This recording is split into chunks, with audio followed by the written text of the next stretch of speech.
Test, test, test.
All right, it's 8:30, so I'd like to call to order the Committee of the Whole meeting for Tuesday, October the 17th. We have an agenda in front of us. There is one addition that I know of, and we're going to put it under new business at 2.5, which is a discussion around possible provincial funding. So if we make that addition, are there any other additions to the agenda? Councillor Christie. If not, I'll move the agenda as amended. Okay, so we have a motion to approve the agenda as amended. All those in favor? And that's carried unanimously.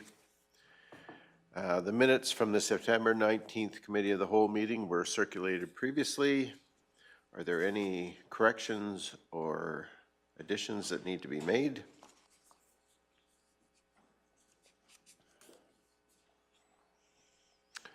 Councillor McGee. I move we approve the minutes as circulated. Okay, thank you. So I have a motion to approve the minutes from September 19th Committee of the Whole meeting as presented. All those in favor? And that is also carried unanimously. Thank you. We are going to go on to our new business, but I'm just going to change the order. We have Ashley's here with us this morning to present 2.2, which is the Integrated Facility Condition and Assessment Retirement Assessment. Oh, my goodness, what a mouthful. So, Ms. Olson, anytime you want to come forward, we'd love to hear from you, what you have for us. Welcome. Good morning, Regent Council. Thank you for allowing me to speak with you about the Integrated Facility Condition and Asset Retirement Assessment Project. It is a mouthful. It is. Today, this project is being presented as information. A formal request for approval will come forward at the October 24th Council meeting. This project is being presented independently and ahead of the 2024 budget deliberations because it requires expedited approval to align with public sector accounting standards, notably a new standard PS 3280 as it relates to asset retirement obligations. This is crucial to emphasize that adhering to public sector accounting standards is critical to receive a favorable audit opinion. Generally, this project would be presented as two separate projects, the Facility Condition Assessment and the Asset Retirement Obligation Assessment, both of which require external expertise. Recognizing the compatibility of both projects, administration has decided to combine them into a single project that's being presented to you today. The consolidation is expected to lead to cost savings through the shared use of external resources. The Facilities Department will manage the Facility Condition Assessment portion, with Finance providing oversight to ensure accurate capture of information that's necessary for meeting financial reporting requirements, specifically those related to asset retirement obligations. The primary responsibility for accounting and financial reporting work is expected to be handled by the Finance Department. However, it's worth noting that as per auditor's suggestion, situations may arise where external expertise may become necessary. So some quick highlights on asset retirement obligations. This standard mandates compliance effective for our fiscal year ended December 31st, 2023. This impacts all public sector organizations, so this is something that all other municipalities are having to go through. They're doing the same assessments and likely reaching out to the same external resources. This standard requires that the county identifies and quantifies costs associated with retiring or disposing of specific assets, especially when there's a legal obligation such as asbestos. So while there's nothing required today to remediate asbestos in buildings that aren't being demolished, in the future when a building becomes demolished, we have specific procedures that we need to follow to properly abate the asbestos.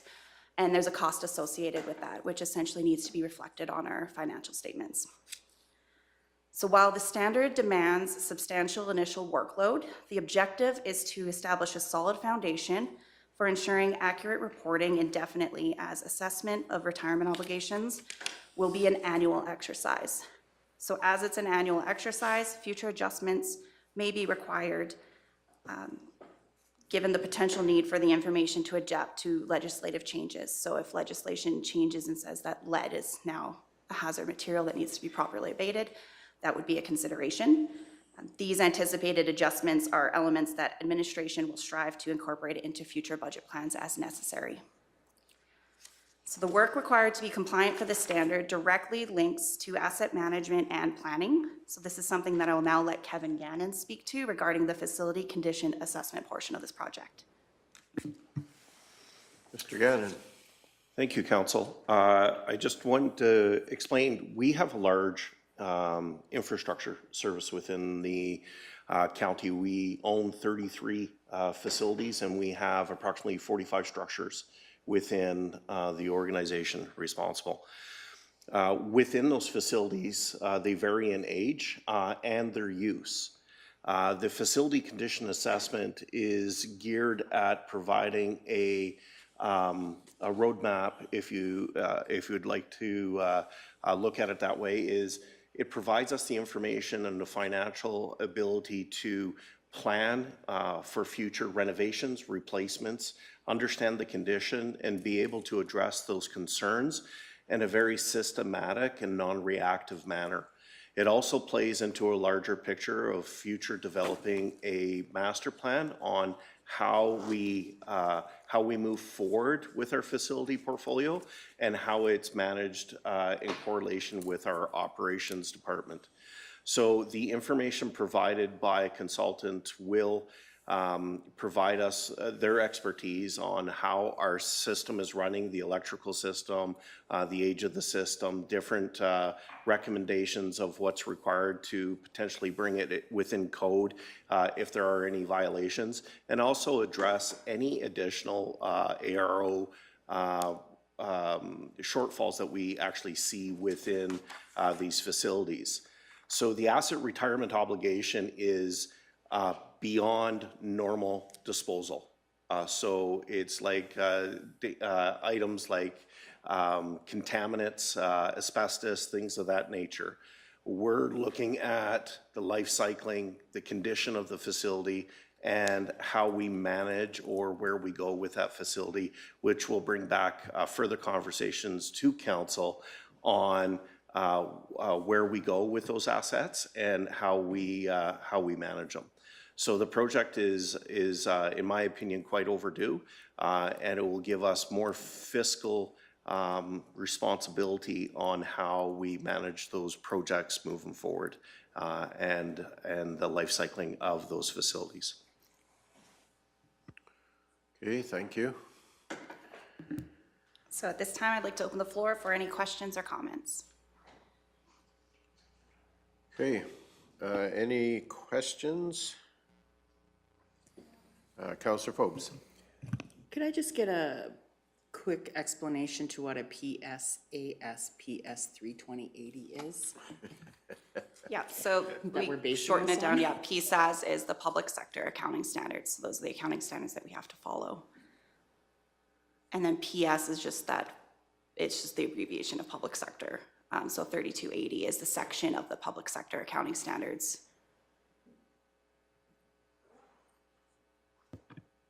Does that help? So that's the section that basically says we have to have these two things in place? Or ask for the AROs? Yes, the AROs is the PS 3280 as part of public sector accounting standards. Mr. Hogan, go ahead. To build on what Ms. Olson is saying, so as a municipality, when we prepare our financial documents, and you recall that when we presented them in the past, you hear words like clean or unqualified, things like that. When we prepare that, or in order to achieve those, we have to abide by a couple of different things. And I'm gonna throw the acronyms out there, and then our accountants are gonna correct me if I get anything wrong. But basically, GAAP, so our general accounting principles, and public sector things are the regulations by which our audit has to occur.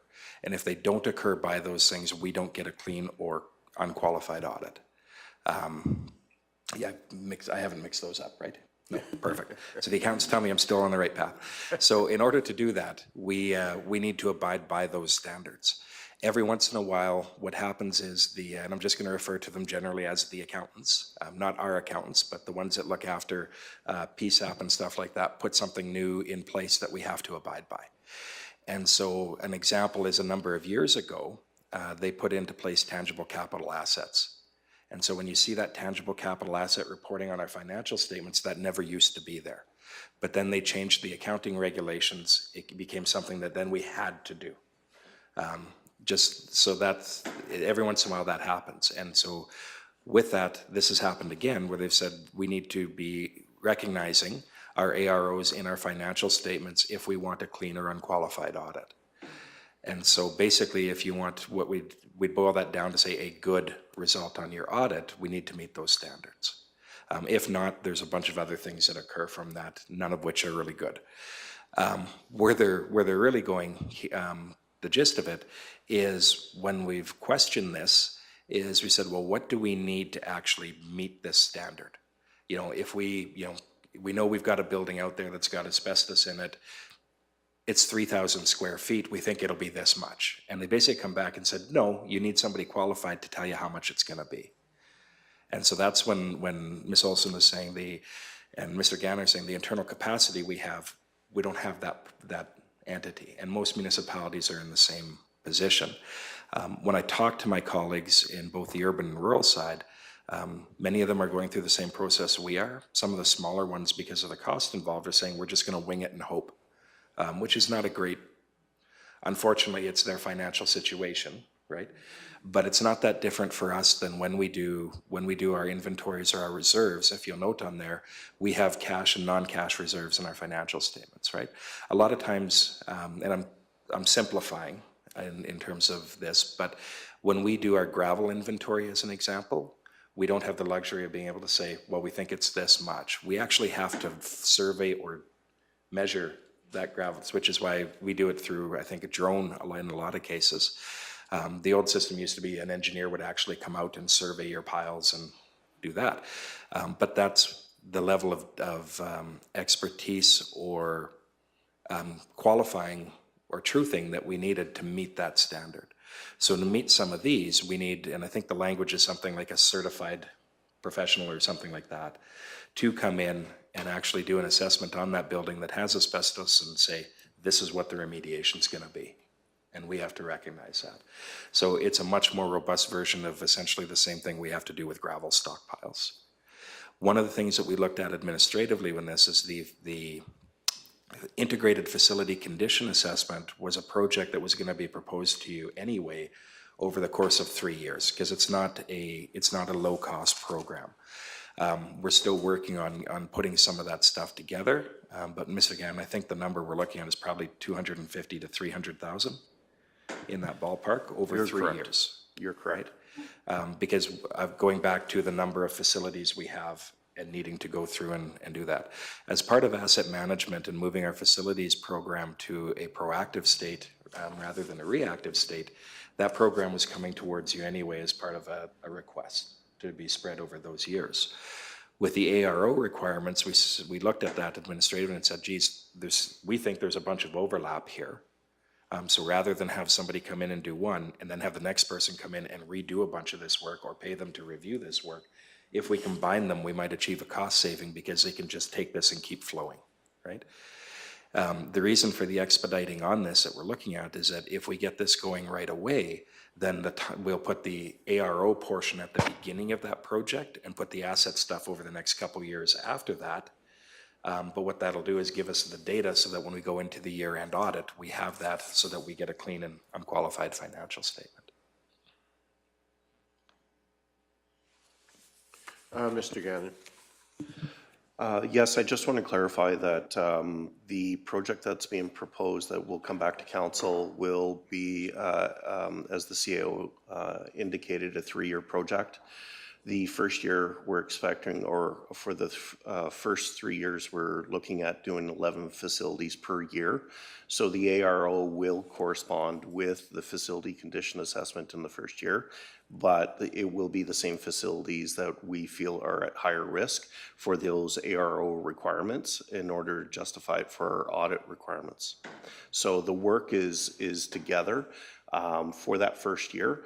But even on the second and third year through the evaluation, we may find deficiencies within those facilities that increase our financial reporting under that ARO proponent. But we are trying to look at the ARO responsibilities and where we feel, because asbestos, for example, was only used up to a certain date, we're looking at those higher risk type of facilities to hit those primarily. Councillor Christie, you had a question? My question is, if you have an accurate assessment on values, reclamation and that, will it affect our insurance coverage and or value? Is it connected?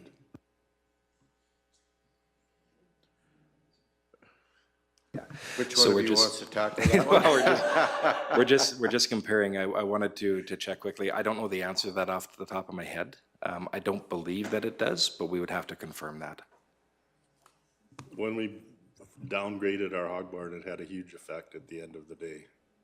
And it was their assessment that did the barn. And finally, we just said, okay, we're not gonna insure it, and then left it for a period of time before we got rid of it. But there was definitely an impact on their value and what my value was. Yeah. And we do know that we do have, as Mr. Gannon said, we do have buildings out there that are of an age where it's likely there's some that we are likely there might be asbestos in there. There's one facility we have that we'll be talking with you guys about that we know does and requires remediation. So there are some of those out there that we have. With those, I don't know that we'd have to double check as to what we're insuring there. This exercise on this part is largely an accounting one, at least the ARO portion of it is. But the other component in terms of the insurance, we'd have to assess that as we go. So the asset retirement obligations isn't the complete demolition of a building. It's just the remediation of the contaminants or possible risky portions, right? Whatever might be considered to be a contamination that's of high risk.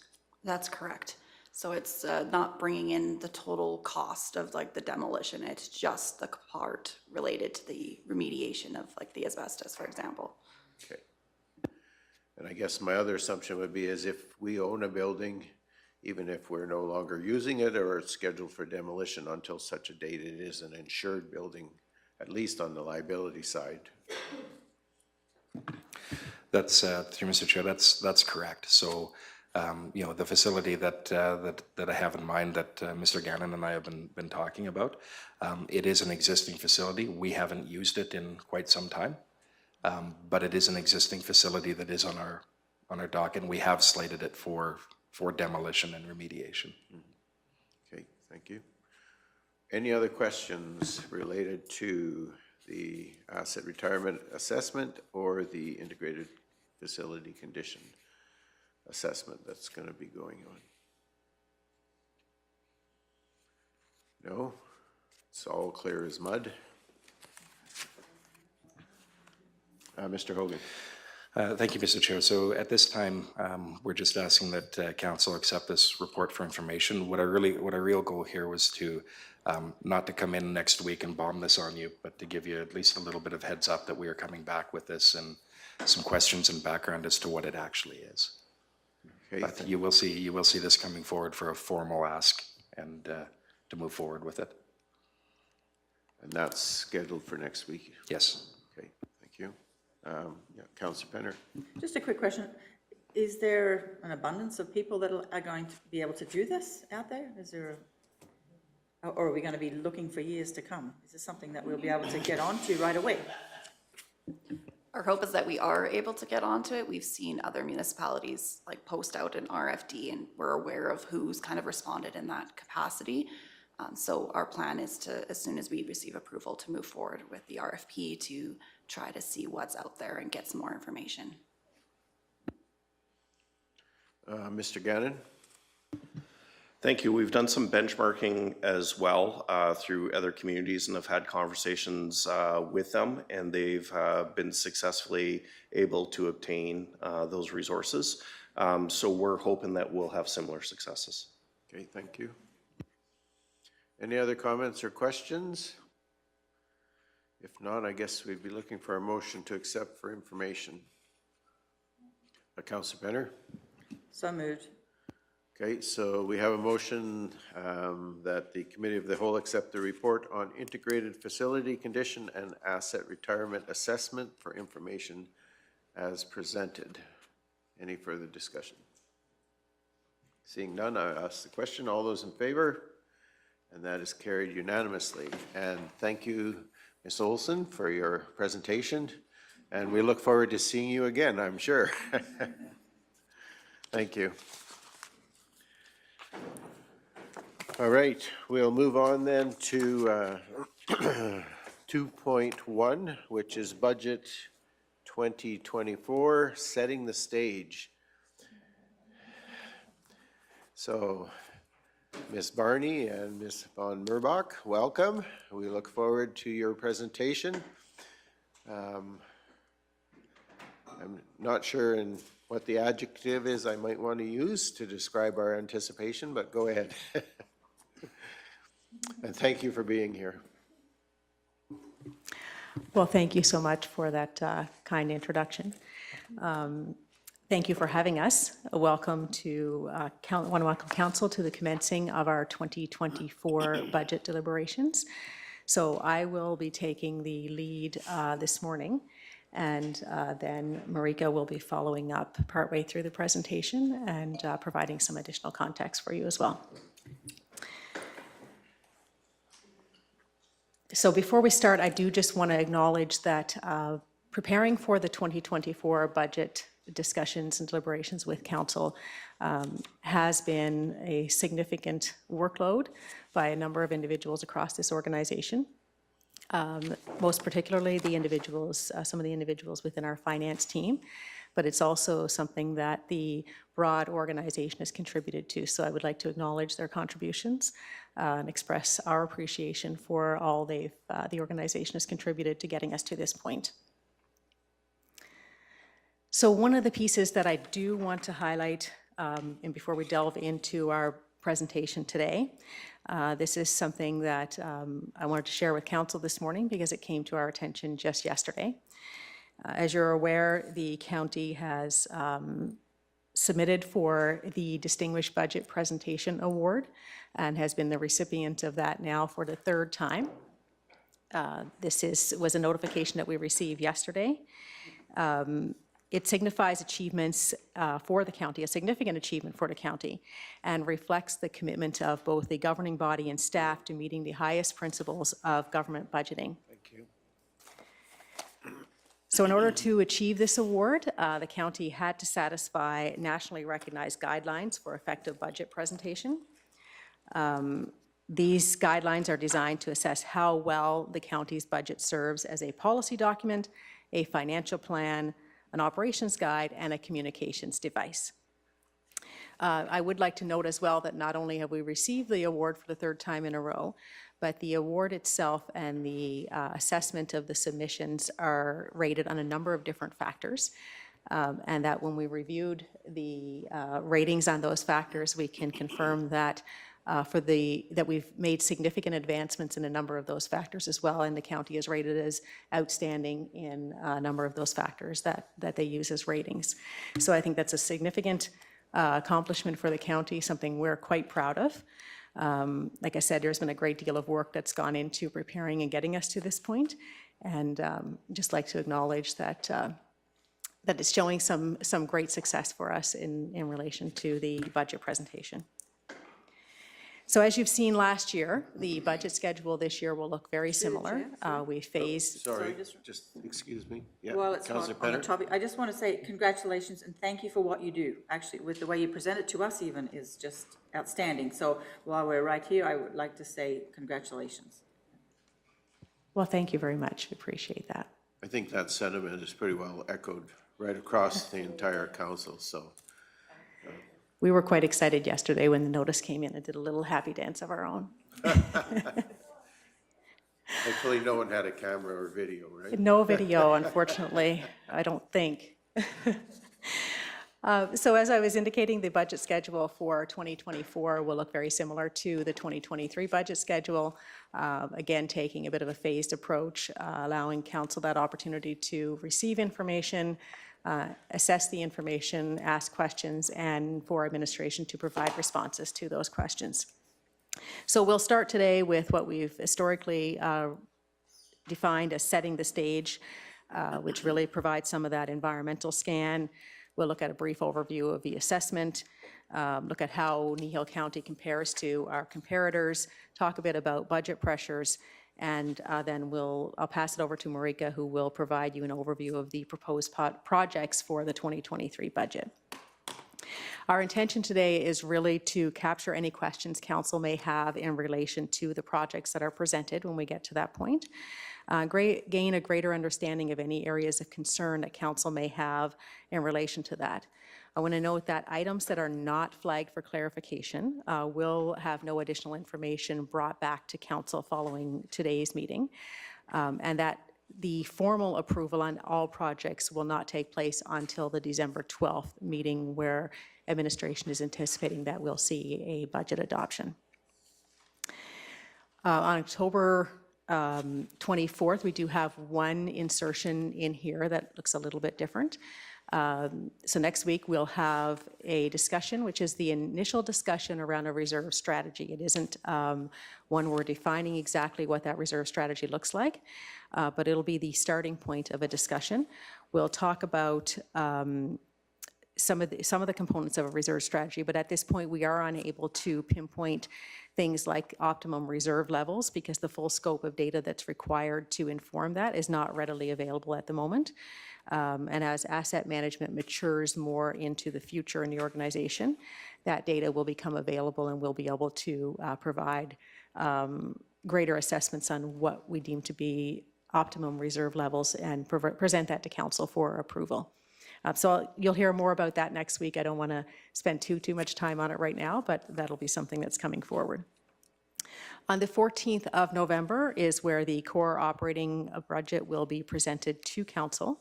At that point, you'll also receive a summarized version of the 2024 budget book.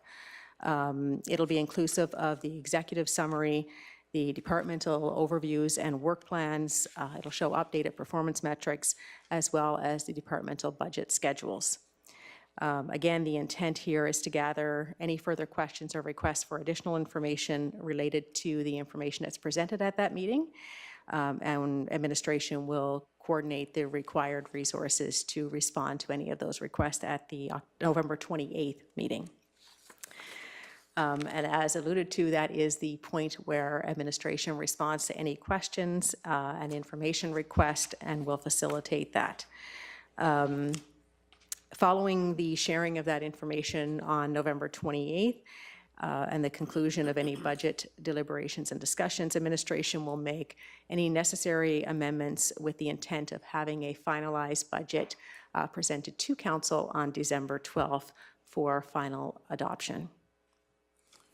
That's quite an accelerated timeline compared to where we've been previously. And so it's something we've been asking for. And so appreciate the fact that it's coming forward in that way.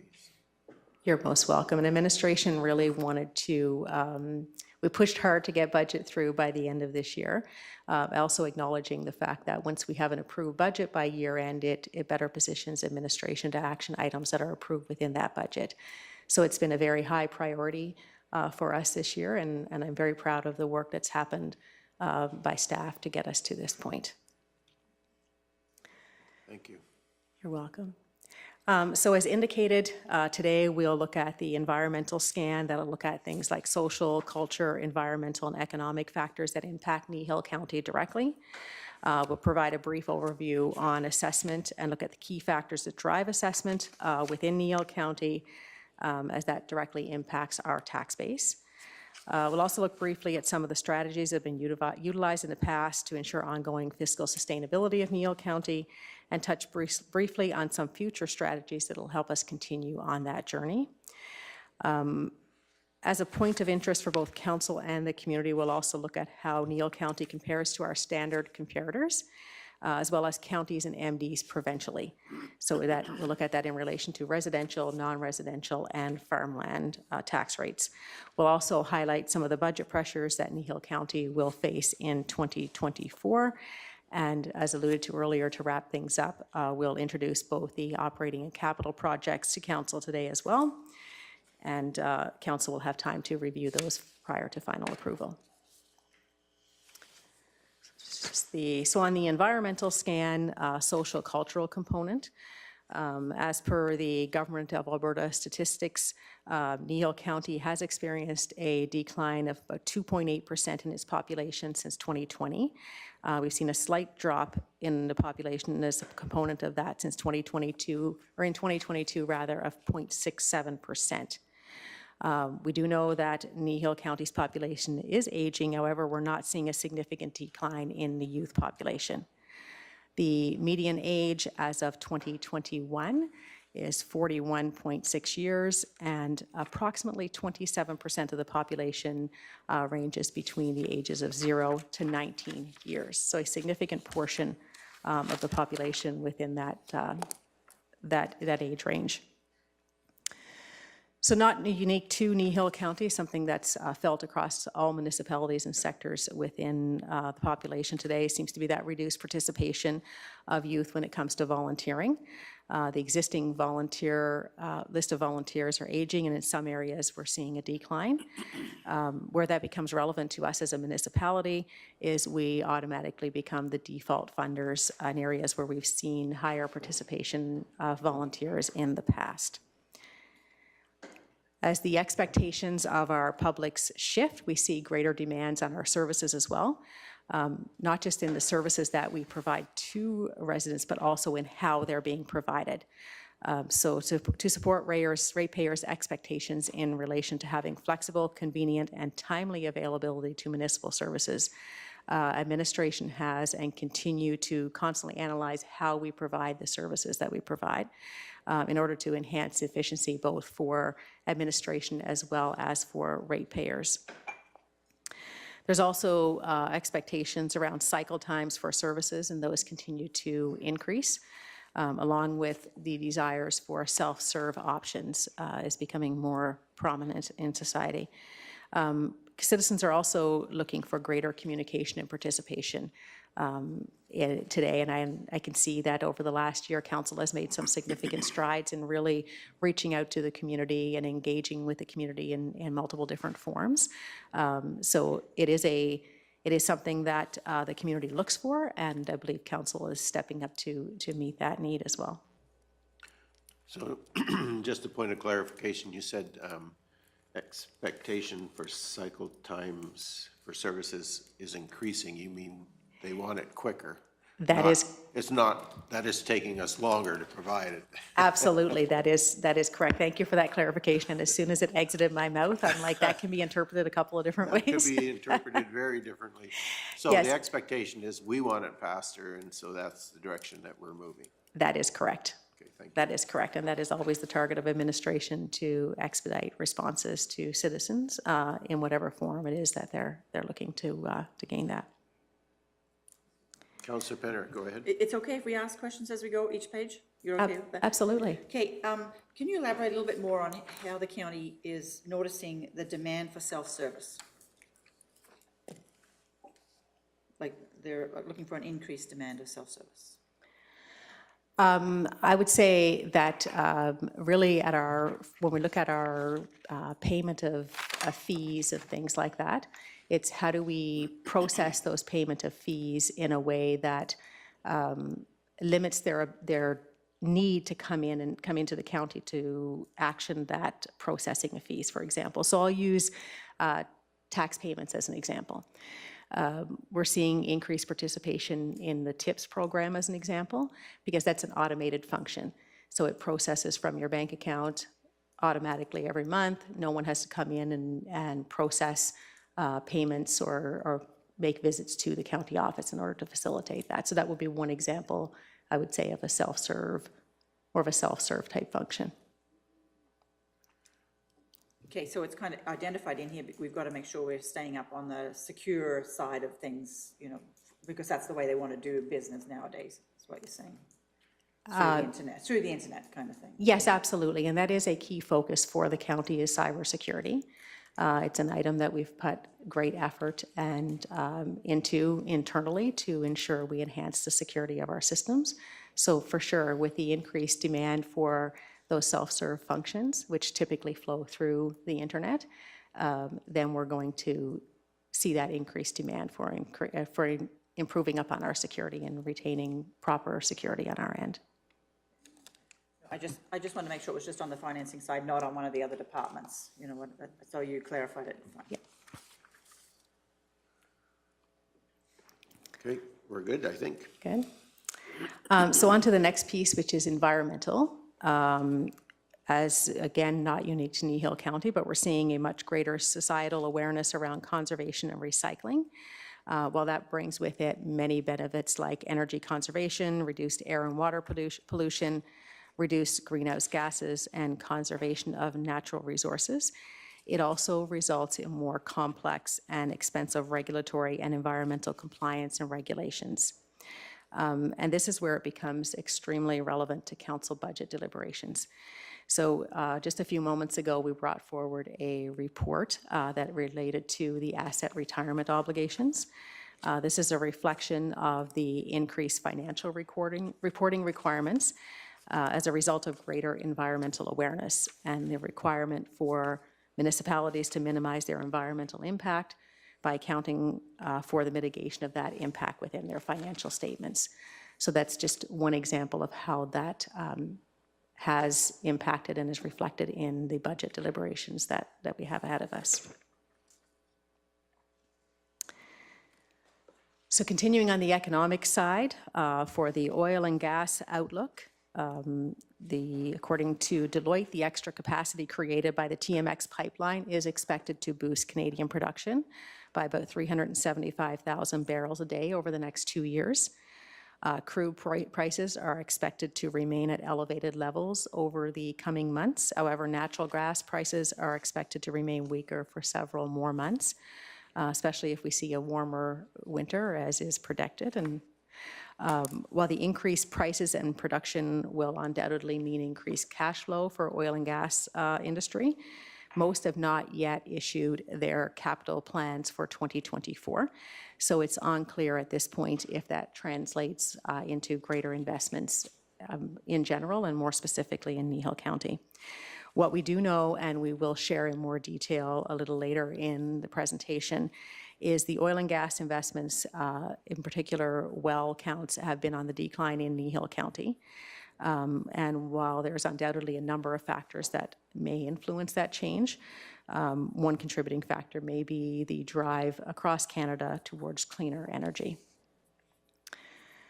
In some areas, we're seeing a slow decline in infrastructure investment. For example, like I just alluded to, the industrial wells. A slow decline in well counts coupled with aging infrastructure can serve as leading indicators of reduced revenues relating to linear assets. And again, we'll speak a little more to that later in the presentation. We continue to have some uncertainty surrounding provincial policy decisions and how those will impact the municipal sector. So one of those being the assessment model review, which still lingers with uncertainty around that and what that will look like for Kneehill County and how that will impact us directly. There's lack of clarity around the transition from MSI to LGFF, and while we're starting to gain greater clarity on that, I would say it's not extremely favorable for municipalities when we look at the long-term view of it. So I'll speak again with a little more detail in that regard later. What I can say right now is that the province has indicated that the 2024 funding levels will represent the funding levels of 2023. We're seeing inflation, again, in excess of normal levels. So in August of this year, the year-over-year rate of inflation in Alberta was 4.3%.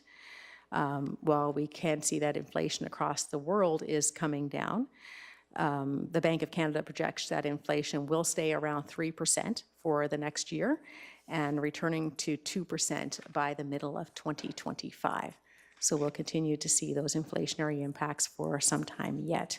And that, of course, impacts the county's expenses as it relates to goods, equipment, supplies, construction costs, and those sorts of things. On the supply chain area, that was an area of great concern for us at the onset of 2023. We've seen some improvements in this area for sure. The greatest challenge we're having right now in relation to supply chain, it relates to passenger vehicles. However, it is important to note that with the current global climate, we could see rapid shifts in that at any point, and it is an area that we do continue to monitor.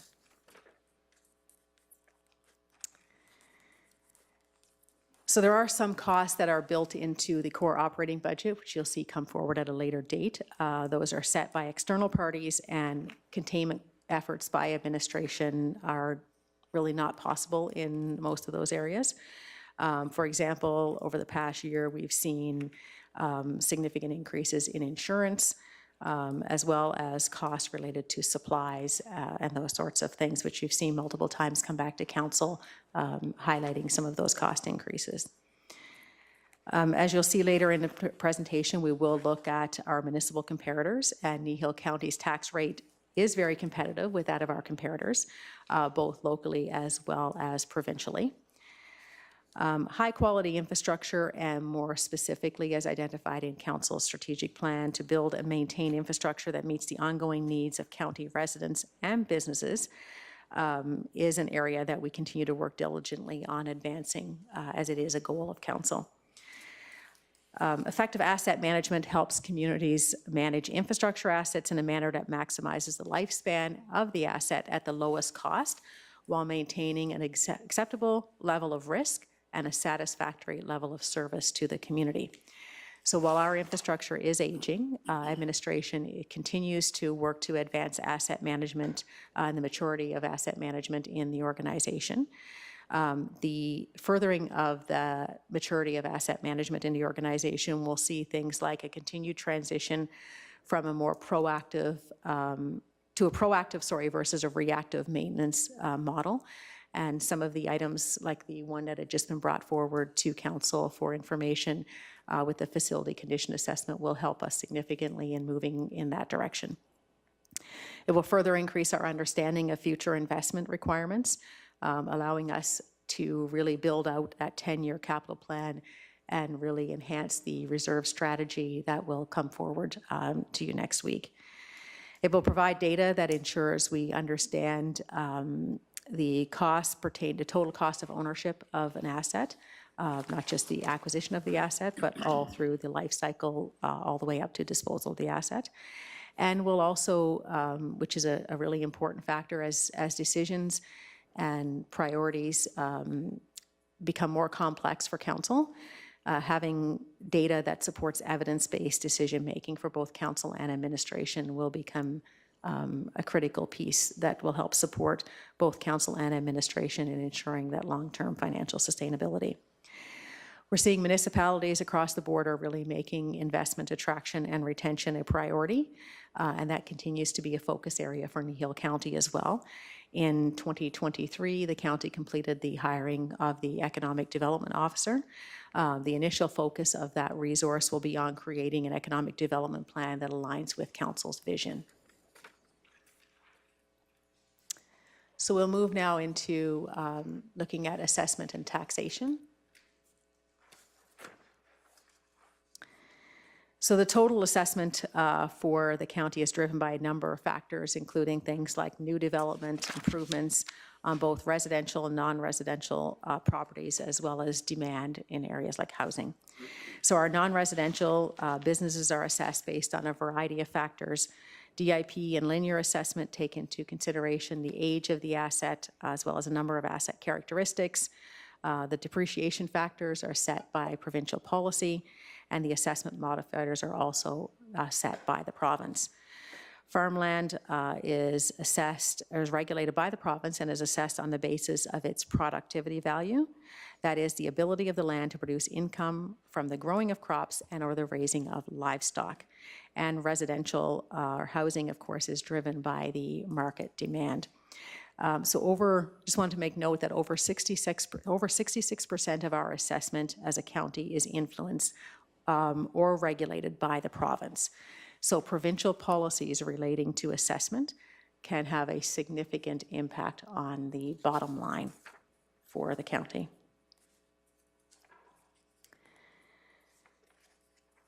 So this next slide speaks to the number of new wells drilled in Kneehill County.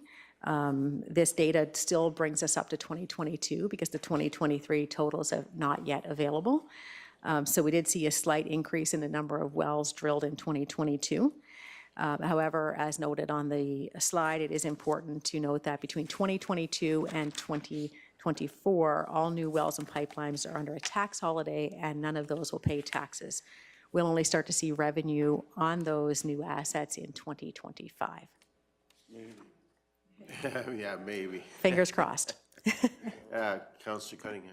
I just want to make sure that for anybody that happens to be watching, that it's very clear that this tax holiday was not brought on by Kneehill County, that this is by the province. Because I just had a conversation with someone yesterday, and it still shocks people that any new activity in Kneehill County is not, that we are not receiving tax for it. So just to make sure people are aware that this is not us doing this, this is the province. So. Well, and a lot of people are seeing all the activity that's actually going on in Kneehill County, and they see all those pipelines going here, there, and everywhere, pumping water to new well sites and the fracking and the drilling that's going on, and they all go, wow, that should be to our benefit. No, it's not. At this point, it certainly isn't. In the future, maybe, but we'll see. Yes, that is correct. Thank you for that point of clarification. Councillor Christie? Curiosity, is there any way of knowing what the assessment of those wells that are dormant at this point is going to be? Like, do we have any kind of idea in 2025 what kind of capital asset will be assessed at that point? At this point, I don't have an exact number for you, but we probably could run a high-level assessment and bring that back to council. Okay, thank you. You're most welcome. It's kind of like taking a guess in the dark. Well, we would run some analytics looking at historical trends and what we typically see per well, that type of thing. So it would be a stab in the dark, not specific, but it'll give you an indication of what we might be looking at.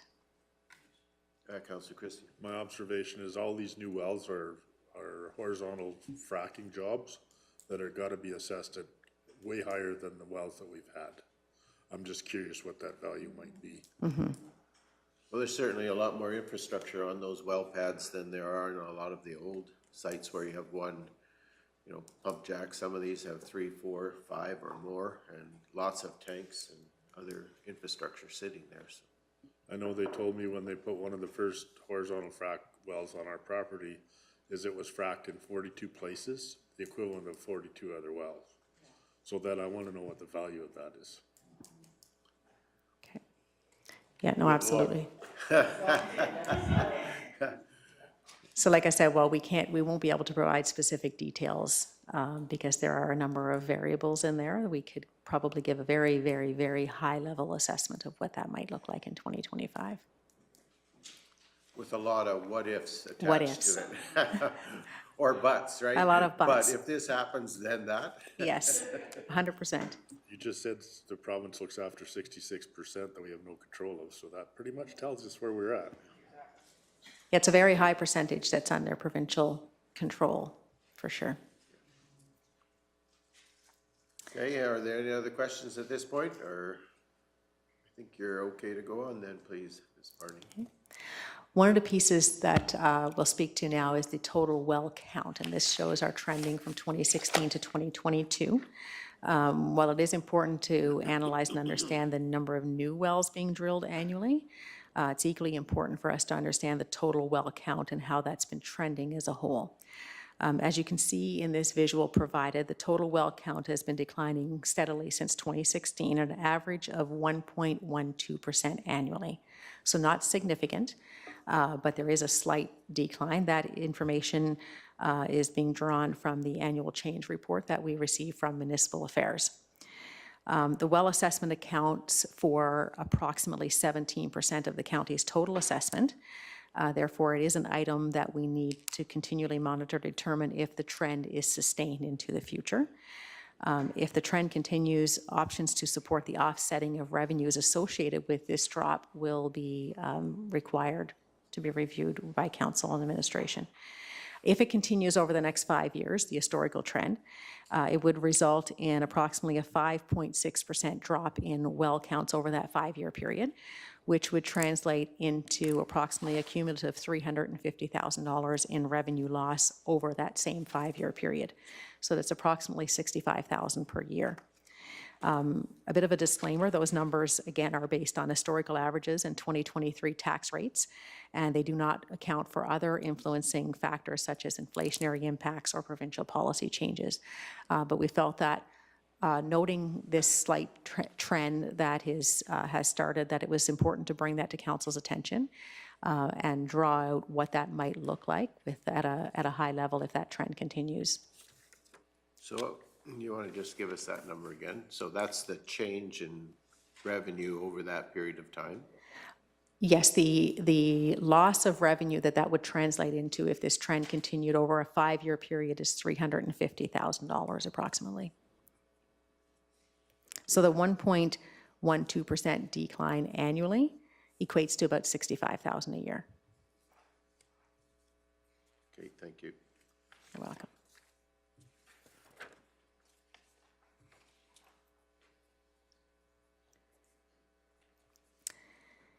So as I had noted earlier, the bulk of the county's assessment is subject to regulated standards that are set and administered by the province, sitting at about 66-67%.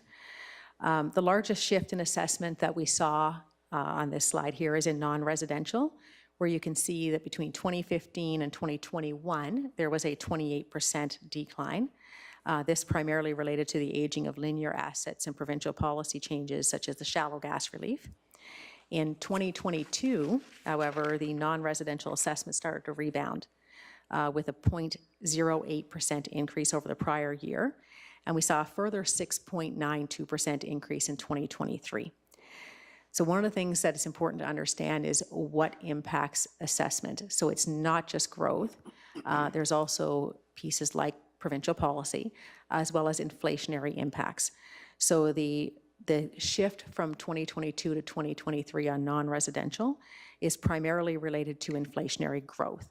And so it's not an indicator of increased activity, it's inflationary growth. So this type of growth in assessment is unpredictable and will shift as inflation shifts as well, like we'd alluded to earlier, and is unlikely to be sustained long-term without additional investments, of course, in that category.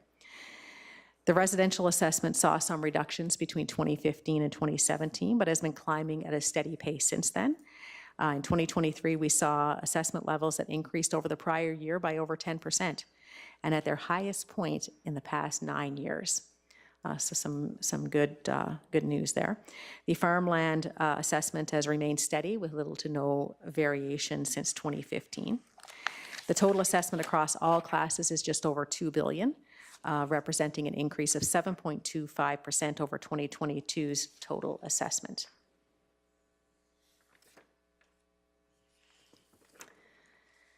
So we'll move now into financial condition, and we'll look at some of our comparators and how we compare with other municipalities who we define as our comparators as well as provincially.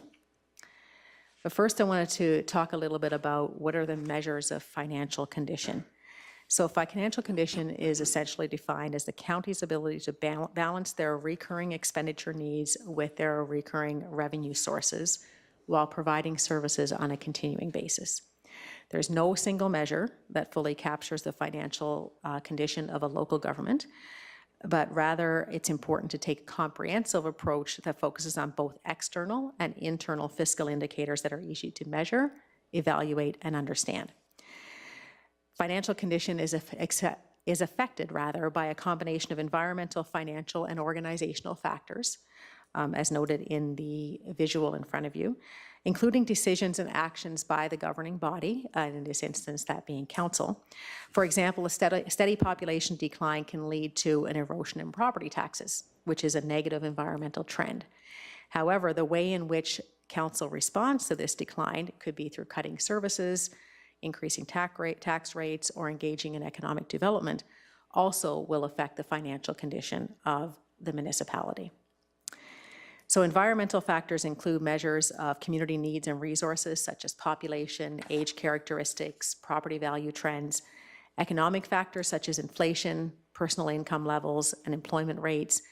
These environmental factors are often the best early warnings of any type of future financial stress. Then we look at financial indicators. Those include intergovernmental constraints such as tax and debt limits. For example, the debt limits and tax ratios are imposed provincially, and so that is a limitation that you have as council. Access to major revenue sources such as property taxes and or funding from other levels of government such as the LGFF funding is also a constraint that is placed upon municipalities, as well as mandated expenditure requirements such as costs associated with items related to environmental compliance regulations. Again, we saw an example of that this morning. So these fiscal constraints are often choices, often limit the choices that are available to council when it comes to defining and managing their budgets. Some example of fiscal factors include trending in things like property tax rates, recurring major expenditures on significant areas within the budget like contractual obligations, utilities, those sorts of things, as well as, like I had alluded to, debt, outstanding debt and debt service levels. Then there are organizational factors. Those organizational factors include management practices as well as legislative policies that guide the financial decision making. It is important to note that while sound budgeting and management practices can protect the financial condition of a municipality, they cannot always avert financial stress, especially when the negative environmental trends are severe. So we've seen over the last year or so some of those inflationary impacts that are quite significant, and trying to manage around those becomes more and more complex. Some organizational factors for consideration include the budget to actual financial variances for major budget categories that is provided to council on a quarterly basis. Look at the quality and timeliness of financial reporting, so things like our audit, having a clean audit in a timely manner, and as well as reserve strategies and relevant financial policies. So as I've noted in earlier presentations, administration has made significant strides over the past number of years to advance areas that support greater strength in this area in particular, including improving upon financial reporting on our variance and project statuses, as well as completion of the financial audit for 2022 with minimal identified areas for improvement. And next week, as I had noted, we'll bring forward the initial report that'll start the conversation around a more robust reserve strategy that's intended to support the long-term financial sustainability in the face of infrastructure maintenance and replacement needs and reduce financial support from other levels of government.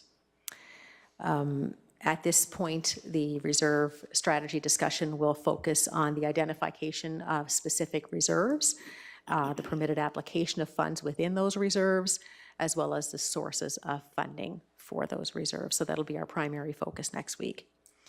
And that'll be brought forward, like I said, next week for further discussion. So being in a strong financial condition supports the county in having a number of different areas that are positive for the organization. It supports us in having competitive tax rates. So ratepayers can continue to expect competitive tax rates that are acceptable levels of service. Administration's focus in prior years and continues to be on cost containment while also ensuring adequate infrastructure investments. A strong financial condition also supports stable and adequate reserve balances.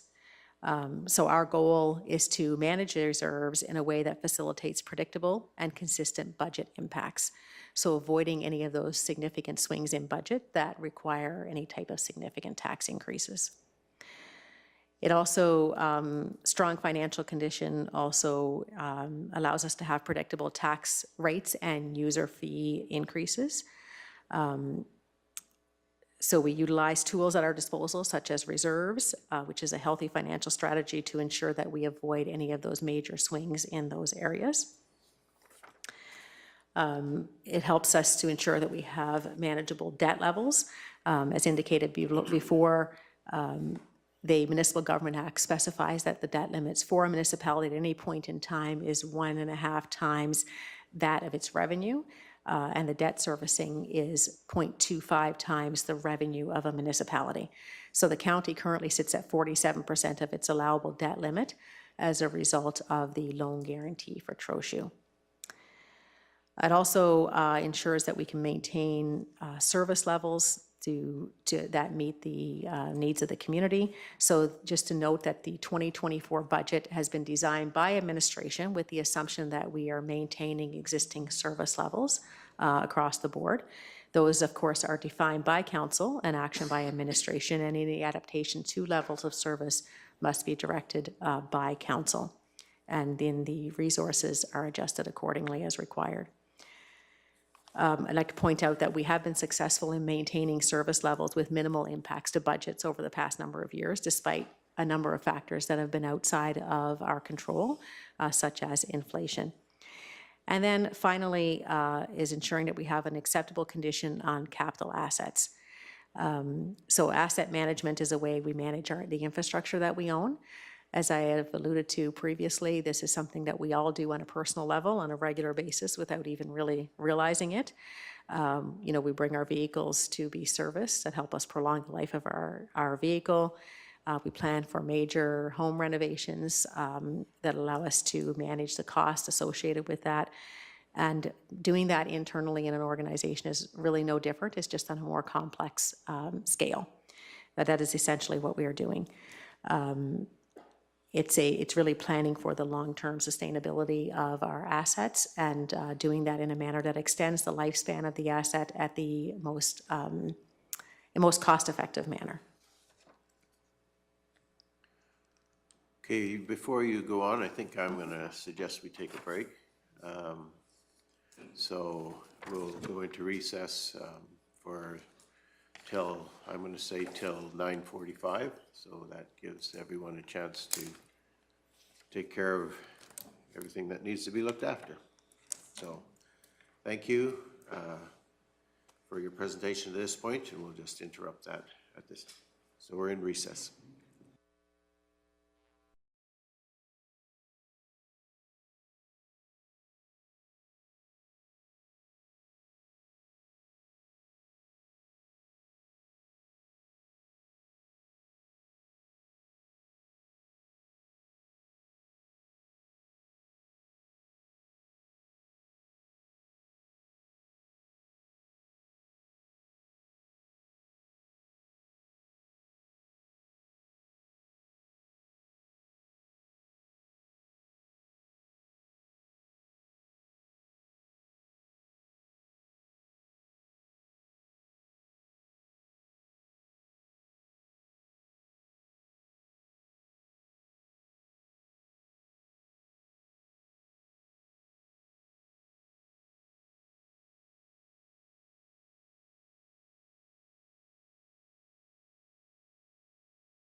good convention.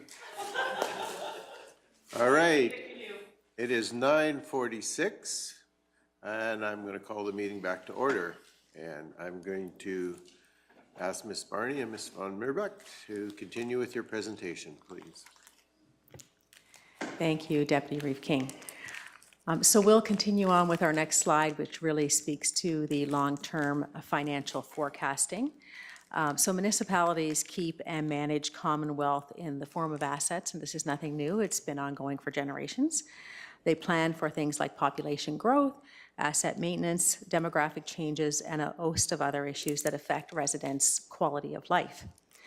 As such, we need a long-term focus. A long-term financial plan helps us reduce the potential for significant financial shock in the future and allows expenses to be spread out over a long period of time, as well as assist council and staff in ensuring the quality of life for our residents is not diminished.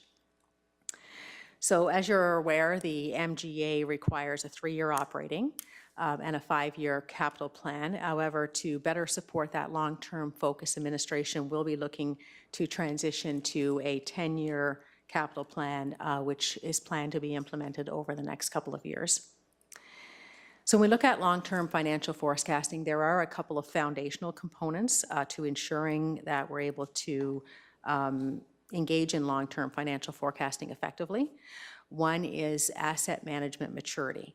So that's defined as the level of development and effectiveness of an organization's processes, systems, and practices for managing its assets throughout their life cycle. So a holistic approach to managing assets considers all aspects of the asset life cycle, all the way from acquisition to disposal. So currently the county has implemented Citywide, which is a technical system that supports the progression of asset management. That's been implemented within a component of our operations, and we've recently commenced the process for implementation of an additional component that will support improvements in asset management, more particularly in the facilities area. Second of all is ensuring that priorities are clearly defined. Again, another foundational component here to long-term financial planning. While some priorities are defined based on need, as defined through risk assessments and data analytics, others have a greater degree of influence and are defined primarily by council and their vision for the community. Those are outlined within council's strategic plan and is one of what we would define as a boundary that administration utilizes to define the long-term financial planning. Other components that serve as boundaries or guideposts for administration when we look at long-term financial planning include things like master plans as approved by council, our infrastructure renewal requirements as determined primarily through data analytics, and the growth requirements and trends. So there are a number of key considerations that we look at as well when we look at long-term financial planning. One is looking at long-term trends, looking at forecasted long-term revenues and expenses, for example. Another trend that we follow is our assessment base.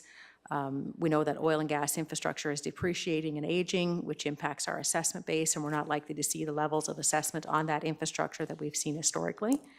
So identification of strategies to sustain and grow assessment base levels will be a key consideration point for council consideration. We also look at external economic environment as key point of consideration, as we spoke to in previous slides, looking at things like inflation and population growth, those sorts of things. Another key point is our debt capacity. We talked about how municipalities have defined debt limits, and that debt can be funded to fund investments that fall within those defined, or used to fund investments rather that fall within those defined limits. And the county currently sits with just over 25 million of its debt limit available for access. The remaining 20 million, again, relates to the loan guarantee for Troju. We also take into consideration service levels. So administration designs the budget that comes forward for council's consideration on the assumption that service levels are sustained at existing levels. However, council may consider making adjustments that would then ultimately impact financial needs and long-term financial strategies. Another item for consideration is recovery ratios. So it's important for council to understand what the recovery ratio is on key services that may have higher subsidization rates. This is a point for consideration for council that can be revisited from time to time to determine if the existing ratios are in alignment with council's long-term vision and strategy.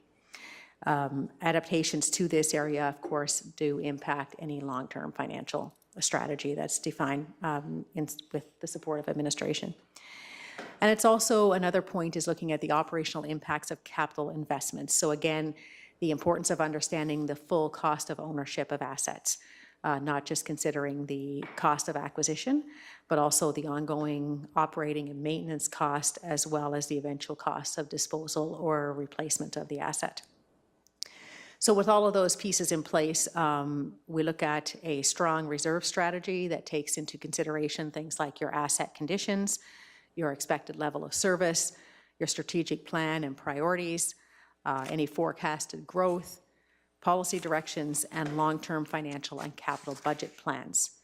So the county's updated reserve strategy will be reflective of the long-term needs of the organization and ensuring service level supports future needs. So understanding the long-term needs of the organization helps us ensure we have clear understanding of the tax rates and user fees required to make up the revenues necessary to sustain service levels that align with council's vision as well as the needs of the community. And if there's any adjustments required to service levels, those are directed through council. It is important to note, however, that our services that we provide typically fall into two categories, one being mandated, the other discretionary. So for example, many of the functions as it may relate to finance, looking at things like audit, budget, accounts payable, accounts receivable, as well as many of the functions you see in relation to water and wastewater services are among what we would classify more as mandated levels of service. There isn't a great deal of, we can look at how we provide those services and find efficiencies, but there isn't a great deal of variability in the level of service that we can provide. However, there are other types of service that have greater flexibility in relation to the level of service and have therefore greater discretion on council's part to adjust those levels of service as deemed appropriate. So this slide in front of you represents the revenue sources that are available to the county to support operational needs. As is identified here, 2% of our funding relates to provincial grants, such as the local government fiscal framework funding. 5% is from water and sewer fees, 7% classified as other user fees, and that includes things like planning, licenses and permits, transportation, water licensing revenues, rental incomes, penalties and fines, capital equipment plan sales, and campground revenues are some examples of what you would find under other user fees. While 86% of our revenue comes from property taxes. Of that 86%, 7% comes from our residential property owners, 7% from farmland, and 86% from non-residential. So non-residential here includes your industrial properties, your oil and gas infrastructure, such as pipelines and wells, electric power generation, railways, that type of infrastructure is what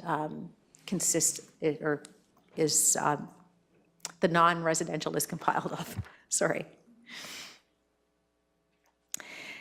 So when we look at the revenue that the county gets, an important point of consideration is that the ratepayers' bill includes funds that we collect on behalf of the Alberta government as well to support the provincial school system, and not all of what is collected from the ratepayer is at the county's disposal. So at present, 24% of the property taxes collected are redirected to the province. In 2023, that totaled over $4.7 million.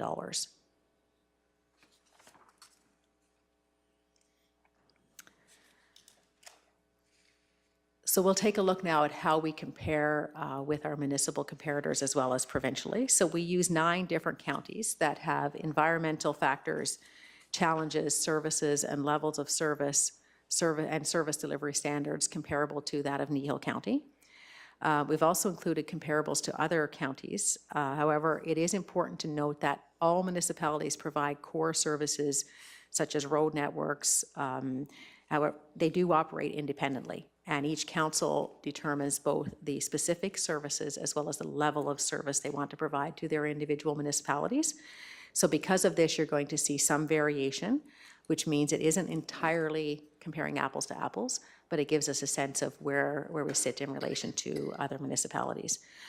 For example, you'll see that if we looked at our asset listing, that Kneehill County has far more water lines than you would see in most other municipalities. So that's one area where you would see that variability being quite obvious.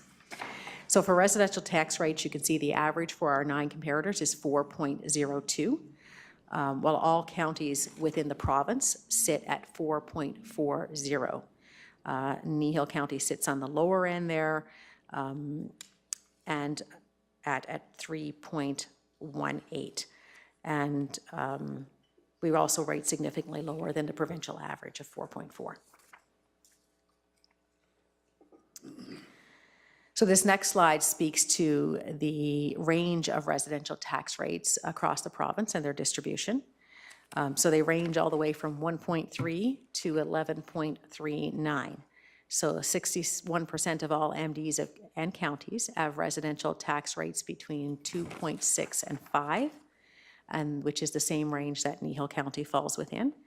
73% exceed Kneehill County's residential tax rates, and 45% of all MDs and counties have residential tax rates that exceed the provincial average of 4.4. When we look at our farmland, we can see that Kneehill County is very comparable to that of our municipal comparators. We're sitting at 13.28, and our municipal comparators on average is at 13.5. Provincially, that range is from 1.92 to 26.6. So Kneehill County falls in the same range as 34% of MDs and counties provincially, sitting at 13.28, which is just slightly above the provincial average of 11.29.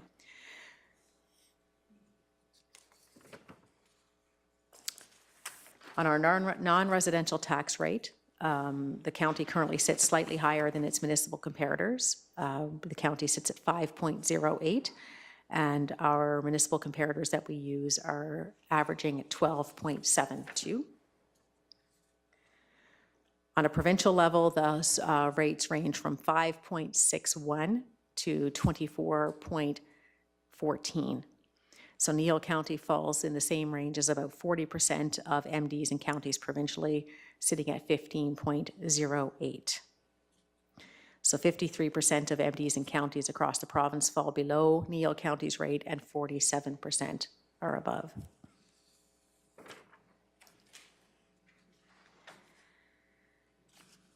As been alluded to previously, the MGA does dictate that the highest non-residential tax rate can be no more than 5 times the lowest residential tax rate.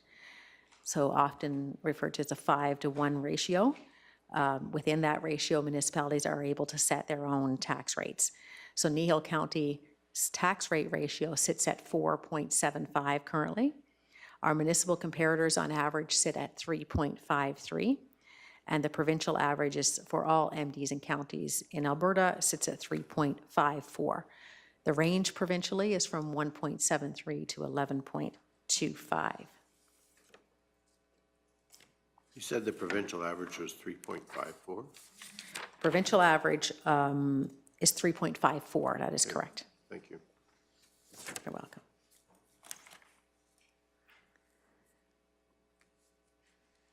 So we'll slip into looking at a bit more the tangible capital assets. When we look at the breakout of our assets currently, the original cost of all county assets is at $225.8 million. It's important to note that that's based, as I indicated, on the original purchase price of the existing asset, and that once we look at our reserve strategy, the future replacement costs will need to be a key point of consideration. because as we've seen in a lot of recent procurements, the replacement cost typically sits quite a bit higher than the original cost, which is an uncontrollable factor, due to uncontrollable factors such as inflation. The largest portion of our assets relate to our road network, which accounts for about 39% of our total tangible capital assets, followed up by water and wastewater infrastructure at 24%. For clarification purposes, we included a breakdown for the vehicle classification. So total vehicle allocation is 11.6 million. Included in that category is 5.5 million of that relates to protective services vehicles, which includes things like your fire trucks, your brush trucks, enforcement vehicles, those sorts of things. Transportation is 4.8 million, looking at service vehicles, gravel trucks, trailers, plows, passenger vehicles is what you would find under there. And then parks, ag, and environmental at 1.1 million. Again, looking at it, it includes things like passenger vehicles, spray truck systems, utility trailers, and then general government, which is 110,000.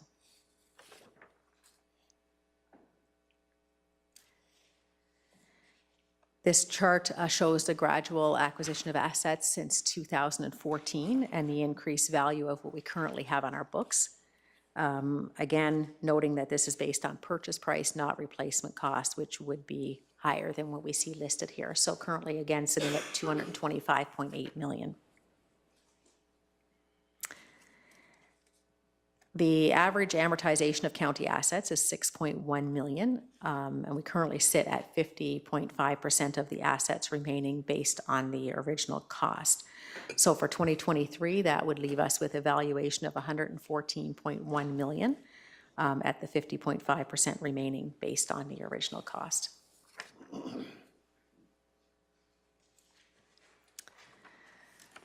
So now we'll look at taxes. The projected year-end outstanding taxes for Kneehill County for 2023 is about 550,000. We anticipate that about 144,000 of that may be uncollectible. We saw spikes in our outstanding taxes between 2019 and 2021 due to downturn in oil and gas. And we've mitigated that impact over time to avoid spikes and have written off portions of outstanding taxes, while the remaining components have been collected through tax agreements. So lots of hard work that's happened within the tax department to bring us to where we are today. And we can see some of those significant improvements in our tax collection ratios.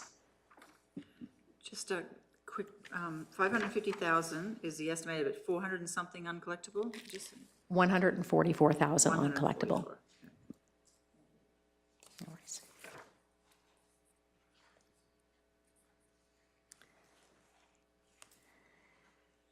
So Well, I guess until we collect it, it's all uncollectible. It's all uncollectible until we collect it. Yes. Well, with the due date being the end of October, we don't want to count that number as uncollectible. No, exactly. So administration is anticipating total write-offs for 2023 to equal about $90,000. This will see us at a 9-year low for tax write-off levels. The report for that is slated to come forward in the next couple of weeks from administration with the specific details, and at that point getting council approval to move forward with those write-offs. Over 75% of the write-offs are related to tax rolls that have been turned over to the Orphan Well Association. These assets will continue to be assessed annually until they are fully reclaimed. Once the wells are fully reclaimed, the tax rolls then become inactive. The remaining 14,000 relates to 2 municipal tax rolls, which administration has exhausted all efforts, and the outstanding taxes are now deemed uncollectible. So the specific details, like I alluded to on those pieces, will come forward to council shortly for consideration.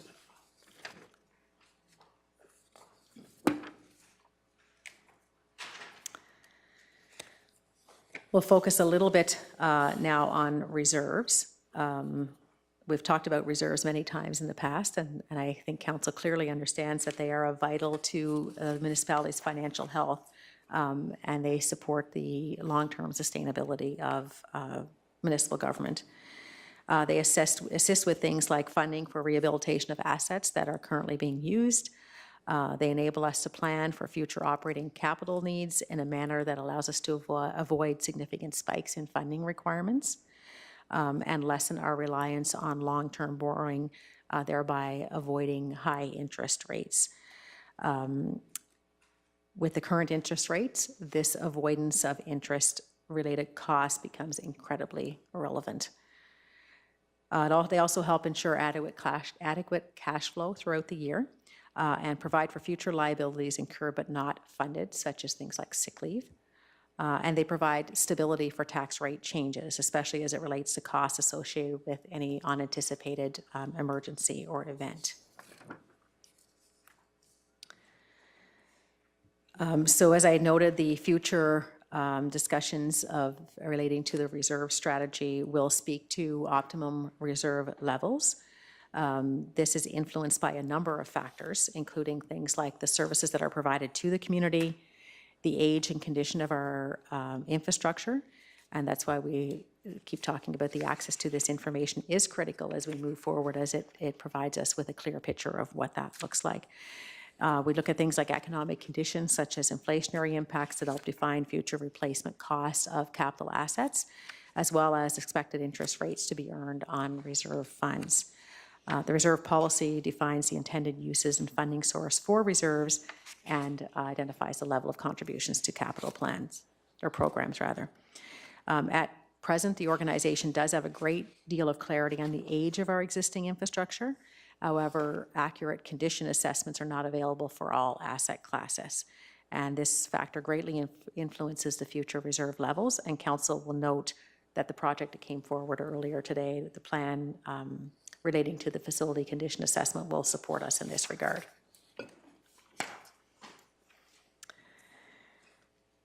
At present, the county has just over 60 million in reserves, which equates to about 27% of the net value of our tangible capital assets. The comparators that are listed above have an average of 20% of the net value of their tangible capital assets, and rural municipalities across the province have an average of 27%. So it's important, again, to note that as we look at the reserve strategy and determine the appropriate level to bring forward to for Council's consideration, we will be placing greater emphasis on the future replacement cost versus the original cost. This, again, provides a much clearer picture of future financial demands as we move to replace or upgrade those assets in the future, especially considering the significant increases we've seen in infrastructure and equipment replacement over the past months and year. Kneehill County has 44% of its debt limit used relating to the loan guarantee for Trochu, and currently there is just over 25 million remaining within the county's debt limit. Noting that the loan guarantee itself does not impact the county's debt servicing limit, as it is not debt that we are servicing. On this slide, noted is the historical contributions to capital reserves and projects. For 2024, the 8.6 million identified is based on administration's proposal and will be adjusted as per Council's direction during budget deliberations as they continue.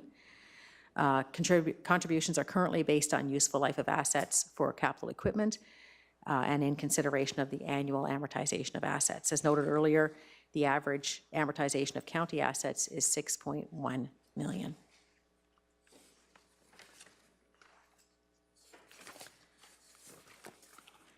So we'll take a quick look at the budget pressures that administration has identified as being relevant for Kneehill County. I want to acknowledge that Kneehill County has felt significant financial impacts over the past number of years, primarily related to provincial policies and adjustments to provincial funding models. While those have undoubtedly left a mark on Kneehill County, and some will continue to impact us over an ongoing operation, for our ongoing operational expenses. For example, the police funding costs that will continue to form part of our operating budgets going forward. For the purposes of this presentation, we will be focusing on existing impacts that will be of greatest impact to the organization moving forward as we see them in 2024 and beyond. We've classified the impacts in the slide under 3 categories, acknowledging that much of what impacts us as a county is beyond our ability to influence locally, and in some instances have even global impact. So globally, as many others are experiencing as well across the planet, we have felt the impact of inflation. While the correlating interest rates have been an benefit to the county when we look at the return on investments that we've seen, those have undoubtedly been offset by the increased costs that we've seen across multiple areas. This has most notably impacted the county on capital investments, such as equipment replacement. However, the effects are also felt in other areas as well, such as material and supply cost, utilities, and other budget line items. Provincially, probably one of the biggest impacts that we'll see is the transition from MSI to local government fiscal frameworks, which will come into play here in 2024. It's currently planned to be funded at $722 million. While this amount does exceed the 2022 and 2023 funding pot as a whole, it falls significantly short of the 10-year average capital funding through MSI. So the historical average was $1.1 billion per year. And as a reminder, LGFF starts at $722 million. So that represents a 36% cut in funding compared to historical averages. The MSI funding represents 2.7% of provincial expenditures, or represented rather, 2.7% of provincial expenditures in 2010. However, in 2024, it will represent only 1.2%. If the 2010 levels were reinstated, the LGFF budget would start at $1.9 billion versus $722 million. In 2010, MSI funding was set at $303 per capita. In 2024, will be half that amount at $154 per capita. This is incredibly concerning in light of the fact that the province has determined that Alberta municipalities face an estimated $30 billion infrastructure gap. So the component of that sits with Kneehill County is yet to be defined. We haven't yet defined that for ourselves.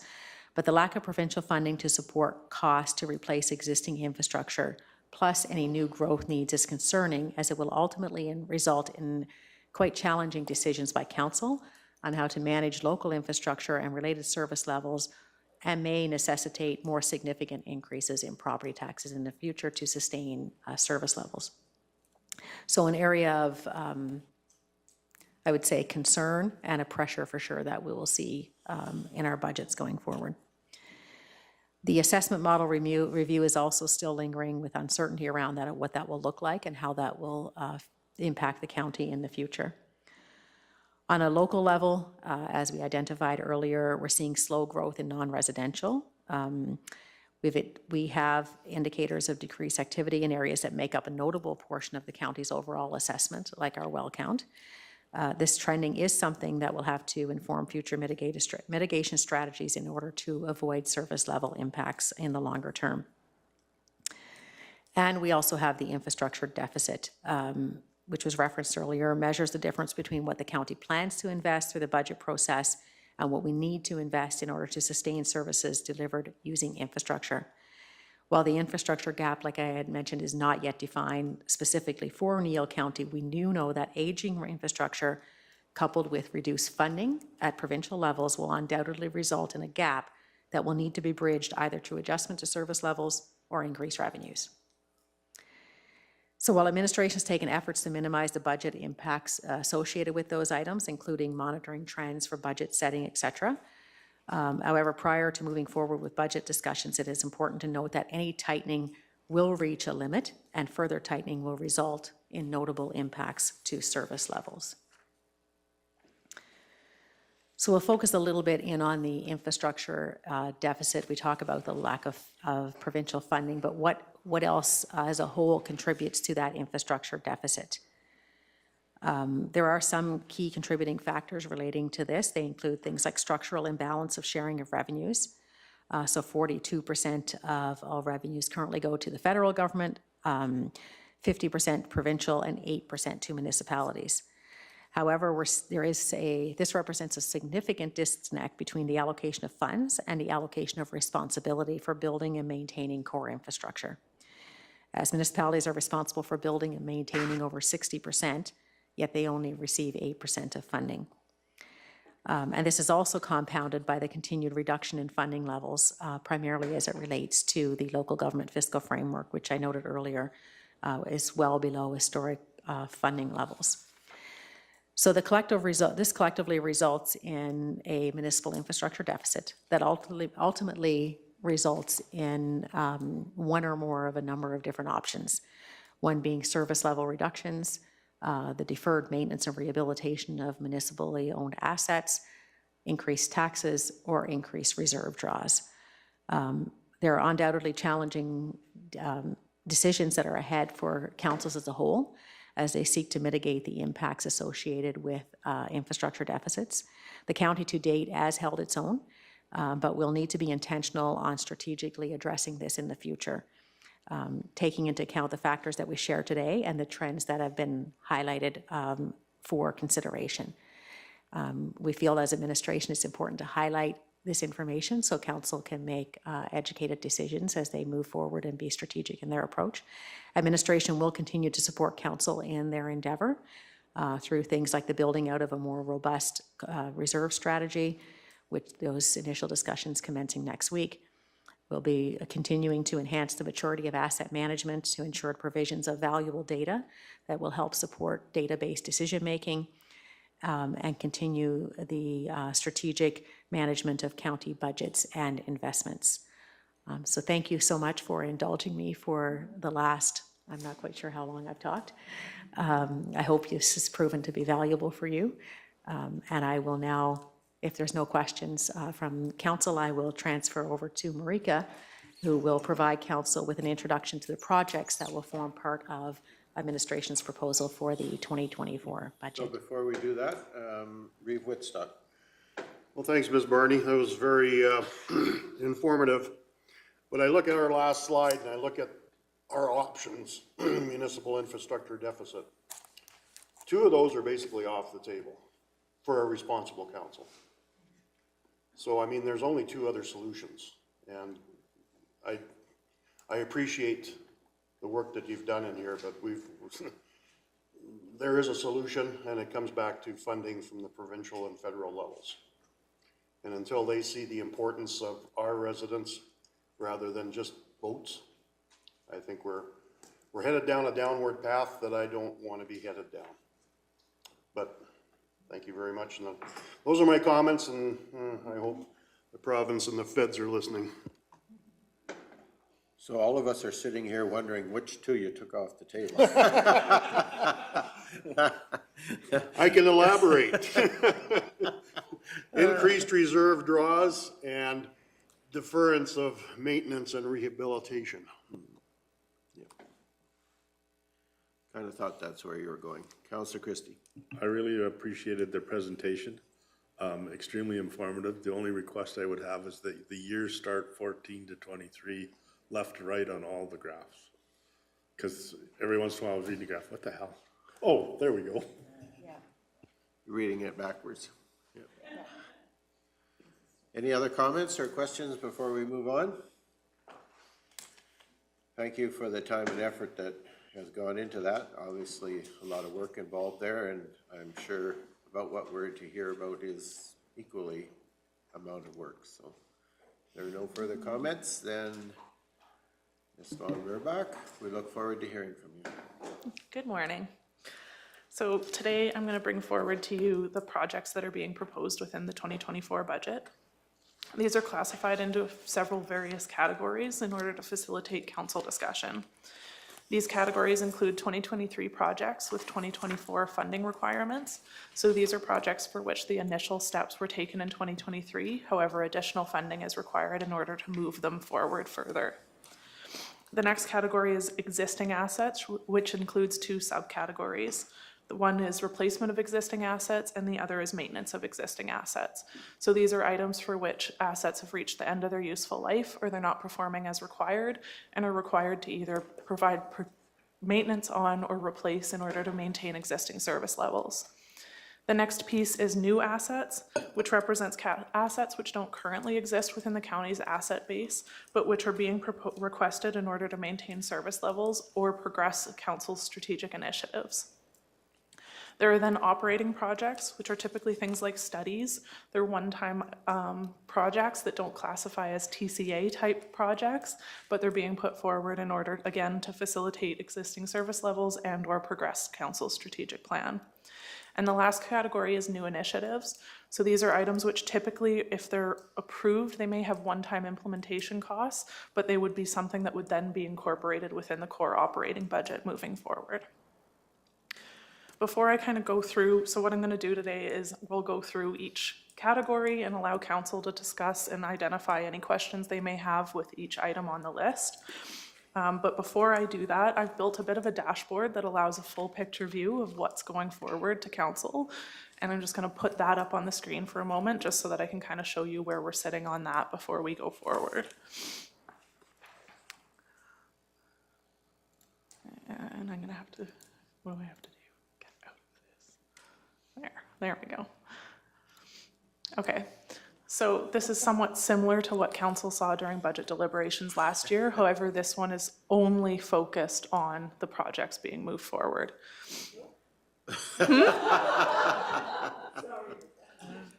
That's fine. And these are always adaptable, so if council finds pieces of this information not valuable, those are things we can tweak over time. We're just trying to provide an addition, like a bigger picture view, so that council understands the impact of their total decision-making versus just the one-by-one line item. So the first little bit here, we've got the project classification, so those are the 6 categories that I just spoke to. This little first section is what's being proposed. So this is the total value of everything that's within the booklet that we're going through.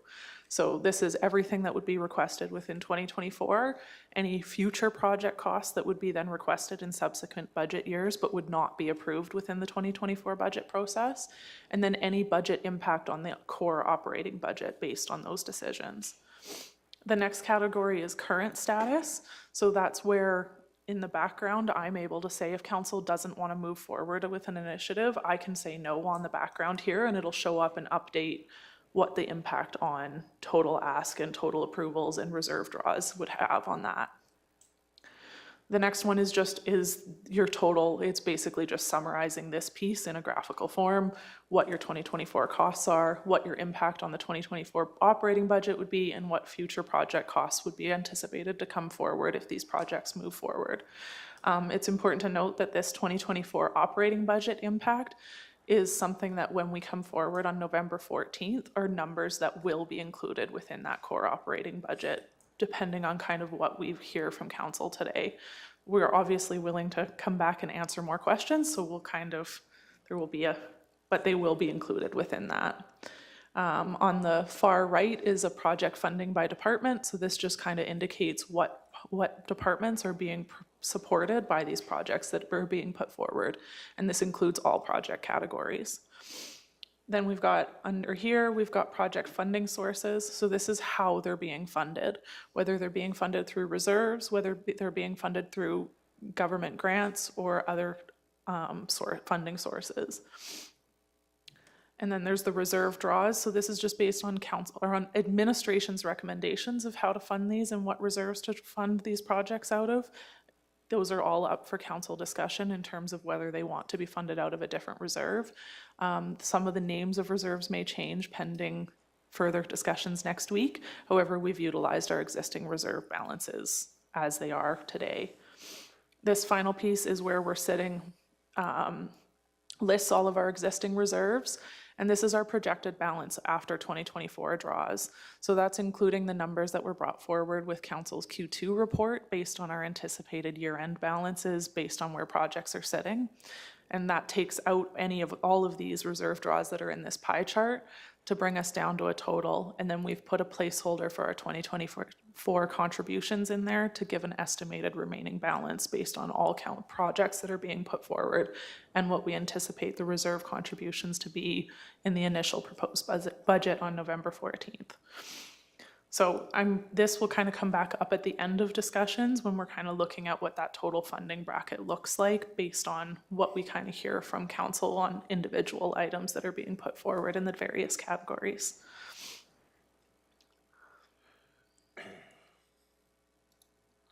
Any questions before we go forward? As clear as can be, right?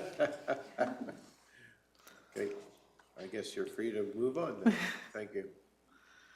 Okay, so the first category that we're going to speak to is 2024 budget requirements from 2023 projects. So there's 2 items on this list. So these are again projects that were initiated within 2023 and are seeking additional funding within the 2024 budget. The first one is rural road construction. So there's 200,000 that exists within the 2023 budget, and there's an additional request for 22,000. This is to ensure that this is to build the design and provide the initial steps. So the actual rebuild won't occur until 2025, and that funding won't be requested until that budget year. The second item is a bridge file, again, which the initial design costs were built into the 2023 budget, and we're looking at moving forward with building that project within 2024. Both of these projects are recommended to be funded out of the roads reserve.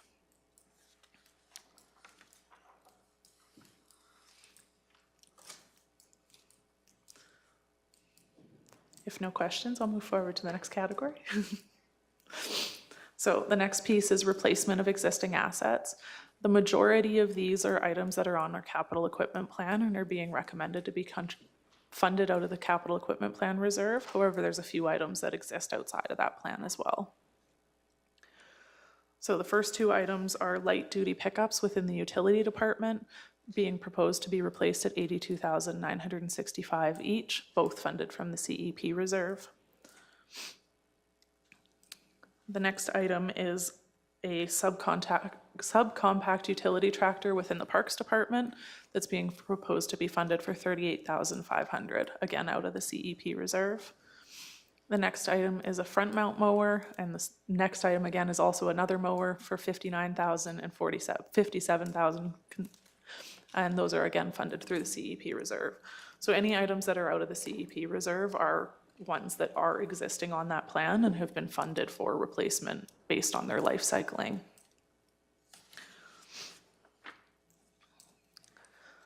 The next item is an informational sign replacement at Horseshoe Canyon for $9,900. This one's being recommended to be funded out of the Parks Reserve. The existing sign needs to be updated with new branding and such, so it's being proposed to be replaced. The next item is playground replacement, so that all of the playgrounds within Kneehill County are aging and are needing to be slotted for replacement over the next period of time. So the initial costs in 2024 relate to the replacement at Torrington, and the future costs relate to replacement of future ones in future years. Again, future costs aren't actually built into the 2024 budget and would not be in the 2024 budget approval. This one's recommended to be funded with $10,000 out of the Parks Reserve, and the remaining balance to come from community fundraising and community grant programs. The next item is IT capital plan purchases. So similar to the capital equipment plan reserve, these are ones. Just before, sorry, just catching up in my thinking process.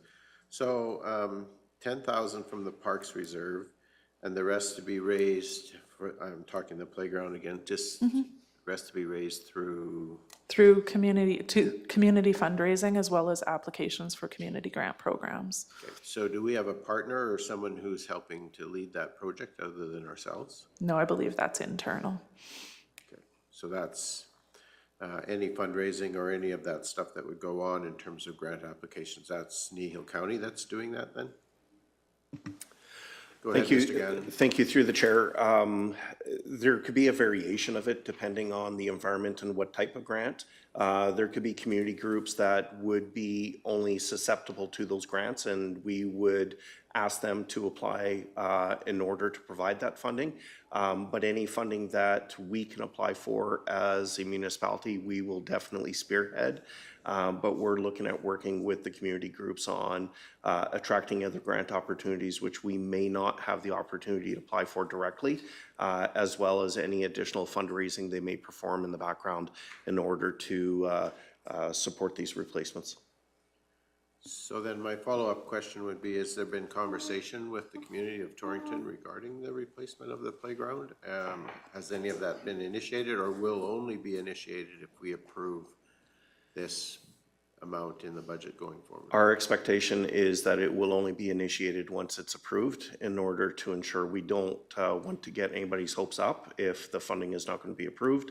We'll work in the background to any obstacles that we have in the process. We would be coming back to council for future discussion, but we're expecting that this has run in this format previously with success, so we're looking at duplicating that success. Okay, so then are we putting into our budget the total of the 33,000, or are we just putting the 10,000 in our budget? At this time, only the 10,000 is being put forward into our budget. Okay, so this project is conditional on the rest of the funding being... Absolutely. All right, thanks for that clarity. Through the chair. Councillor Benner. Playgrounds drive me crazy, especially with the mandated lifespan of a playground. We went from not being able to, you have metal anymore because the paint was coming off, or it's LED paint. We went to wood, and that, like, wood is no good. We're going back to plastic, but you know what I mean? It just drives me crazy. But I will say, yes, in the past, local communities, associations have worked with the county, and it worked really good, because I think they have a stake in it then too. So I think we should continue that and not put it out there that we're prepared to do the whole thing, because there are grants that only those associations can access. But yeah, playgrounds drive me crazy. The lifespan of them, like not the playground is great, but it's the lifespan of it. Should have At our age, playgrounds are just dangerous. Sorry, go ahead. Kate, the next item is the IT capital plan purchases. So similar to the capital equipment plan reserve, we have stated amounts that we contribute to the IT reserve within the core operating budget every year. So these purchases vary year to year depending on what items are up for replacement. So this is an item that would be pulling from the reserve to offset some of those contributions which have been historically made. The next one is the council room video wall. The video wall in council chambers is reaching the end of its useful life, so it's being proposed to be put forward for replacement before we run into any issues where it no longer functions as intended. This is also intended to be funded out of the IT reserve.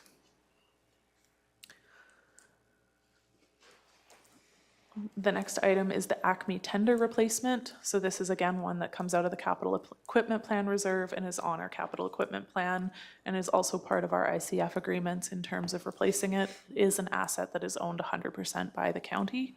So that's for $715,000 from the CEP reserve as well. The next item is the calcium applicator water truck.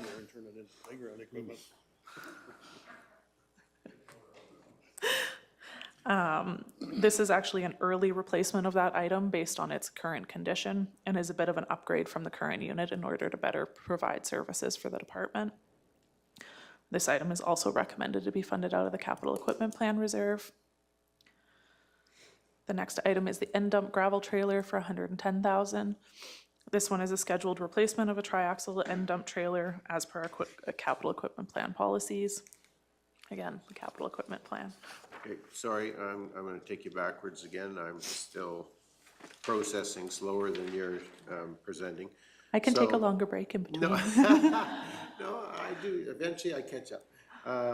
So you said that the calcium applicator in the water truck is an earlier than anticipated replacement. So my assumption would be is that we're seeing more deterioration of that because of the materials that we're putting through it.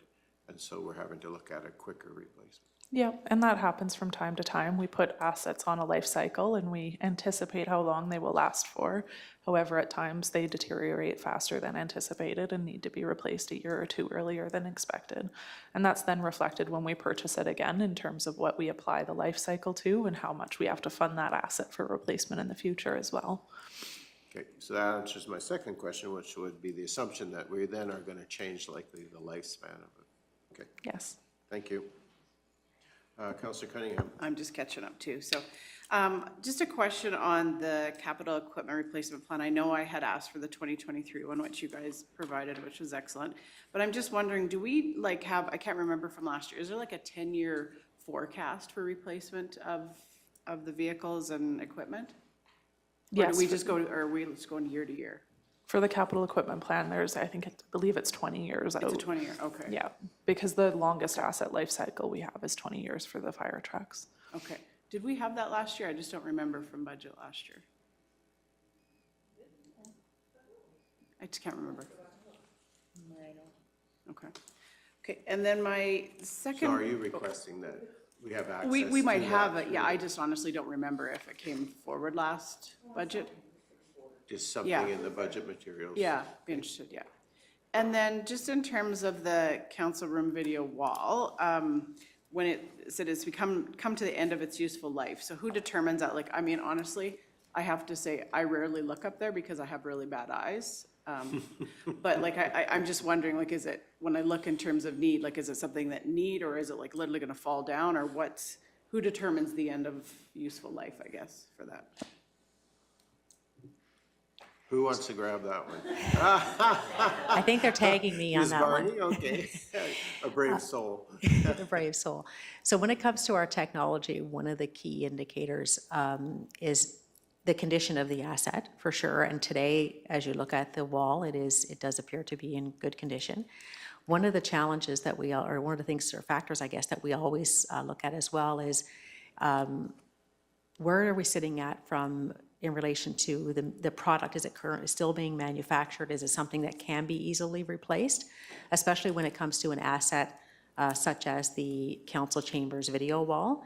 If we were to lose one of those screens right now, we do not have the ability to replace it, and it would require the full replacement of the entire wall, which would be hard to turn around in very short order.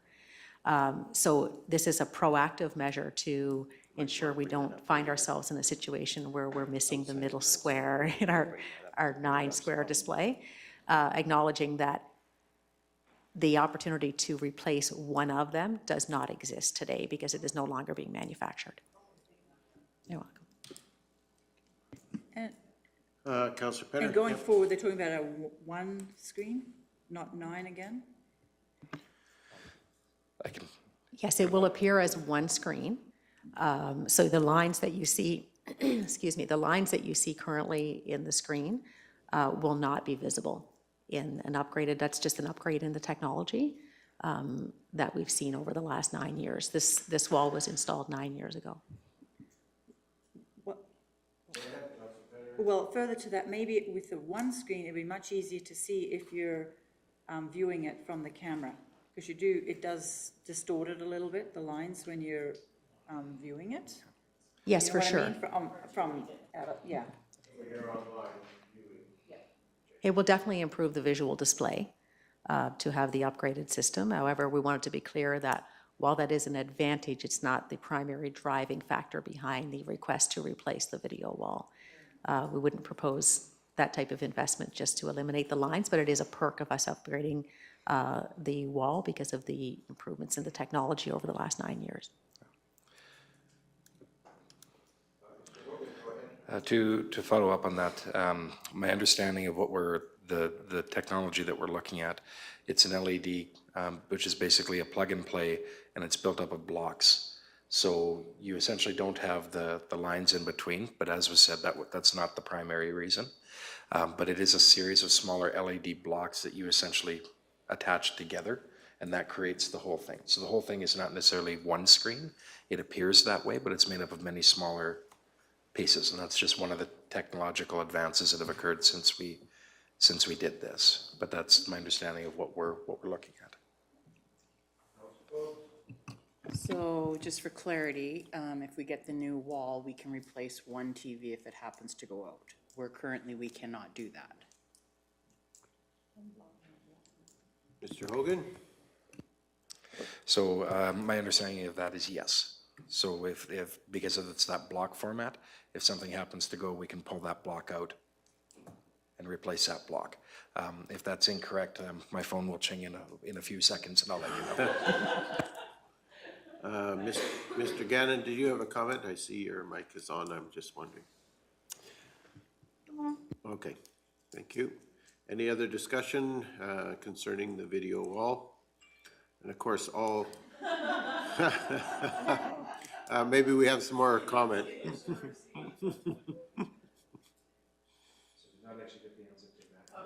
Okay.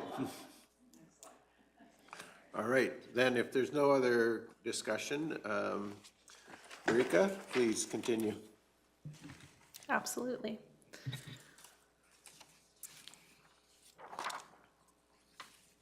Okay, the next item on here, so most of the next few items until we hit these bridge files, again, are all on the capital equipment plan reserve, or capital equipment plan.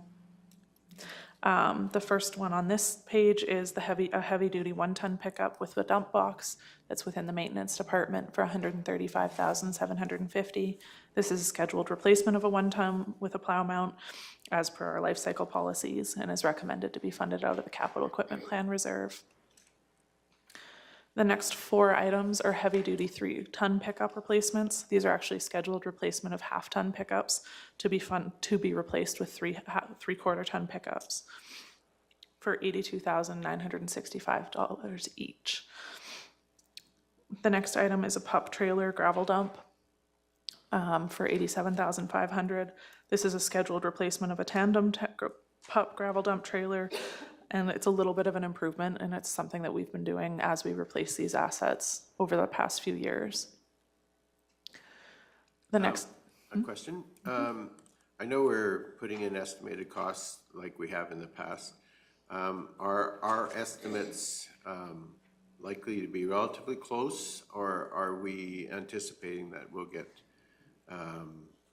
quotes coming back that are going to be higher like we have in the past? So are we anticipating that we've guesstimated high enough here, or are we anticipating that it'll come back to council with requests saying, well, we put it out for tender and guess what? So this is an item that we've identified has been a concern for the past little while with having to come back and ask for more funding.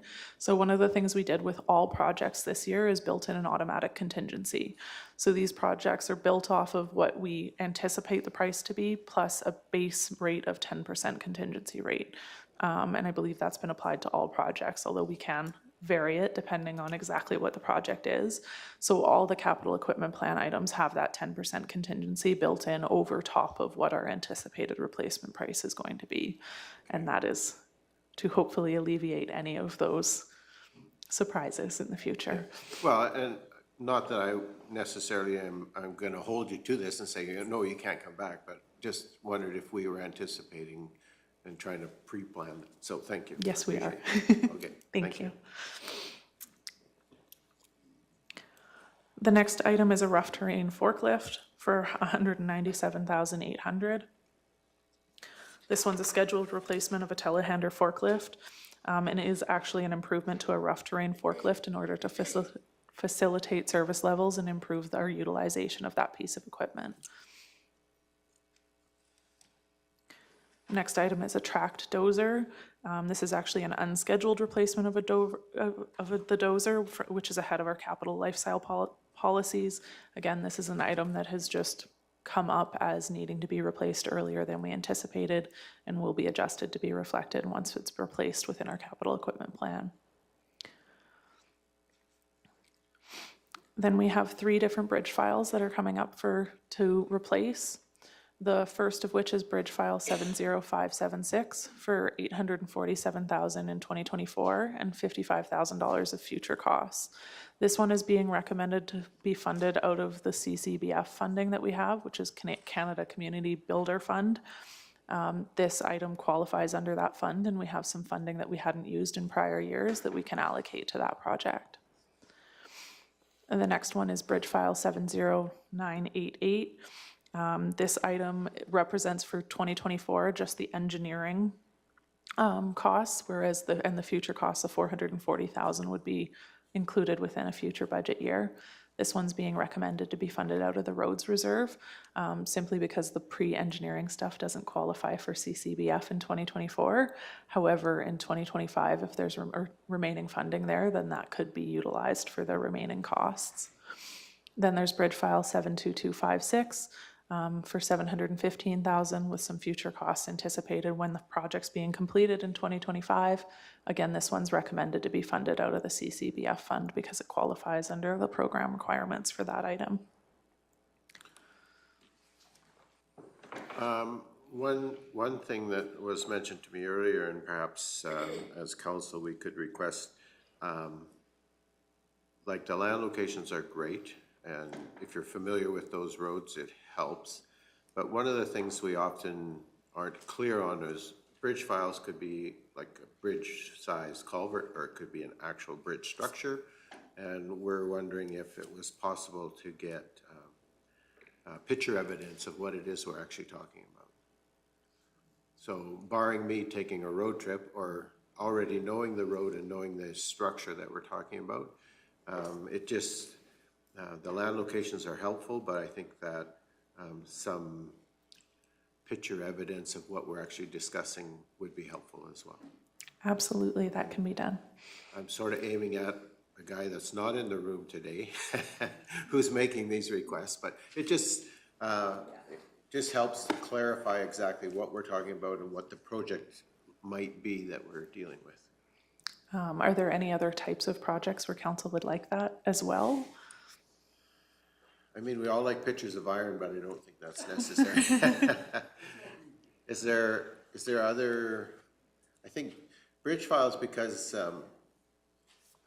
they are such a variety, right? We have little tiny bridges that seem to be about 6 feet long. We have culverts. We have multiple culverts that replace a bridge. We have bridges that are quite lengthy and require a number of spans to cross whatever we're crossing. And so it just helps to put it in perspective.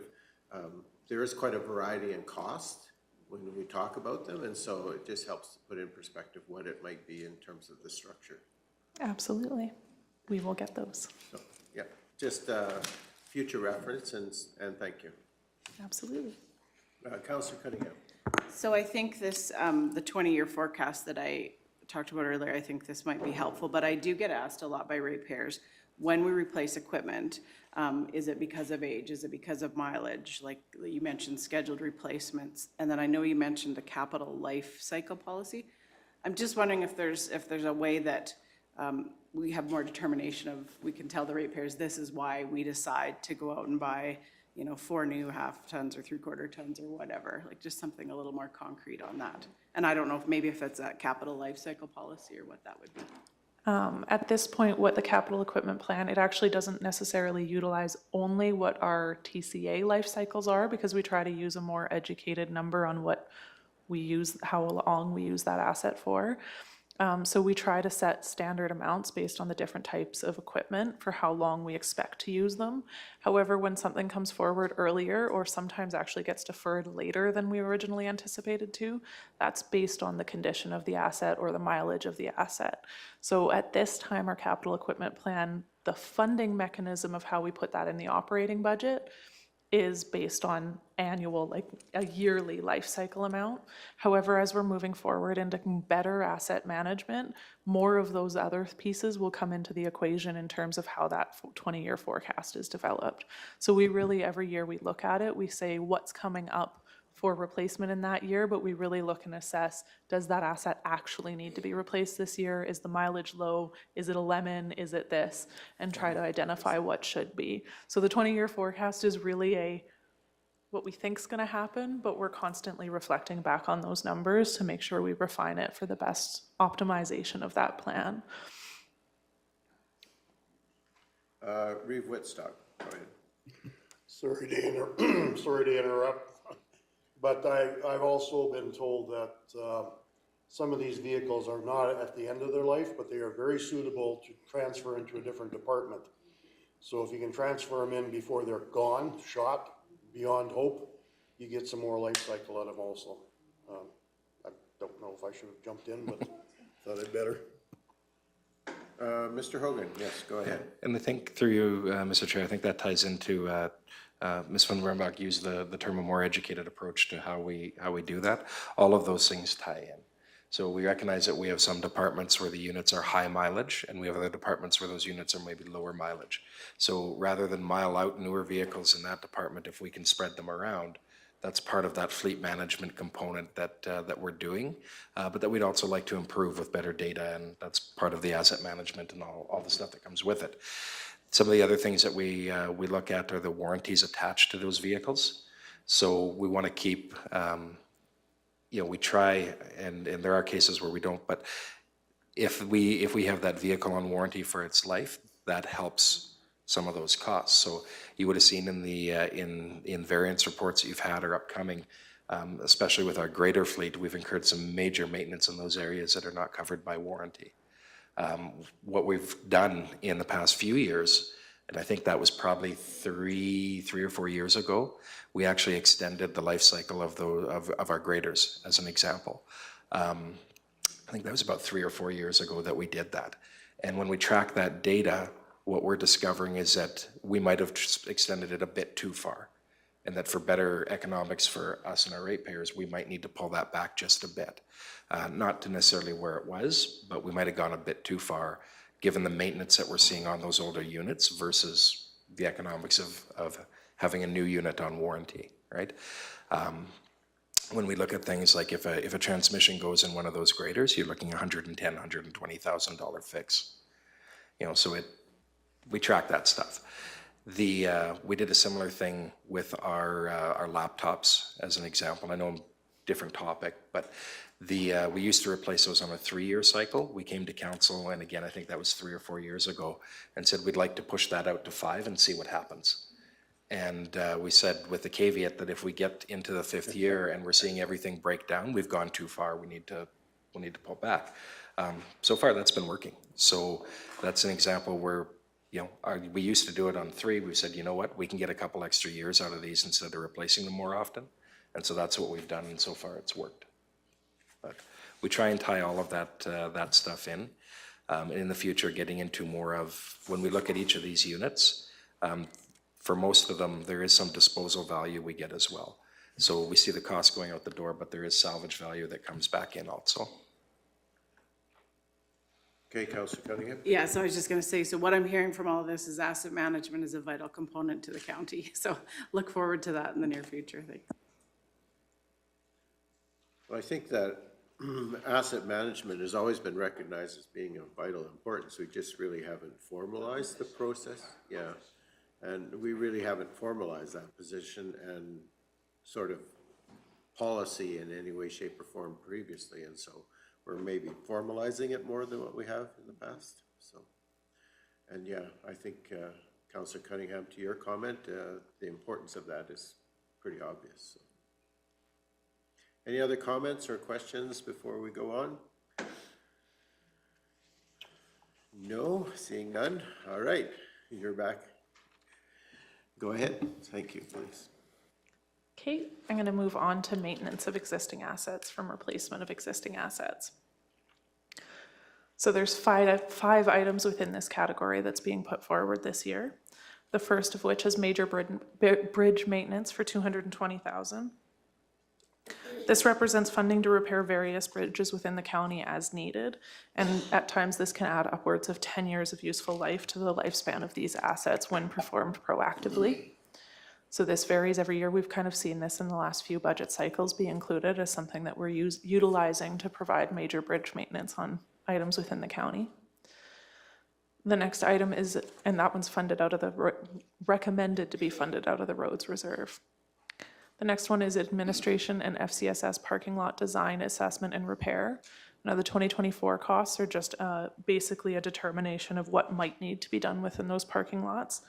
There's some issues with water drainage and such that's causing problems, especially at the FCSS building. So there's future costs of $330,000 that are being anticipated to be put forward, but again, that wouldn't be within the 2024 budget approval. and that one's being recommended to be funded out of the building reserve.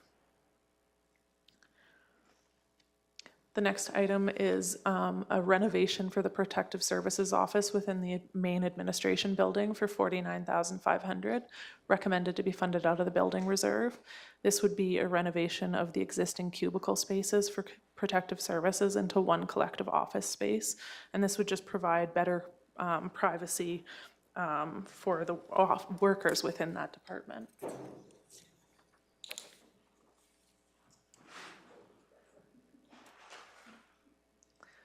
The next item is some renovations over at Public Works, which consists of a few different items, one of which is eaves trough replacement on the main Public Works shop building, lighting retrofits in some of the older shop yard buildings, and the removal of the elevator in the Public Works shop.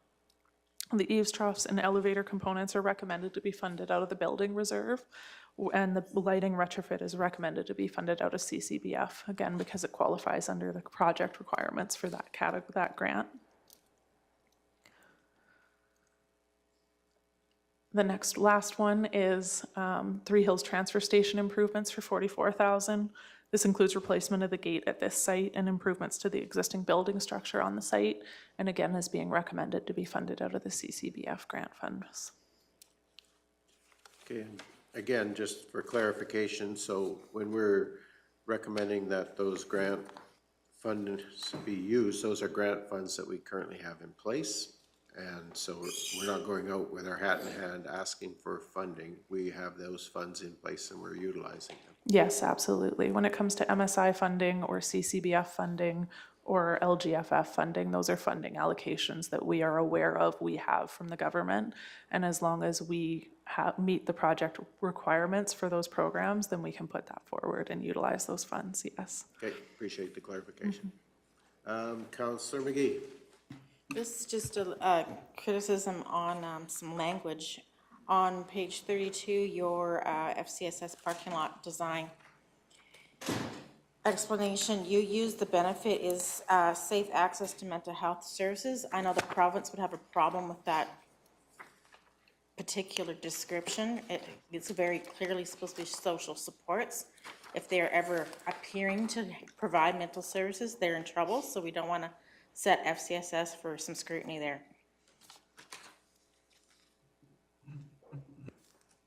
I will note that, thank you.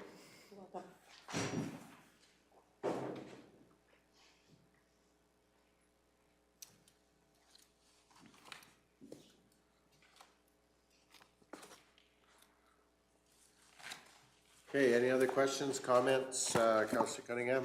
I'm just going to jump ahead on this because I know I'll get questions on this, but a little bit more discussion on the Public Works renovations. Could we just go through that a little bit more, because it is a fairly large ticket item?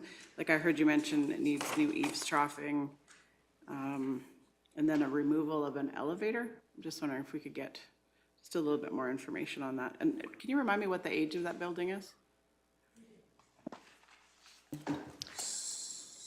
Who's tackling that question?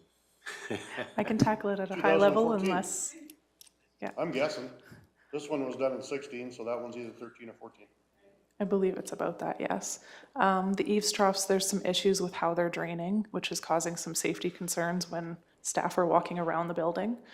And then the elevator itself has had numerous repairs that have had to be completed within the last few years. And it's not an item that is utilized. So the intent of removing it would be just to alleviate having to maintain those repairs. It wouldn't eliminate the shaft itself. So if there was ever a need for that elevator in the future, it could be replaced again. Yes. So it's not a mandated piece of, The elevator was an the elevator was an afterthought. There was no public, were supposed to be allowed in the public, or in the public workshop.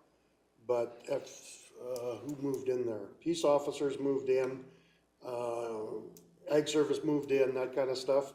So then it was accessible for public, so we put in an elevator. So it wasn't an ideal situation, but it had to meet the availability to go up to the second office by public. Now public isn't allowed in there, so it's no longer, okay, public isn't allowed on the second floor. So now it is not required. is my thinking. Am I correct? Second. Okay, Mr. Hogan, if you want to amplify that, and then back to you, Councillor Cunningham. Through Mr. Chair, it's essentially correct, so it's not required that we have it in there. It was experiencing constant breakdowns and stuff like that, so we did get to the point where we said, rather than continuing to put money in to fix it, let's just see how we get along without it and not spend the money, and we've gotten along without it just fine. And so what we're saying is, rather than spend the money to continually upkeep and fix it, we can repurpose that space either through decommissioning the elevator or replacing it with storage space. Right now, it's just basically sitting there closed off and has been for a year and a half with really no negative impact. Councillor Cunningham. Okay, and I'm no expert on this, but I just wanted to make sure there's no requirements or mandates that the building is accessible, because at times there could be an employee that has a disability, and I just wasn't sure if there's a mandated component of that to make sure there is ability for someone to access that second floor. Yeah, so through Mr. Chair, right now, no. If we did have an employee that had any sort of disability, then we'd have to do some sort of accommodation to that, whether that was the elevator or changing the work site, those sort of options. If we ever did reopen that building to the public, then we might find a different set of standards that we would have to meet. Rough terrain forklift. Yeah. Okay, any further questions, clarification on maintenance of existing assets? If not, are we prepared to move on then to new assets? Mr. Hogan. Through Mr. Chair, one thing I'll just jump in before we get on to our next one. I have confirmed the information I gave you about the video wall was correct. So it is more of a plug and play block system that we'll have spares for that are available. So I just wanted to confirm that. Okay, and looking at the clock, I'm going to give us a 10-minute Can I recess. just make one comment? Go ahead, question first. This just made me think of it, and it's nothing to do with this here, but just so that for the knowledge, to do with the salt shop here. It came to our attention through Drumheller with the environmental disaster, as to say, so it's just something to keep in the back of the mind to make sure all our salt sheds are on cement slabs and stuff like that. So it is an expense, but just to identify them going forward here. Drumheller has a major expense because of their salt shed. Okay, thank you. All right, so I'm going to say we're in recess to 11:15, so that gives you a chance.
Okay, it is, I'm gonna say it's 11:15, although it's 6 seconds away. It's 11:15, I'll call the meeting back to order.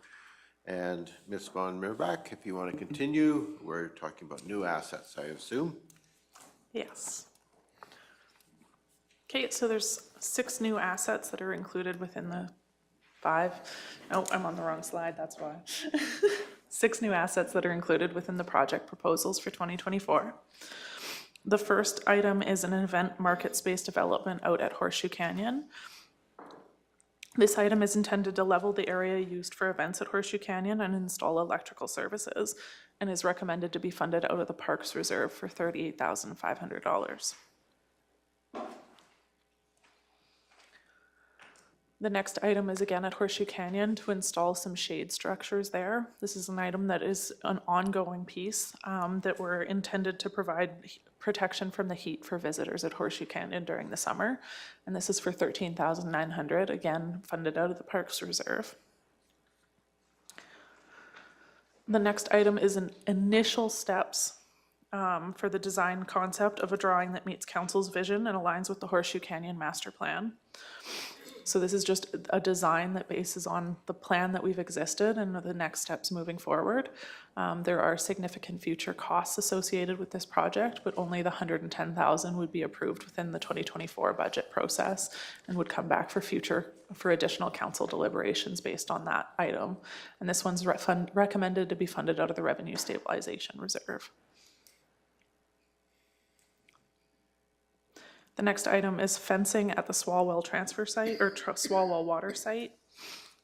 This is recommended to be funded out of the Water Reserve for $44,000 and is intended to protect those sites. And then there's additional fencing at the Wimborne and Linden Towers. Again, those 2 towers are actually not fenced currently. And so this is being proposed to put forward just for security measures at those sites and is recommended to be funded out of the Building Capital Replacement Reserve. And then the last item within this category is an addition to our burn structure training center at the Trochu Fire Hall, which will allow additional training for firefighters in the area. And this item is recommended to be funded out of the CCBF grant funding. Councillor Penner. A quick question on the Swalwell site fencing for the water. And I'm sure that the homework's been done or whatever. Is there enough room to put the fence up in order to keep the bulk station? Because it's a very tight little corridor you go around there. We're not having to acquire more land or anything, are we, or knock down the baseball diamond or anything? Because it's a tight little,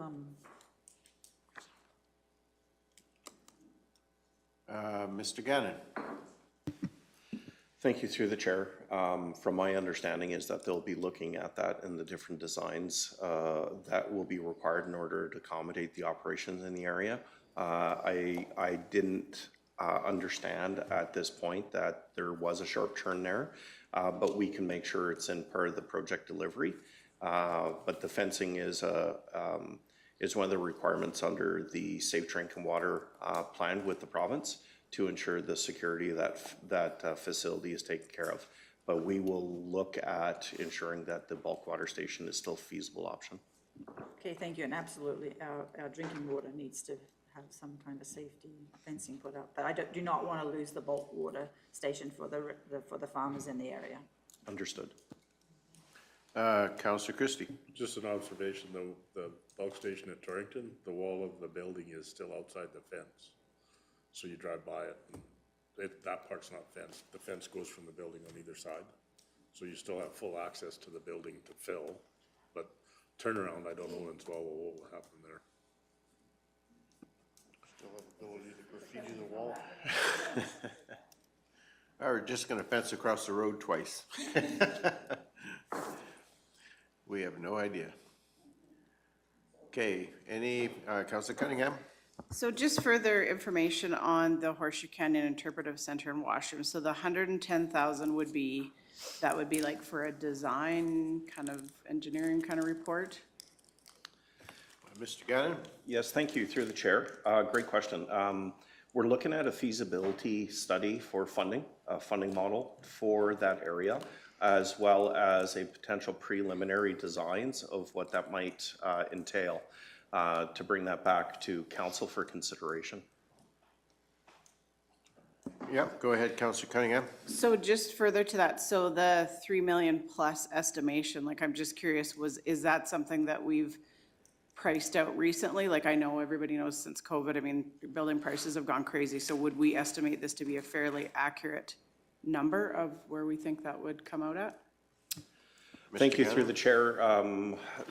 That all depends on the design that's chosen. We're going to be trying to provide multiple options. We could be way off the mark, to be honest. I've seen them go upwards of $25 million, depending on the interpretive center you want to do and the type of design you want to go for.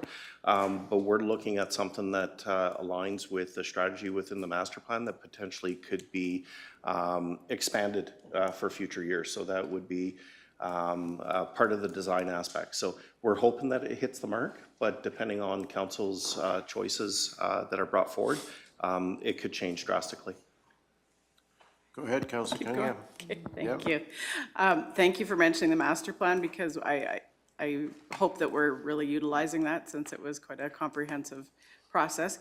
Probably something that nobody can answer, but do we know, or do we think there's going to be any provincial funding coming forward for this type of project?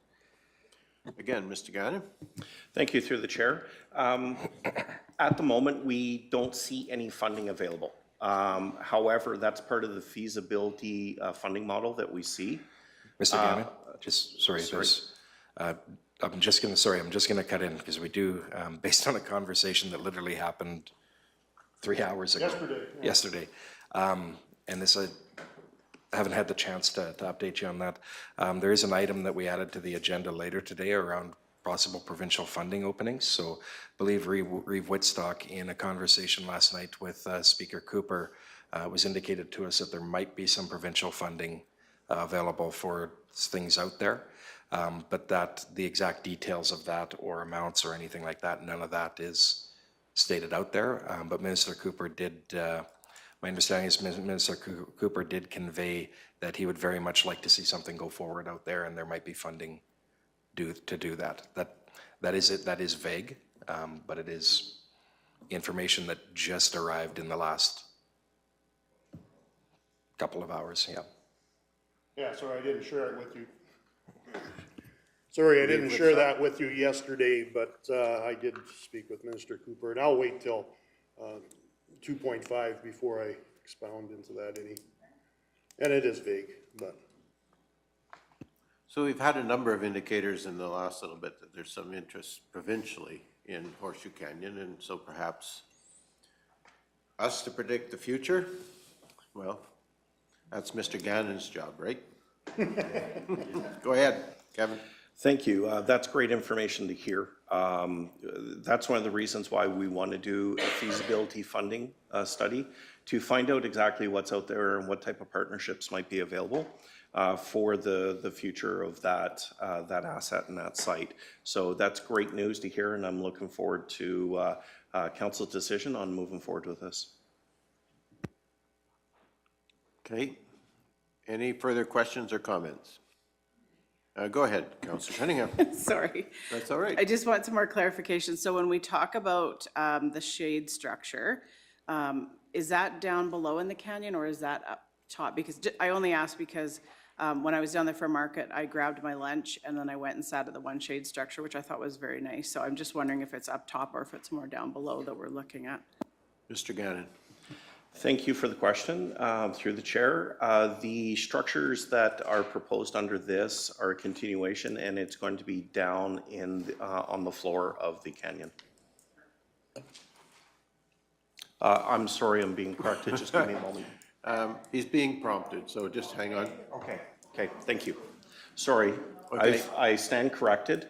The structure that was done recently is down into the canyon. This one's going to be above the canyon. So there was a structure that was done below. Okay, so the funding that's being proposed here would be for a structure that would be on the top of, in the visitor landing area. Correct. Okay, Counselor Cunningham. So I mean, I'd have to go out there because I'm very visual, but just because I sat underneath that one, so would it just be off to the other side, or where would it be in relation to the current one? Sorry, I'm just trying to get. So we have supplemental information, so welcome. Hi, Council. Sorry, I just thought I'd jump in here instead of having Kevin go back and forth. So this would be for 2 additional structures. We've already placed 2 into the, one in the canyon, one at the top of the box stairs. This would be for one over by the, close to where the market was, and then one over on the opposite side at the top trail. These aren't the picnic shelters, which I think you may be referencing. These are smaller shade structures that will have a bench involved and will just be for, you know, a couple of people to sit and take a break. The 2 that we do have out there are incomplete so far. We've managed to install them and they just need some finishing work, but yeah, that is what those would be for. Okay, thank you for that clarity. Any further questions? Go ahead, Counselor Cunningham. I swear this is the last one, but I know I'm gonna get asked these questions, so I'm getting ahead of it. So just a little bit more detail on the event market space. Again, because I was down there, it's really familiar in my head. I'm just wondering what it is, kind of the vision is for that event and market space. Mr. Gannon. Thank you. With regards to this, this proposal, there's going to be a bigger RFD that will be coming to council shortly on the Growing Kneehill event. What this space development is to provide power to where the market was, to have future markets in that area and potentially create that as a meeting market space on a scheduled basis, as well as provide power to the site where the long table was for events and for future events if we choose to go there, but also for potential rental opportunities if individuals need power as well. So we're talking some infrastructure development to potentially facilitate additional activity there. Correct. Yeah, go ahead, Councilor Cunningham. Yeah, light, okay. So but there is power down there currently, right? We're just gonna add to it, or how will that change? Because I'm just thinking there is. Go ahead, Mr. Gannon. No Through power? the chair, there's a direct line there, would be running power from that line that is currently on the property boundary underground with outlets there to a main panel that we can turn on and turn off as we require. Okay. Any further questions? I just wanted to Councillor McGee. highlight that both the shade structures and the washroom interpretive center are recommendations out of both the task force group and out of the master plan. Okay. Thank you for that. Any further comment?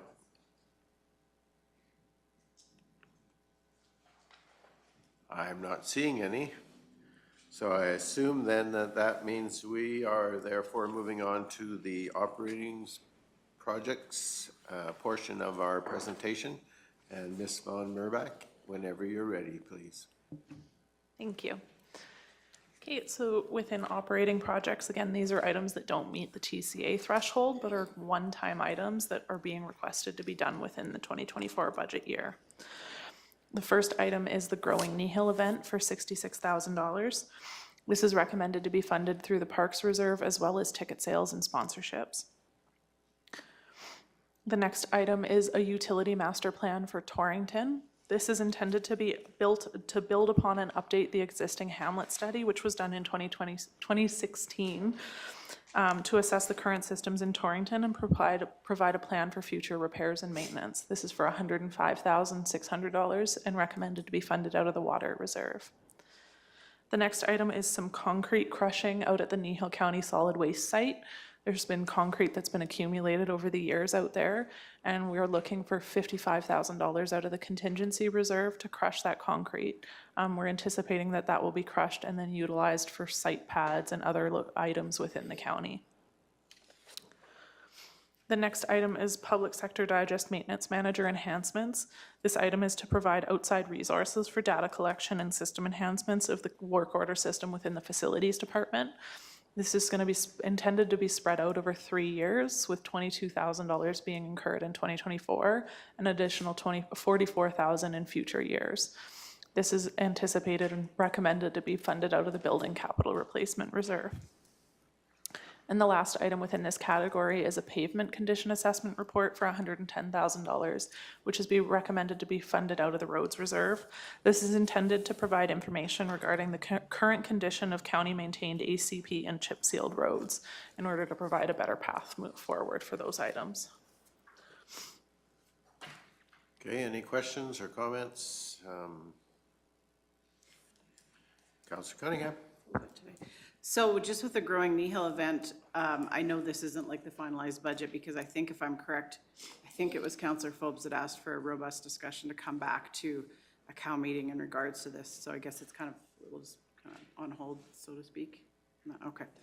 Okay, and then we have so many assessment reports that come to us, so I get a little kind of mixed up what we've done. I think we did we had a road assessment report done recently. But in terms of the pavement one, when's the last time this was done? Mr. Hogan? We would have to, through you, Mr. Chair, we'd have to confirm the answer on that. I'm not sure if this has been done anytime recently or at all. So I think part of this, the pavement condition assessment report, is for us to do some engineering on some of our paved structures and reassess what ban levels and things like that they can withhold. So if we're banning a road, if the pavement's in really good shape and the foundation of that road or the base is good as well, we might be able to get away with not banning it as much as we have in the past, right? So it's just really getting an update on some of that stuff. We'll have to confirm that once our director is back, but I'm not sure if we've done that before. I know there was some conversation about load studies on those two new surfaces, the Hasty and Gore pavement. Again, Mr. Gannon, do you have a comment? Sorry. No, that's all right. Councillor McGee? Just further to Councillor Cunningham's comment about having a more robust discussion around Growing Kneehill event. Is that something scheduled for the upcoming COW? Because I really would like to see that done before we make any budget deliberation. Again, Mr. Gannon? Thank you, through the chair. We're looking at bringing that in November for discussion. Okay.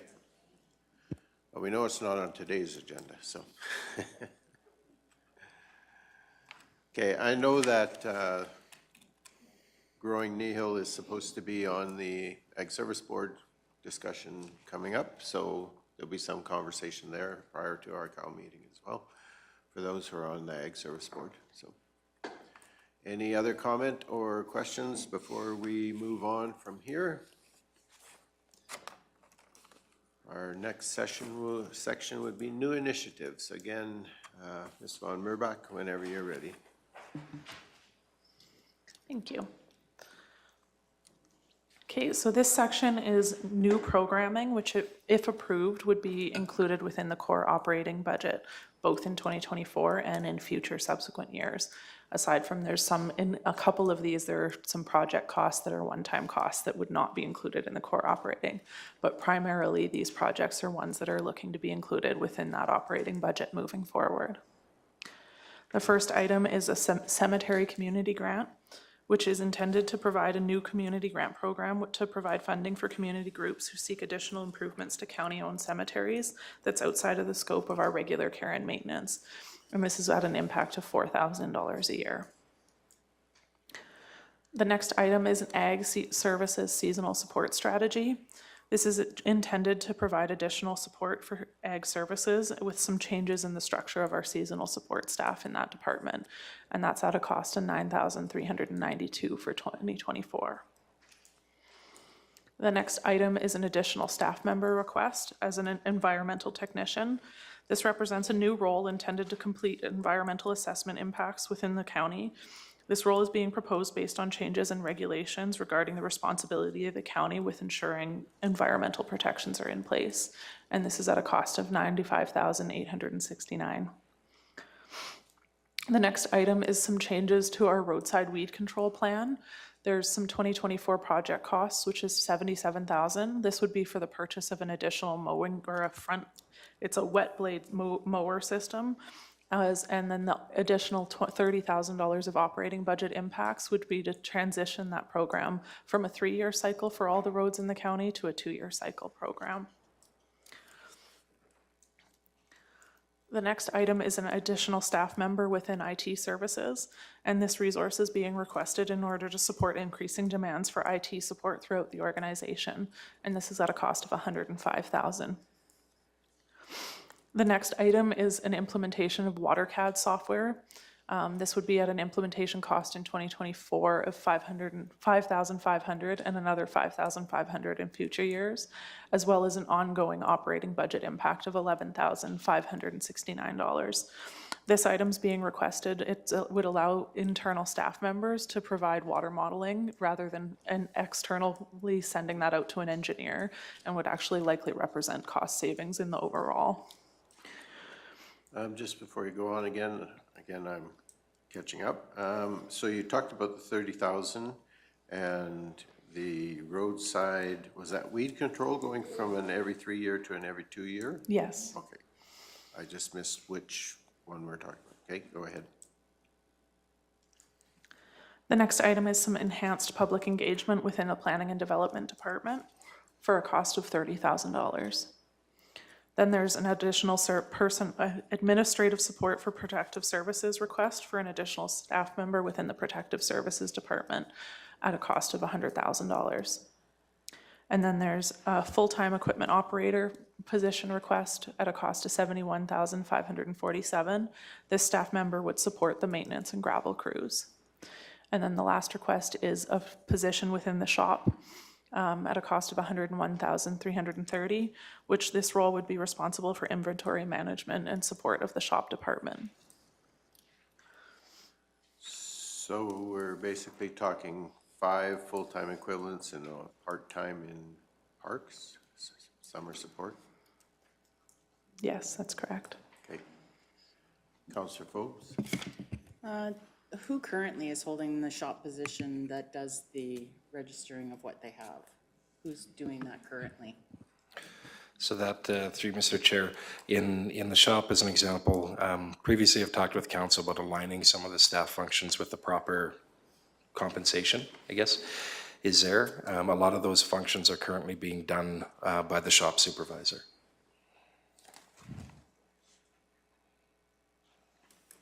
Other questions? Councillor Cunningham. So just curious, in terms of the wages that come forward, how do you determine the number for that?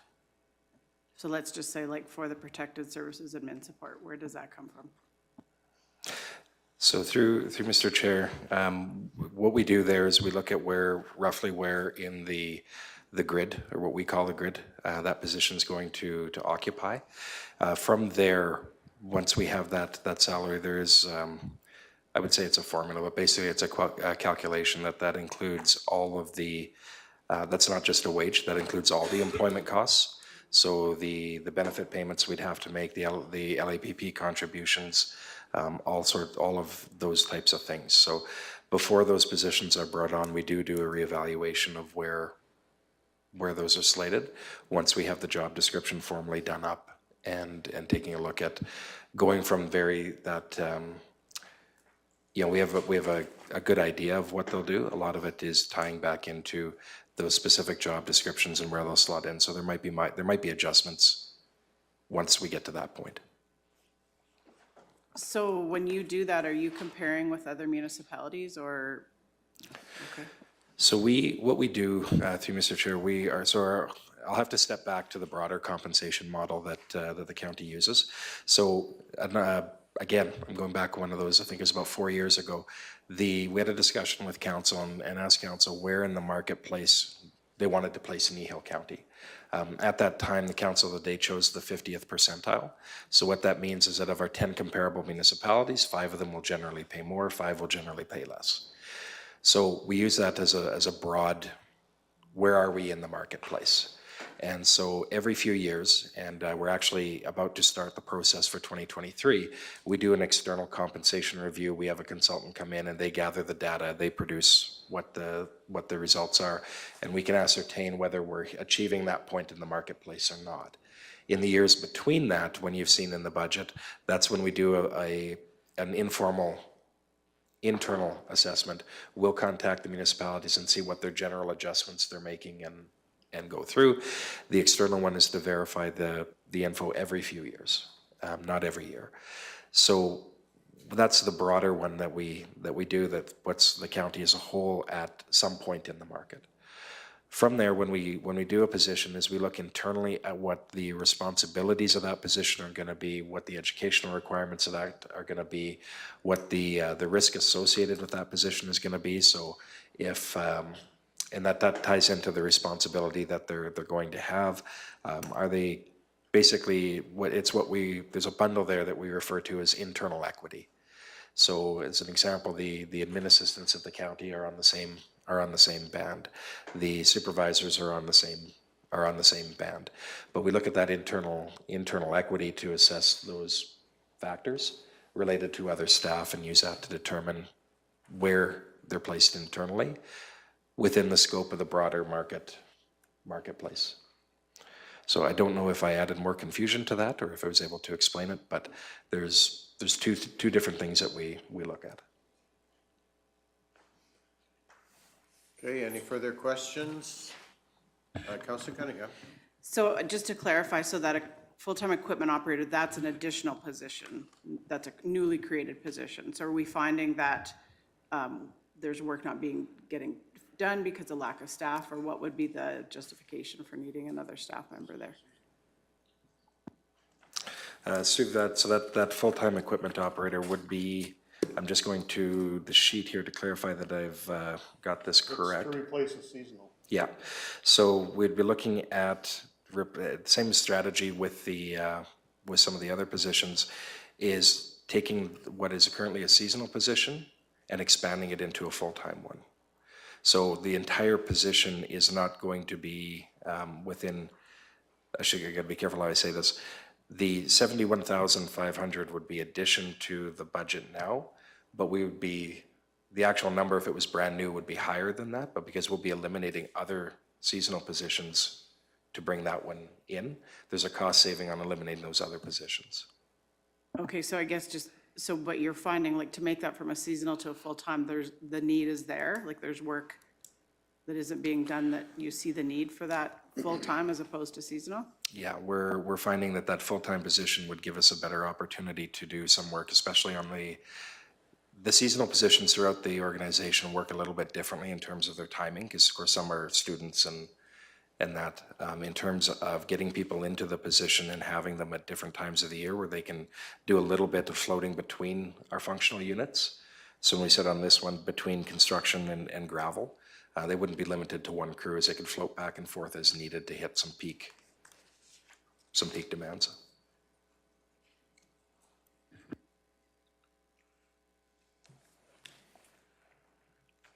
Okay, any other questions? In the package of materials you provided, there is a little more detail on some of this, which we didn't have in the cow package, so that's good. Councillor Cunningham? Is that information available to the public? Like, is it on, like if they had questions or wanted that more robust description like you just mentioned, is that I'm available not to them? sure. Is the supplemental material that's in the back of the book that we received today, is that available for? Yes, it was. Yeah.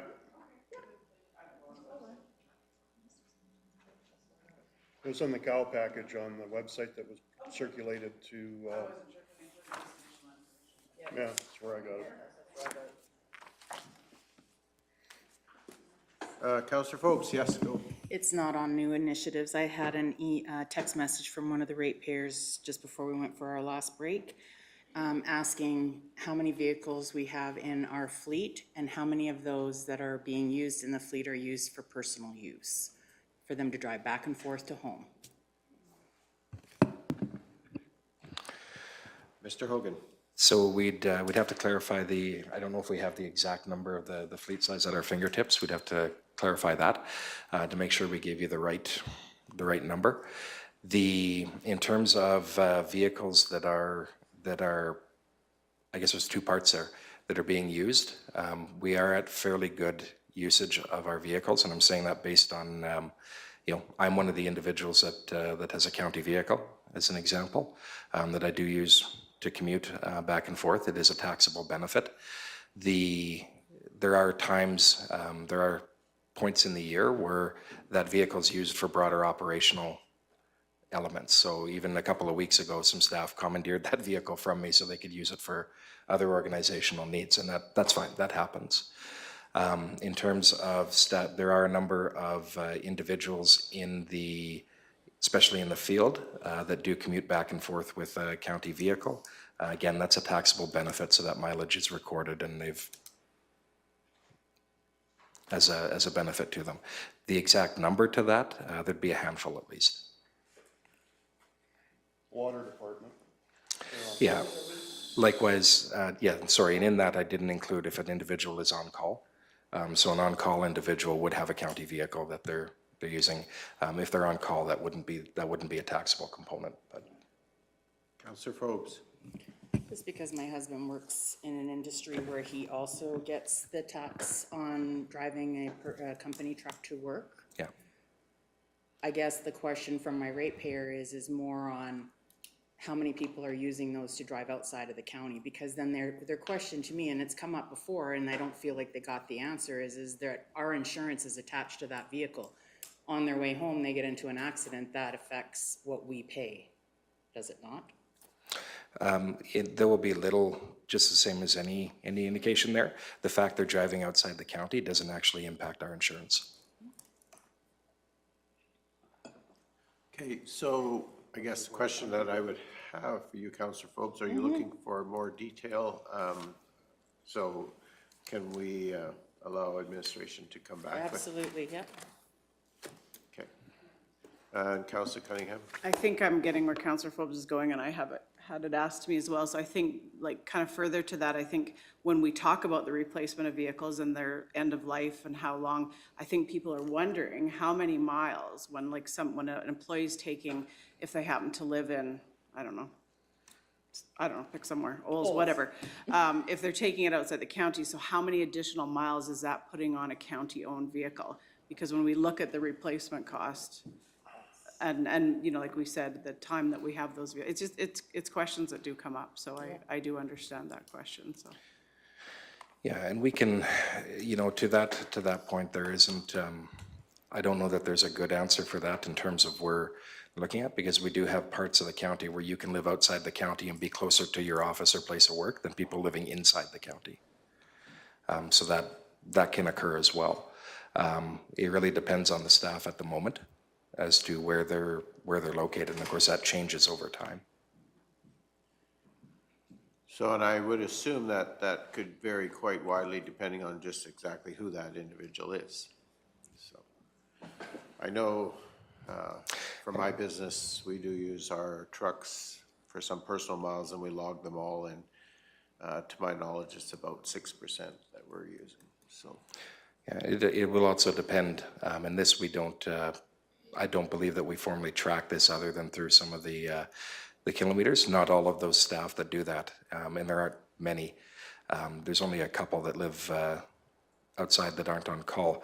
But the staff that do that don't always utilize those trucks to go back and forth too. So I know we've got an individual in our transportation department that utilizes his own vehicle quite often to go to and from work. Okay. Any other questions, comments? Okay, I guess we're back to you, Ms. Barney and Ms. Von Merbach. Any additional information you're wanting to bring forward this morning?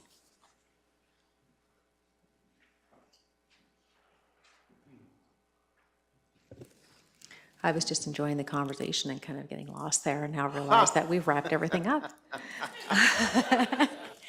Is there a summary to all of this? So I just want to take the opportunity to thank council for allowing us the opportunity to present to you the initial phase of the 2024 budget discussions this year. Thank you for your engagement and your questions. We appreciate that. We've captured the questions that you presented to us, and we will be actively working to bring responses back on items that we have not yet provided responses to.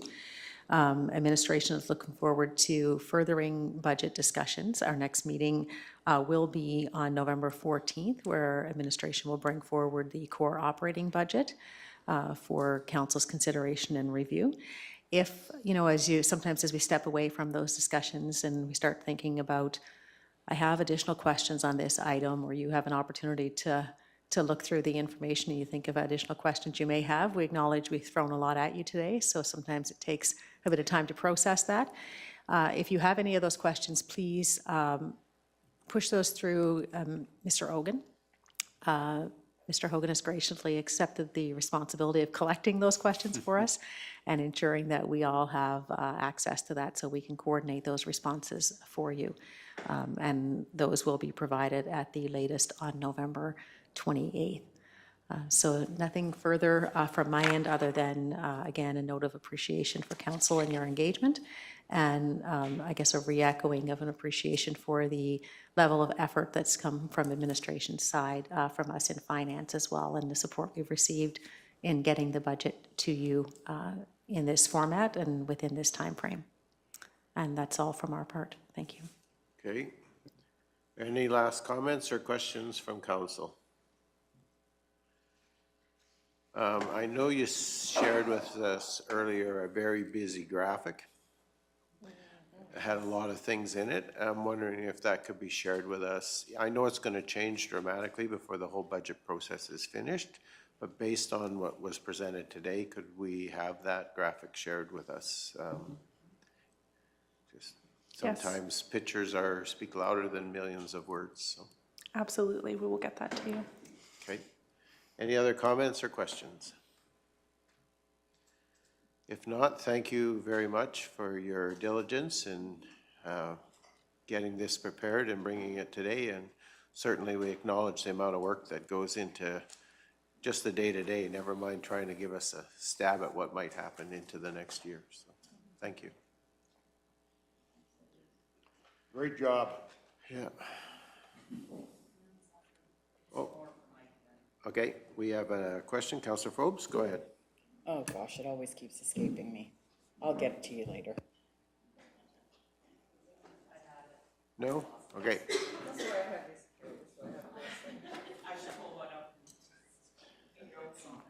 Okay, so if there's no other questions or comments, we do have a motion that we need to make just to receive the setting the stage presentation for information. Anyone care to make that motion? Councillor Cunningham, thank you. I'll move that the Committee of the Whole receive for information the setting the stage presentation. With our thanks. All right. All in favor? And that is carried unanimously. We look forward to more discussion. Thank you.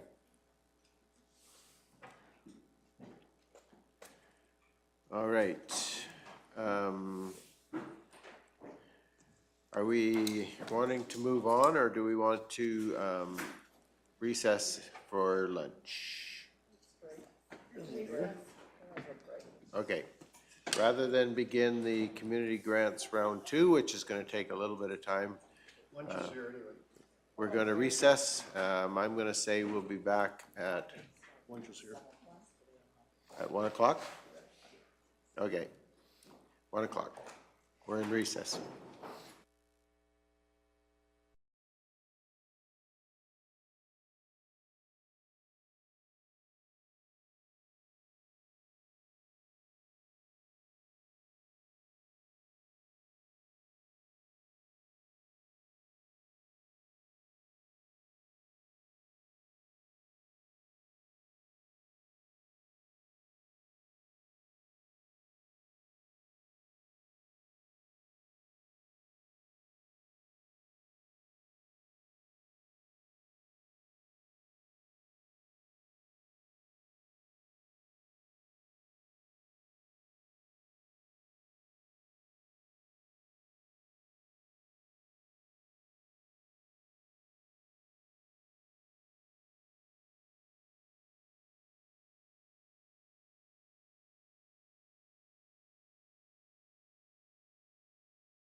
Okay, it's 1 o'clock, and I'll call the Committee of the Whole meeting back to order. And our next order of business is 2.3, which is Community Grants Round 2. And I assume, Ms. Vanderpool, you're taking this? Yes, I am. Good afternoon, Council and Chairman. Today I bring you agenda number 2.3, Round 2 Community Grants. Round 2 Community Grant application deadline was on October 4th, 2023. There are a total of 6 eligible applications received, and the total amount requested for Round 2 is $16,710. And each year we budget $50,000 for this grant program, which has 2 rounds of applications annually. Back in January, Council awarded the Trochu Lions Club $17,500, and back in March we distributed $17,778. So therefore, the balance remaining today for Round 2 is $14,722. Mr. Chairman, would you like me to read through all the applications? And as I review them, Council can ask questions?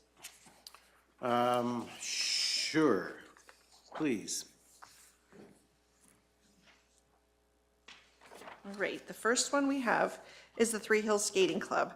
The total project amount is $2,340, and the amount they are requesting is $1,170.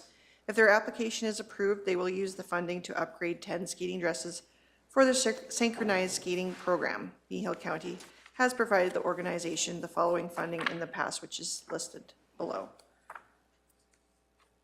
Was there any questions on this?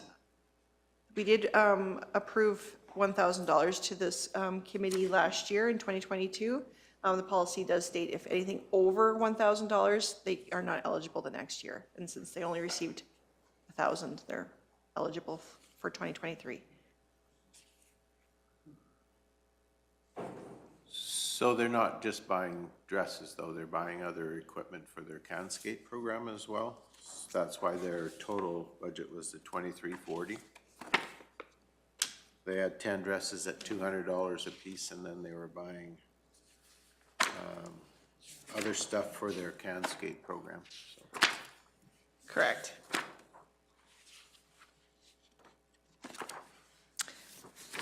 So want me to continue on to the next application? I think so. I don't All right. see any questions there. Yeah, we have the Huxley Community Association. The total project amount is $2,500, and the amount they are requesting is $1,250. If their application is approved, they will use the funding to replace the taps and toilets at the Huxley Community Center. Kneehill County has provided this organization funding in the past, listed below. In 2023, the county did provide the Huxley Community Association $10,000 from council contingency to assist in repairing their roof. Any questions? Just a quick, Councillor Penner, yes. to go back up a bit. Oh, sure. Councillor. Sorry. In 2020, to replace all toilets and taps in the curling rinks. So that was just on the curling rinks Yeah. back then. Okay. All right, I think you're free to continue then. For sure. The next application is from the Acme Play School Association. The total project amount is $985, and the amount they are requesting is $490. If their application is approved, they will use the funding to improve the reading center at the play school. The county has not provided this nonprofit organization funding in the past.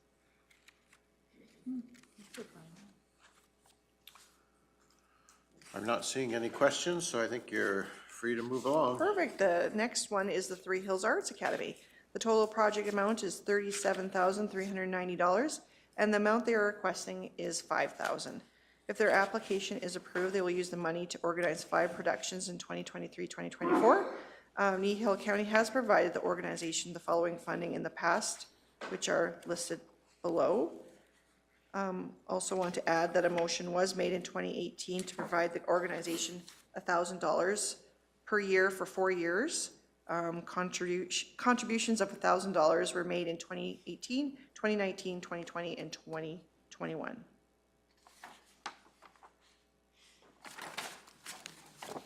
Still not seeing any questions, so I think you're good. The next application is the Three Hills Golf Club. The total project amount is $7,600, and the amount they are requesting is $3,800. If their application is approved, they will use the funding to replace irrigation heads. Kneehill County has provided the organization funding in the past and are listed below.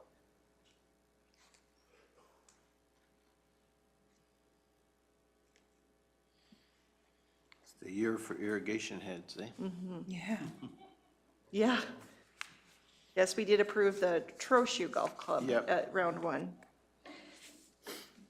The next application, if there's no questions with that one, is the Torrington Tourism Action Society.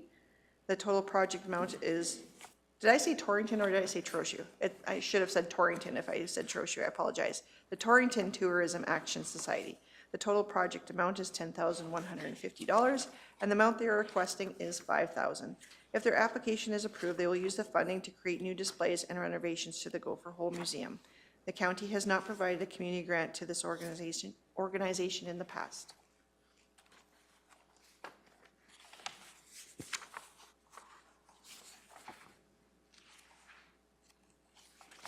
All right, I'm not seeing any questions. So is the plan we'd use our normal process then to poll council to determine? Yep, that is correct. And if you have the majority of what we've done in the past is that if the majority approve the application, then the application goes through. So our process basically is a yes or no? Yes, but I also want to bring to your attention that we do have $16,710 of requested funds, and we only have 14,000. Where's my? Yep, we have a deficit. $14,722 left in funding. Okay, before we go any farther, Councillor Forbes. The drama group, the money that they're requesting is just to put on their production. It's not for a tangible product, right? It's not for lights or stage equipment or any of that. It's for them to put these shows on? It is to put the shows on, but they could use it as for tangible things like displays for their production company. They don't really iterate or what they're going to use it for, but they could use them as capital, like for their staging, costumes.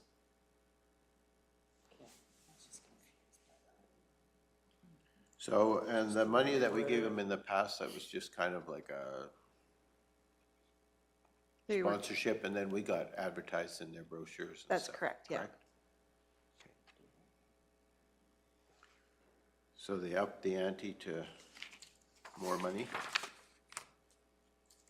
Any further questions? So I guess if we approved all of these, we will have gone over what's left, but we have money in other grants that could be used, or would we be looking at council contingency to fulfill the $2,000 approximately if we're short?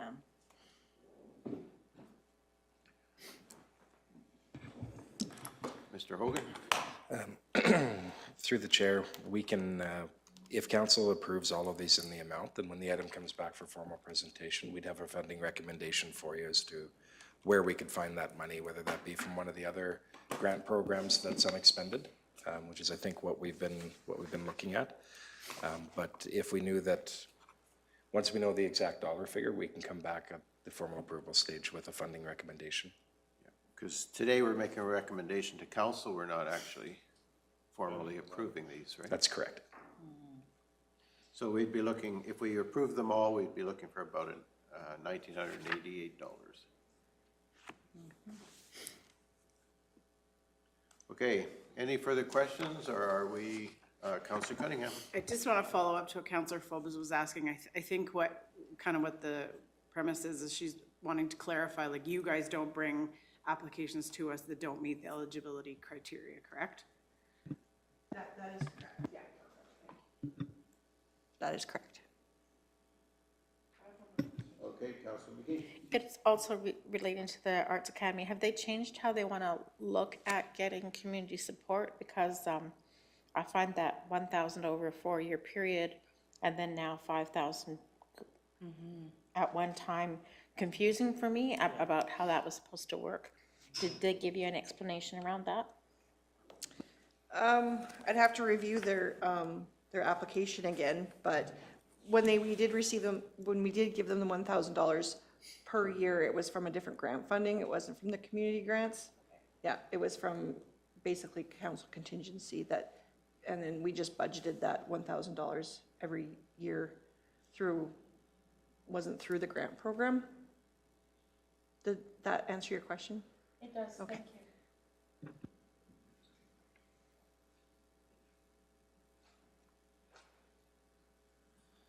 Okay, are there any other questions? Councillor Forbes, you have your microphone on? Okay.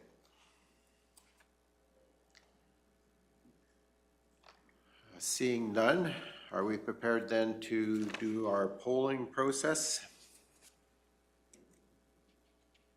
Okay, then we'll do that. Carolyn, you're ready? I'm so ready. Well, I'm so glad to hear that.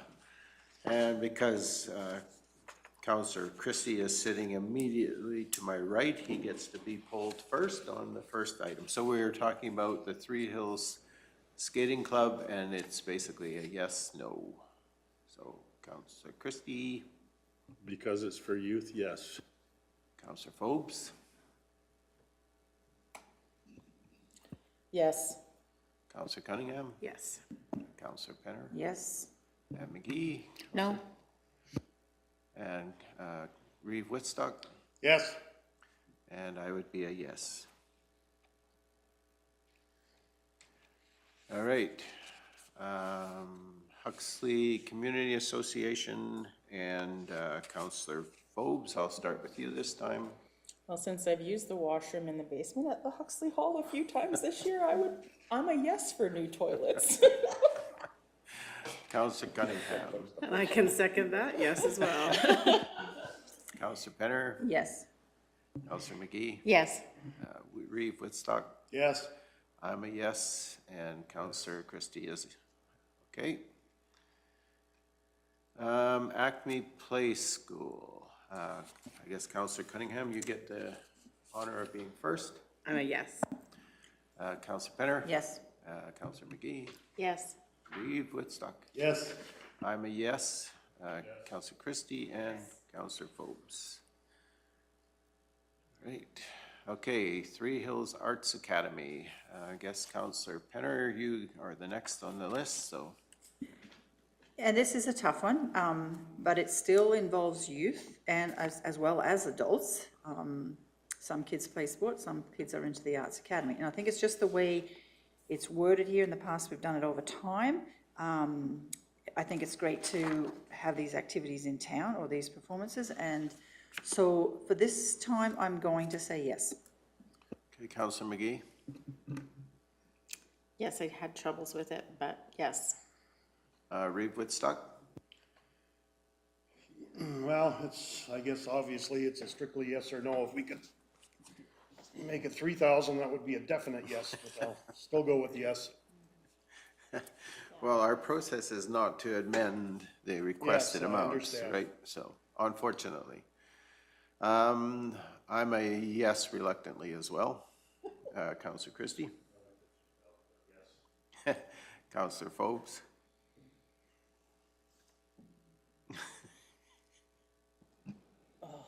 Gosh, I'm reluctant as well. I'm a no on this one. And Councillor Cunningham? I'm with the rest. The three would have been good, but I do know, like you said, the youth are involved, and I do know that they draw from a lot of our different communities, so I'm a yes. All right. So then we're on to the Three Hills Golf Club, and Councillor McGee, you get to be the first to weigh in. Yes. Reeve Whitstock? Yes. I'm a yes. Councillor Christie? Councillor Forbes? Councillor Cunningham? Yes. And Councillor Penner? Yes. All right.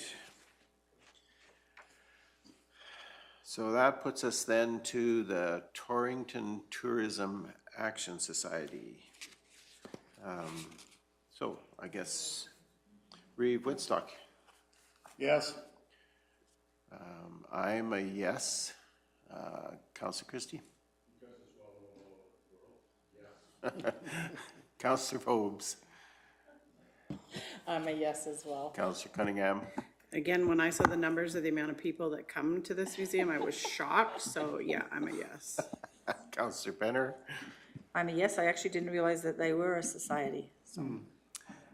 And Councillor McGee? Yes. It's amazing how far people will come to see gophers. Richardson ground squirrels, I guess. One part of our program, we talk about eliminating Richardson ground squirrels.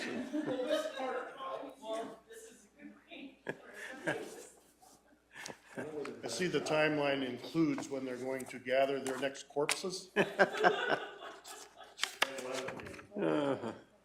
a little fun with it. Anyway, I guess what we've done is we've approved all of the ones that came. So we will be looking for a recommendation to council now to recommend funding for the organizations that are listed here. And then I'm assuming administration will come back to help us understand how we're gonna find the $1,988. So would someone care to make the motion that we recommend to council to approve Three Hills Skating Club, Huxley Community Association, Acme Play School Association, Three Hills Arts Academy, Three Hills Golf Club, and the Torrington Tourism Action Society? Okay, thank you, Councillor Christie. And the amounts are there.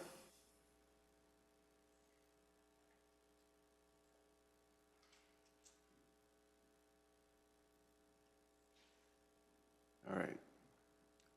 So basically the organizations that applied for, all the 6 of them that applied and qualified have been approved. So we just need a vote now. All those in favor? And that is carried unanimously. Thank you. Okay. Councillor Cunningham, you have a question? Just a comment. I know we've talked about this in the past, and I know it's not like in the accountability of funds, it's not listed, but I sure would like to see, you know, if they could send us pictures or something, you know, if their project or whatever is completed. I just think it would be really nice to see what they've done with the money come to fruition, and it would just be really helpful. So not a requirement, just a, suggestion, Well, as part of our grant funding review that we have done previously, those policies are coming back. I could make an amendment in there, and council, if decided, they could approve that amendment. I know when we provided funding through the Dr. Redick Legacy Fund, that we required a little plaque. So perhaps when you next visit the facility at Huxley, there might be on the lid a little plaque. Well, why don't you take your complaint? And we've had multiple discussions about making sure that this is promoted in our newsletters and whatnot else, because the majority, or not the majority, quite a few of our ratepayers do not understand or realize how much money we actually give out to the different communities. So I think it's important, and pictures speak words too. Yeah. So I just have another question. We've had discussions around the new way for the funding grants and things like that, Ms. Vanderkeur. So when it comes to something like the Huxley Community Association, like something like that may be sent in a different direction, correct? Going forward here to that small halls, and that's within the county, correct? That is correct, yeah. We, at the last committee of the whole meeting, council did want to establish a new community grant, or a community grant for rural halls for operating, or for capital projects. So that would fall under that one. Councillor McGee. If we do look at some amendments of this policy too, I would like to request a brief explanation about your association. So the age, maybe the membership or something about, because what what I'm learning is there's a few out there that I didn't know existed, and I'd like to have that verified or backed up or described a bit to me so I know who it is I'm supporting beyond what I figured out as a resident. Okay. Comment? Any further comment? We can for sure add that to the application. Councillor Forbes? I know they don't always list the hours that they put down. I would like to see it, because if you've gone online to find any information, you've done volunteer work for your organization. So even if it's an hour, I would like to see that put in, because it looks like they're not doing any, and I know they are. So. I think here, it doesn't, because you're asking for 50% funding and you have to put 50% in, how do I put that? So if you had a $5,000 project and you have to put $2,500 in, and you had how many hours of operation, community service, which equaled $1,000, you still need to come up with $2,500 to pay for that project. That's $5,000, because community hours don't actually pay for the supplies and stuff. That doesn't make any sense to you? But yes, for sure, they should be including it, and we do have a spot for them to include it.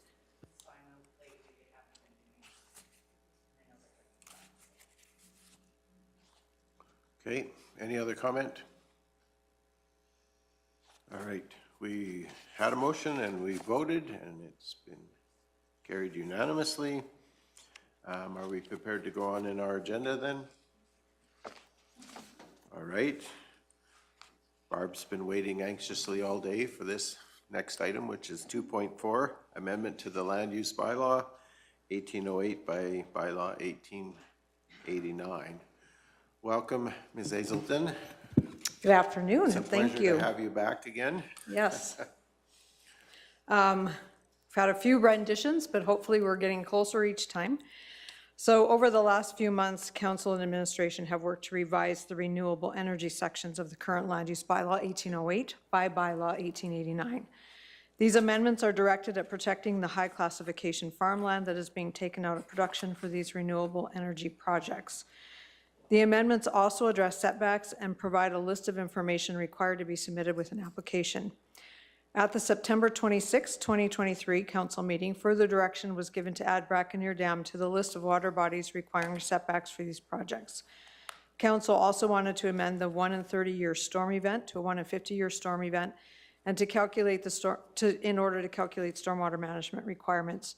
These changes have been added to the current draft attached to your package. I will say we do have the updated maps.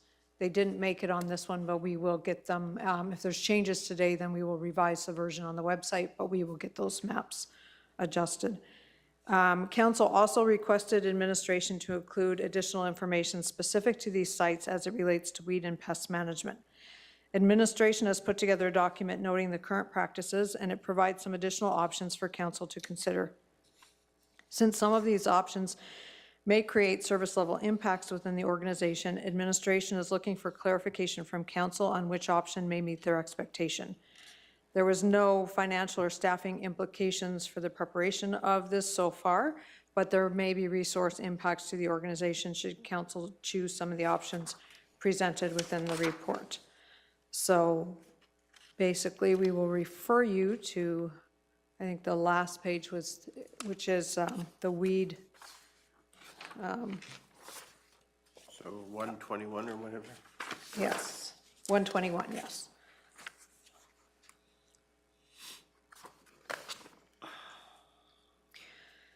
So we're just looking for some clarification. So requirements established within a bylaw should be clearly defined, reasonable, measurable, and then it does need to, or the county does have to have appropriate tools to successfully enforce them.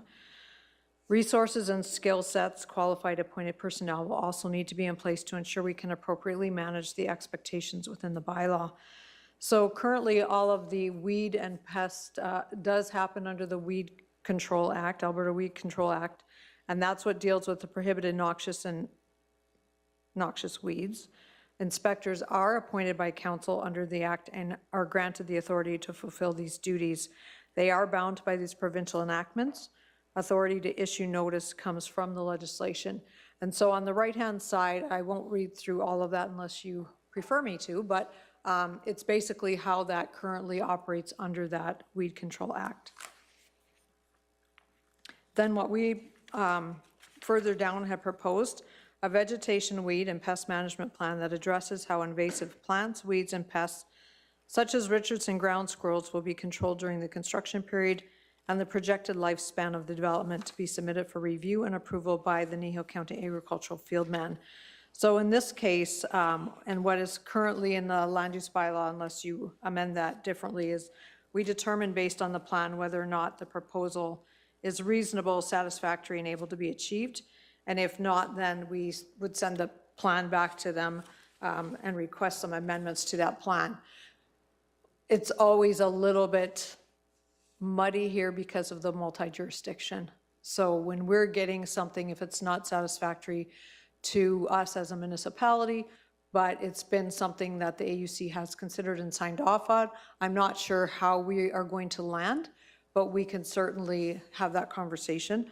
And then once we do have that plan in place, we can hold them to that plan, whether it's been amended or not, but even if it's approved by the AUC, we can hold them to that plan. Moving further down with forage, which is what this one has been seeded with, are the desirable species after you're going to be out competing the weed species. Typically with forage, I did have a conversation with the ag fieldman just to kind of get some idea as to how that works on that end. And she said typically 1 to 2 year grace period with forage because it does take a little while for it to take. Livestock can utilize common weed species as forage. And then there's also limitations in herbicide selection dependent on the plant species. So that was just some of the comments back from her. Just to, Go ahead, Councillor Penner. back to the vegetation, weed and pest, the previous one there, this is just a typo, I think. Are they called fieldmen, or are they called field persons going forward? Are they still? Just to make Yeah, sure I'll have we- to look in policy, because, yeah. I'll highlight that. Okay. Another option available to council is you can designate other species outside of that prohibited noxious and noxious weeds by bylaw under the act, but it has to be signed off by the minister. If you choose to do that, that species gets elevated, it pertains to everyone. It will also need to be addressed by policy because current policy deals with more of the noxious and prohibited noxious. And likely an increase in resources would be required to enforce and control that. Next, are we targeting a particular industry or industrial sites as it may be seen as discriminatory? We may need to consider including some of the following: well sites, abandoned rail, undeveloped road allowances, or even developed road allowances. We need to ensure that surrounding sites are not more problematic. And again, more resources may be required to enforce and control. Another measurement option is to use a percentage of coverage. Typically, it is measured by a 1 meter square. And so we need to determine what is a fair percentage if you want to go with that route. And then again, additional resources may be required. Some information regarding the pest side. Solar sites cannot utilize some of the typical options available to other landowners. It is difficult to come up with viable options to keep them under control. This can be an issue for everyone, as effective control requires an enormous effort. They are not a regulated species under the Act. So again, we just need to be cognizant that whatever they choose to do is going to look different than somebody else just because of the infrastructure on that site. And one other thing that we could look at is weed stage restriction, cut, grazed, or sprayed prior to going to seed, mow and weed whipping the perimeters, could be some height restrictions put on in there. But if it's beyond the noxious and prohibited noxious, some of that may need to be defined. So just some of the or some of the options that might be available to you, and again, with the perspective of the ag people involved that will be carrying out some of this. Sure. Could this be part of the fire program or the fire procedure they gotta go through? Because I'm just as concerned about the volume of forage under there that dries down in the fall that causes a fire risk that's harder to deal with, that's gonna have to be dealt with.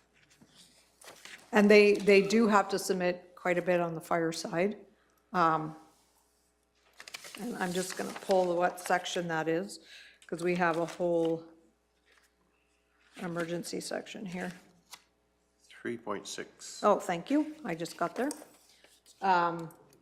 And so that is something, if you want something more defined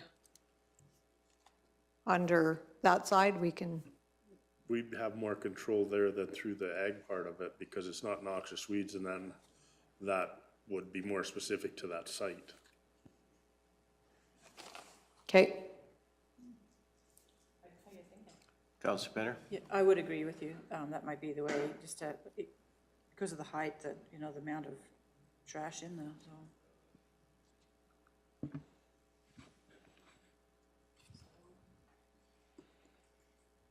Mr. Hogan? Through, to that end, we do have, and we can bring back more information on that outside of this. We do have the ability to take some action that way. I don't know if, we'd have to do it, an analysis. I don't know that we would need to list anything specifically in here, because we can do that type of enforcement on other properties as well. So that is, I don't know if that would necessarily be tied into here, but we can take a look at that and do that. That is one that if we go in and do that ourselves, of course, there is a resource there. We build that back and we go through that type of process. But we can take a look at it, but I don't know that we would have to do anything special beyond what we're doing now, but we'll do that assessment. Thank you.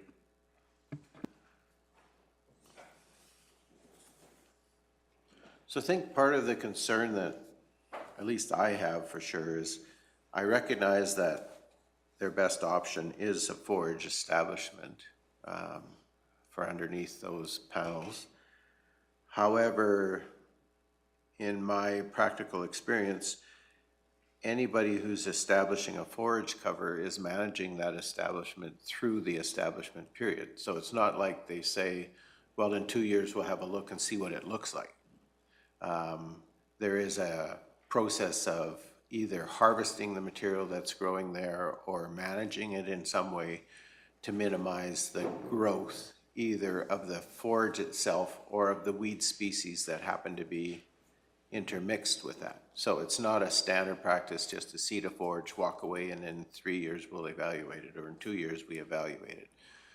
I know of one instance this spring where we established a forage stand that, in my honest and professional opinion, was an absolute failure. And it has one of the nicest stands of pigweed, kochia, and green foxtail that I've seen in many, many years. And we have silage mowed and harvested with livestock, and it'll be reestablished next year. So there is a community expectation for what a forage stand looks like. And so I think that it's not unreasonable. I don't think we need to go in and say, well, you can't have stinkweed and you can't have common ground sorrel and you can't have cleavers or whatever. But we do want a aggressive ground cover that's going to outcompete the weeds that are there. And we want it managed in a way that it's going to be presentable to the community. And whether they manage it by mowing it or whether they manage it appropriately with livestock, that's going to be in their plan. But the question in my mind is, what if they don't manage? Then what? And so if we haven't had some requirement in advance with an expectation that there will be management there, then we really have nothing to fall back on. We really don't have anything to say, well, we've agreed this is what would happen. And so that's kind of what I'm I'm looking for.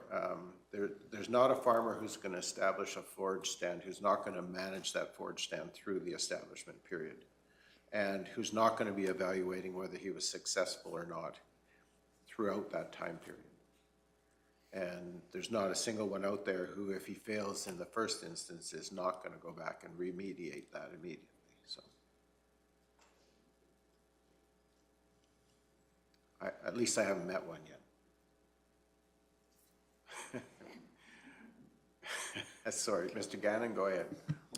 Thank you, through the chair. Interesting perspective of understanding how we could move forward with this type of application. Is it council's desire that we put regular intervals for the first 2 years of inspection from our team to ensure that the plan is managed as per the plan that's developed and presented and approved? Is there some of those criteria that you'd like to look at? But then our team needs to understand what the expectation, how high the forage is going to be required, no different from the square footage of the amount of species that are allowed within that square footage. Some parameters to be able to create some correction that you may be seeking. So just trying to find more clarity, I guess, on how you feel we should manage that if we make certain criteria put in place. And that's always the hard definable stuff, right? So on the existing site that we have, I did a tour, drive-by, no shooting, just drive-by. And my observation is there's been some active mowing, which is appreciated, and there's been some areas where there has been no mowing. And so you have material that are, because I wasn't in there with a tape measure, I'm going to guess between 2 and 3 feet high.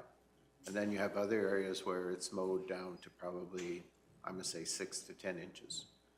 And the areas where it's been mowed, appearance-wise, and in terms of what's visible, it's certainly aesthetically more appealing than where it hasn't been. And from a fire risk management point of view, where it is mowed, the material is green and fairly lush, I would say. Where it hasn't been mowed, the material is pretty much mature and dried off. And so, but you can't see the understory either, where it's not been mowed, so I don't know what the understory looks like. But I assume it's probably similar to the parts that have been mowed. So I guess if we take it from the point of view of managing the stand that's there and minimizing the fire risk with mature dead material, maybe that'll accomplish what we want to have accomplished. I think everybody's biggest fear is it's full of 3, 4, 5 feet high weeds, and it's just an eyesore. That's the fear that everyone has. And so any company that comes in and says they're going to establish a permanent forage cover and they're going to manage that to a reasonable growth height, either through livestock or mowing, probably is going to get a plan that should be acceptable. Go ahead, Mr. Gannon. Yes, thank you, through the chair. Once again, I think that what we can do is we can take that information back and potentially provide some options. I think that we need to establish what that height is, right? So without establishing a height, it could be subjective in nature. I'd like to establish if we think a forage of a foot is reasonable within a certain period of time. I need more information and talk to our parks to understand that if they cut it too short, is it going to provide the fire requirements that you require, understand the type of material, all those things to really determine what we feel that looks like, or how council would feel that would look like, to ensure the regularity of mowing is taken care of. Because just putting mowing required every month, it may not require it. So putting an actual stand of, maximum height or something that can be measurable is really important in this aspect to understand the desire and the correction. Councillor Penner. just listening to this, and I like what I'm hearing there from Mr. Gannon. Does the word establish, whatever, need to be in the definitions? Can you elaborate, can we, so that they know what that means? Establish means, 6 inches tall, or inspected by our ag department twice a year, or just something, just a definition for that word. What does that really mean to us? Okay. Sorry, taking lots of notes. Any other questions, comments, specific to the vegetation management side of things? Councillor Cunningham? I just want to comment, like, I know there, it says in here, we're targeting a particular industry or industry site, maybe seem as discriminatory. I mean, a little different, but I do own a commercial business in an urban, and I mean, we're very diligent with our weed control, borderline on crazy, my husband might be, but anyhow, we have had the county, which if people don't know, the county does do weed management or inspection, thank you, for the town of Three Hills. So, I mean, they've come and said, we need to take care of that, and we take care of it. So I'm not really understanding the wording on it. Like, I just don't see that we're targeting. I mean, to me, it should be across the board. I'm not saying it should just be a renewable company, a grain company, whatever it may be. I mean, I think it's across the board. I think what the trouble lies is this is a unique situation where it's not as easy to maintain the weeds, and that's, or to get rid of them, and that's what we're trying to establish here, so, yeah. And that's the clarity we needed, because this is only going into the renewable sections of the land use bylaw. So it's not going into that broader realm. If it should be going into that broader realm, then it needs to go in a different place in the land use bylaw. So that's why the question, because right now it's only sitting on this industry in land use. My thoughts would be, when we look at the rest of it, absolutely, put it in every form of economic development.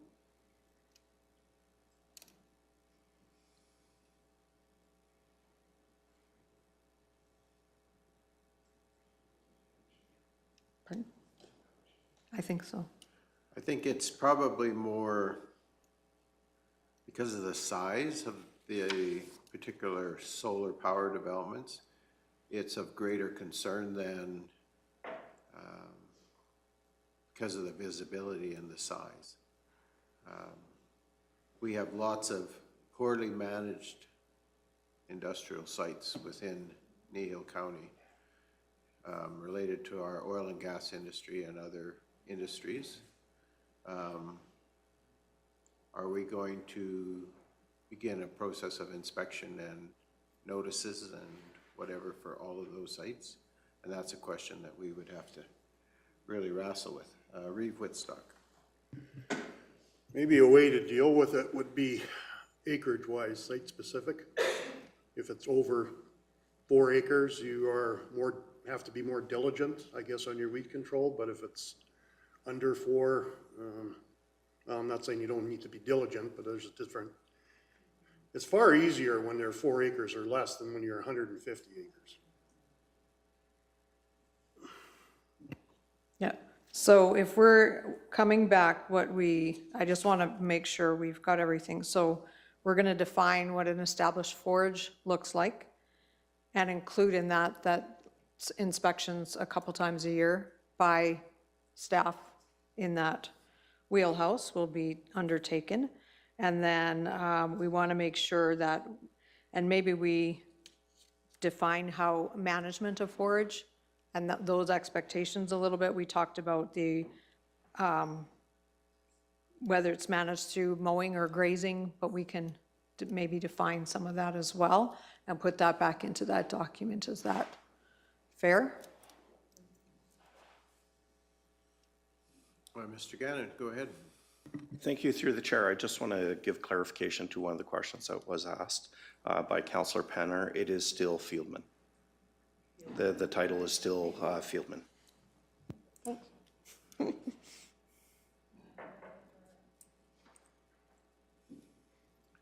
So there is, in the literature, and I'd have to go looking for it to find it, but there is what's considered normal for established plant populations for forage stands. So, I mean, we should be able to research and find appropriate densities, whether that's X number of plants per square foot or so many plants per meter squared.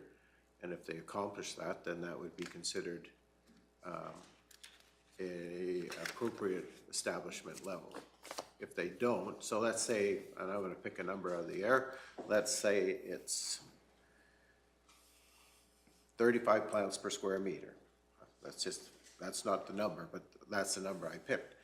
So if it's 35 plants per square meter and they accomplish that or a higher population, then they've established a forage stand that's acceptable as far as Kneehill County is concerned. Right? Live plants, I'm talking plants established. Viable plants. Yeah. And so if they establish 20, then we have a parameter that we can go back in and say, no, you haven't established an appropriate forage cover. You need to either overseed this to establish a higher population, or you need to start over. So in the literature, there's all sorts of information. If it was a field crop, I can give you what's recommended, but I can't do that for a forage because that's not my area. But I know there would be, if it's a mixture of alfalfa and brome grass or whatever it happens to be, there would be an expected population for the brown soils, the black soils, and so on. And they would seed and treat them differently depending on where they are. So for Kneehill County, we're either thin blacks or browns, dark browns, and so there should be a population that's in the literature for our area. And so we could use that to say the accepted standard for this type of soil is X number of plants per square foot. If you establish that, then as far as our concerns about establishment, they go away. Then it becomes the management of that forage stand after that. And then what's our expectation for management, right? Okay. Do you want to see this back before public hearing, or how would you? Tuesday's good. To go for it? What did you say? What did they say? I gladly pay you Tuesday for a hamburger today? Yeah, so I don't know who wants to be tasked with that job of looking for that information, but I know it's out there, so. We can do some digging. And then we just have to think about sort of fire risk management in terms of the height of that stand, and then just sort of the overall management of the stand in general. Yeah, Mr. Gannon, go ahead. Thank you through the chair. Just one clarification I want. I hear two different programs here for it. So there's one in establishing it, and once it's established, it's maintenance of it. So we want to define both programs within the bylaw to ensure correction. So Well, we're given leniency within the other one to establish, and then once it's established, they need to maintain it. So the inspections may be different. That's what I'm looking at. Would that be my understanding? Well, I think our expectation was we're looking for them to establish something and then how it was going to be maintained over the life of the project, right? Isn't that, am I not correct in that? Perfect, thank you. And I mean, that deals with the easy one. It's the hard one is going to be the four-legged creatures, the Richardson ground squirrels. That's going to be the hard one for them to come up with a management plan because they love forage stands. So can I Go just ahead, ask a Councillor question? Penner. So under establishment, we're asking for our ag staff or staff to go and visit it, how many times we ever say, 2 or 3 times. So once it's established, everything, going forward, it is just complaint driven if someone has to go visit, is what I'm hearing? From you, Well, Councillor King? so this, not from Mr. King, from council. And I guess I'm saying a fair bit about this because, I mean, this is my bread and butter in a lot of ways, not forages, but cropping and crop management. So establishment is easy. You go out there with a quarter or square meter and you throw the square meter and you count plants and you come up with the number and you go, yep, you did it.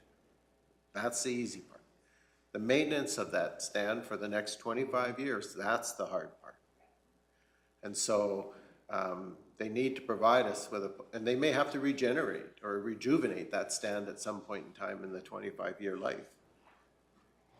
So if they establish our 35 plants, if that's what our number is, and then in 20 years it's down to 15 plants and it's filling in with weeds, or we have an expectation they're going to do something different or not? Absolutely. But how are we knowing with large operations that in the center, it's going haywire without an inspection, but inspection will be driven by complaints? Okay. I think so. So that will be the wording, okay. That our enforcement up to this point in time for Kneehill County has always been driven by complaint. Right. So enforcement has always been triggered by complaint. But during the establishment, we will be stopping at some time 2-3 times a year. If they seed spring 2023, let's say they seeded it this spring, within months, within probably 6 weeks of that seeding having taken place, I can tell you whether they've been successful in establishing the plant population that they wanted. Because it's a simple matter of counting plants. Mr. Gannon. Thank you very much for the clarification. How our field people take care of this aspect are mainly complaint driven, but there's also two aspects of when our vehicles are out there, they are looking and they are documenting for future review if there's an issue to send somebody out there to do the work, or they do the work once they can see it. The other aspect is if there's a long-term complaint that's been in that area, it gets more regular scrutiny to ensure that they're maintaining their compliance requirements throughout the years. So it is mainly complaint driven, but there are other factors in the background that also are semi-proactive in nature.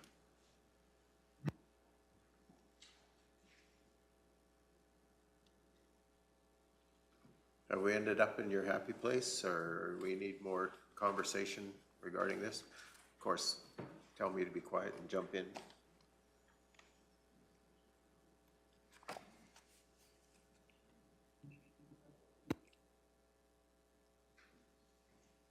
So you did raise the concern about pest management and the difficulties that are involved there. The same difficulties are experienced by every one of our ag producers within Kneehill County, and we are obligated to manage those pests. So I think these companies should be as well. And I recognize the difficulties, and you can't be out there with a 22 like maybe you could be in my pasture. Well, you could be, but they likely wouldn't want you there. And I recognize there are limitations in the ability to control because of other government policies that have taken away products that were very effective. But regardless, we cannot have a 5-acre site that's a home to numerous Richardson ground squirrels and not have it impact everybody who's around that 5-acre site. Because every year they export their young. And every year those young, just that size of that problem gets bigger. So I think it's reasonable for us to have an expectation that it won't be overrun. And so what's a reasonable population per square foot of Richardson ground squirrels?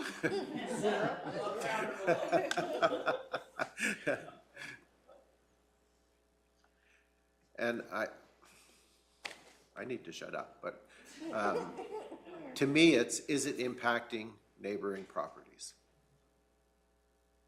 So if you can put up a fence that contains Richardson ground squirrels and it has no impact on your neighbors, then are we going to say have at it, or do we have an expectation? I think their problem is going to be is if they're overrun with Richardson ground squirrels, it becomes a danger for their maintenance crews and other people who are going to be in there.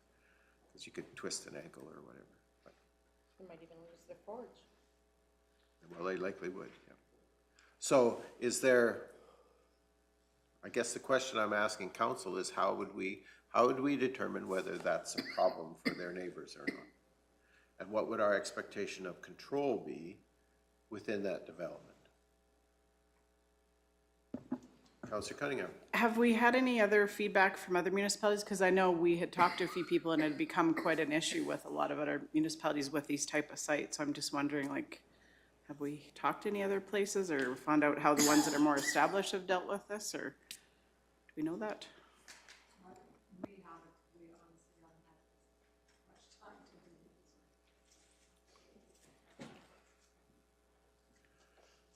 Any other comments?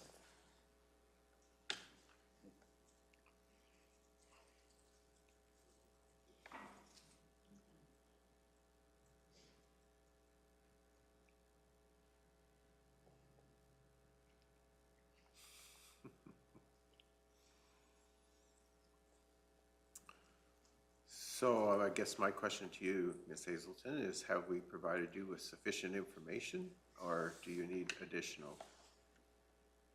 I think we've got a good start here. We can do some amendments on this piece, and then it's just whether or not you guys want to see it back prior to going to the public hearing, or if you're good if we make these amendments. Changes can still happen following the public hearing.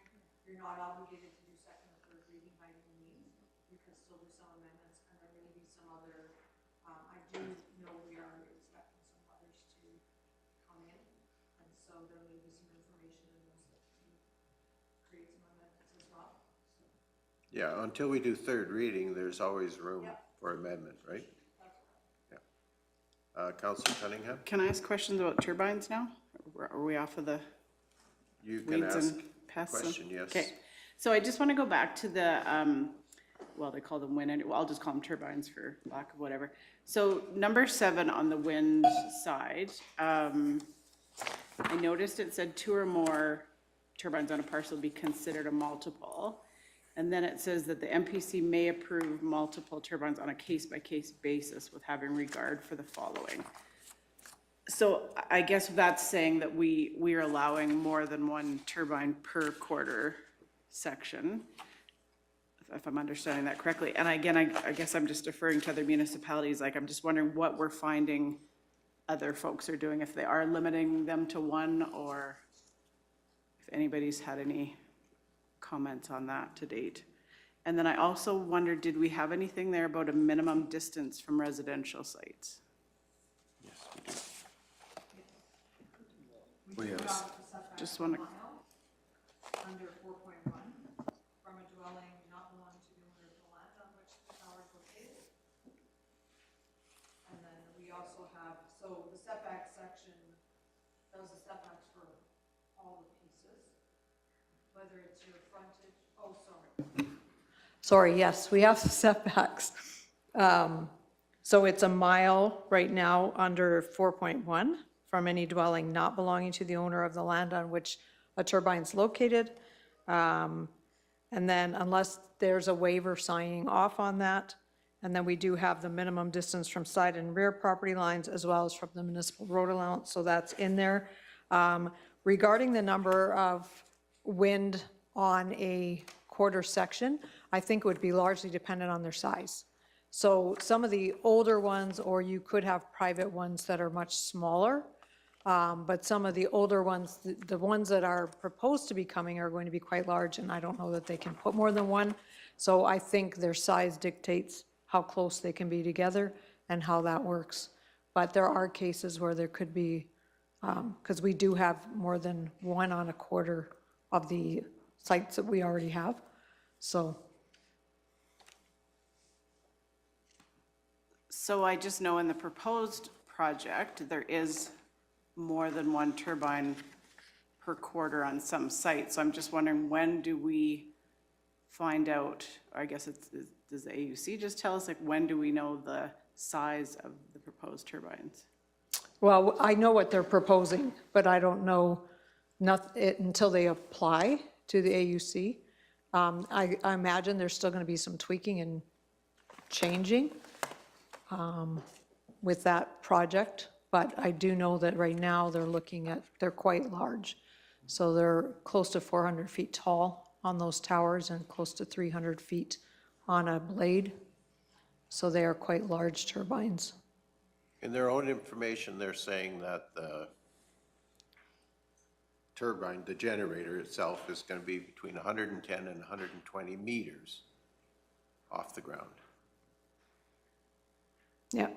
So that gives you, so that's 300 plus feet up there, and the turbine blades are anywhere from 80 to 90 meters in length. So, and that's in their own information, so. And they're continuing to talk about expanding the size of that development, so. Yes, they want to go to 60 turbines.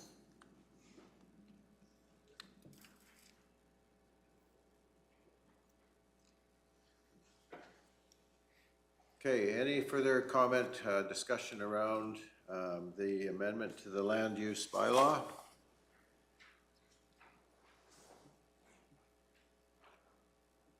Again, I guess I'd ask you, Ms. Hazelton, do you need more from us, or have we provided you? I think we're okay. Like, once we come back to you, you may have some further tweaks, but we'll incorporate some of this for now.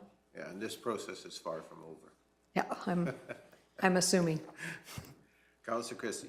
In all your maps, can you make us a map of what would be available for development with all the setbacks on the same map? Okay, that so gives you're us, like- wanting acres? That would be 4 to. You have maps of the creeks and all that Yep. stuff with the setbacks and then the soil types. Yep, Can you do an overlay of a map that would have available sites that meet all our criteria? so you want the water town Yep. setbacks on top of the CLIs. We can do that. Eric can, Well, and that's what, I mean, each map shows you that problem. Yeah. I want to see a map where. Everything's this is what's on one. available with Okay. all the setbacks in it. okay, we can have him turn all of that on the same one, Okay, thank you. and we can print that. That'll be an interesting map.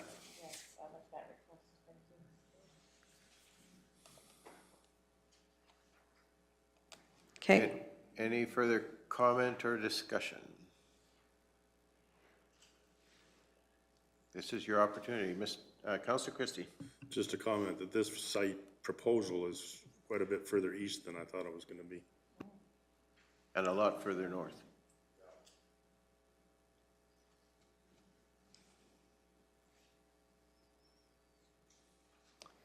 Any other questions or comments related to the land use bylaw amendment?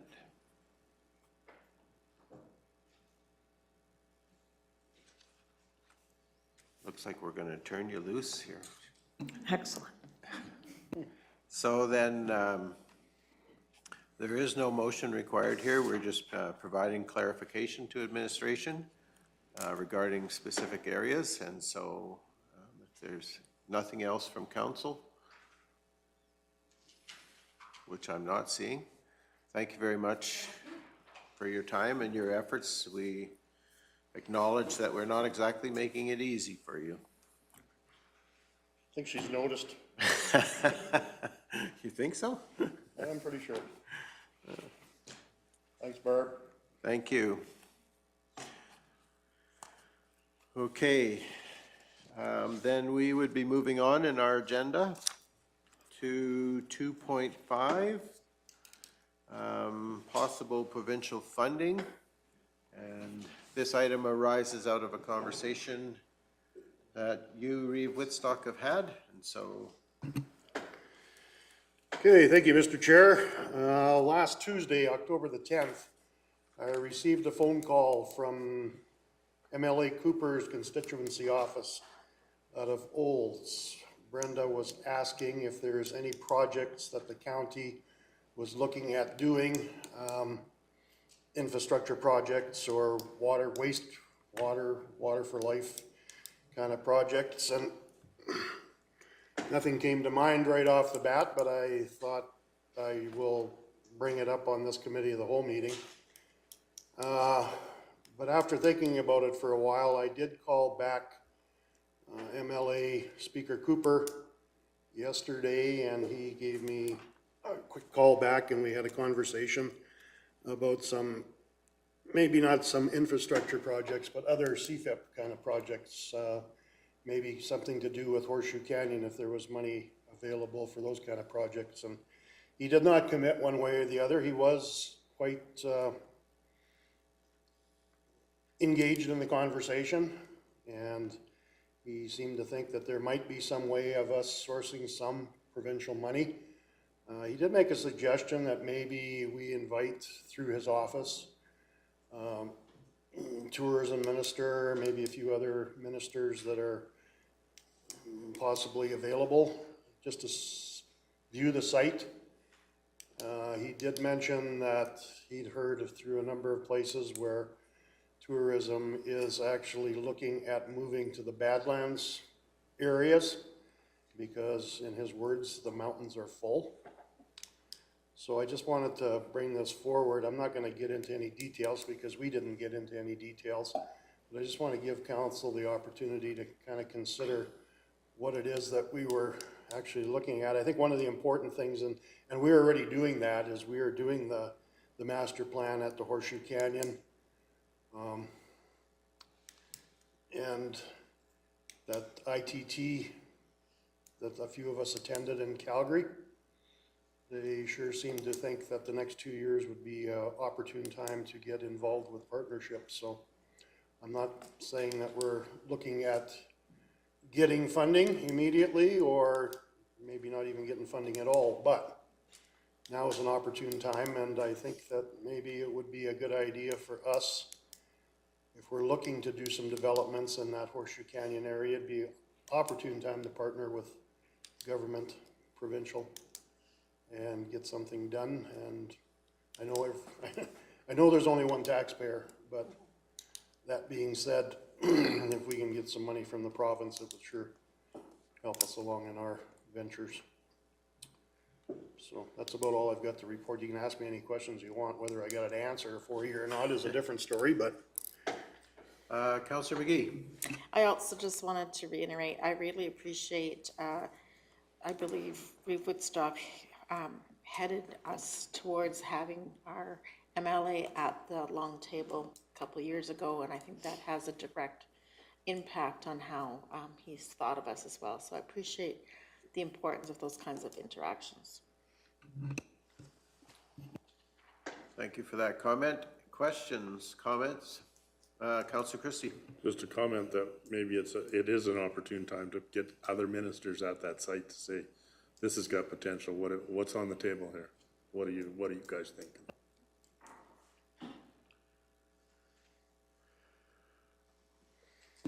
With any luck, maybe one or two of them will have to use the washroom facilities, so they'll know quickly what is actually needed there.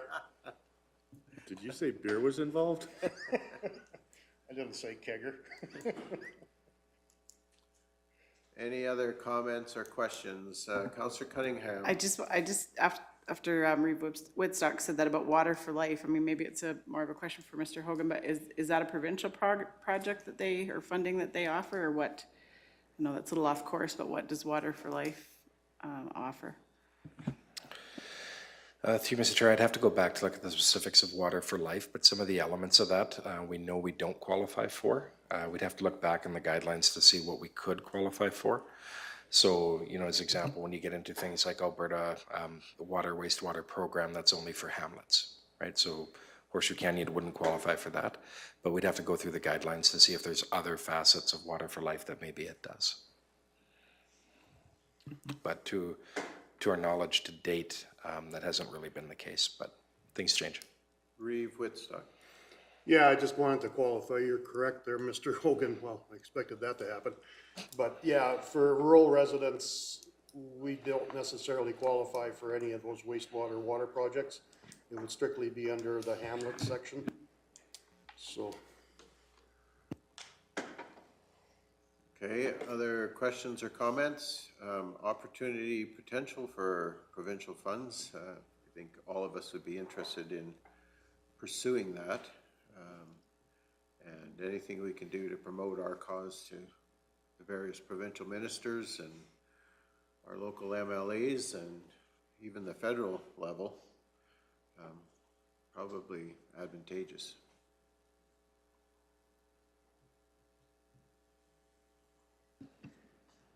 Counselor Penner. So I guess what's the next step? We're leaving it in administration's hands and they will get back to us? Or what's the next step?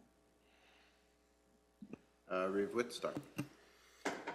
Well, if you'd like, I could give MLA Cooper a call back and see if he's interested in lining up a few ministers to come join. I don't know, we're pretty much coming to the end of any sort of a season where you're guaranteed that you're not gonna be covered in snow, so. But maybe if he can put something together really quick, I don't know when they're going back in session, so. I can give him a call back and just see if he's got some sort of a timeline, if council would like that to happen. Counselor Christie. Could we ask him for a recommendation of a package we could send to the appropriate ministers to at least tweak their interest? Yes, Reeve Whitstock. I believe that MLA Cooper kind of took it upon himself to see who he could wrangle up. Because I think it comes down to availability and appropriate members of or MLAs to attend. Okay, thank you for that. We need a list of who we can corner at RMA.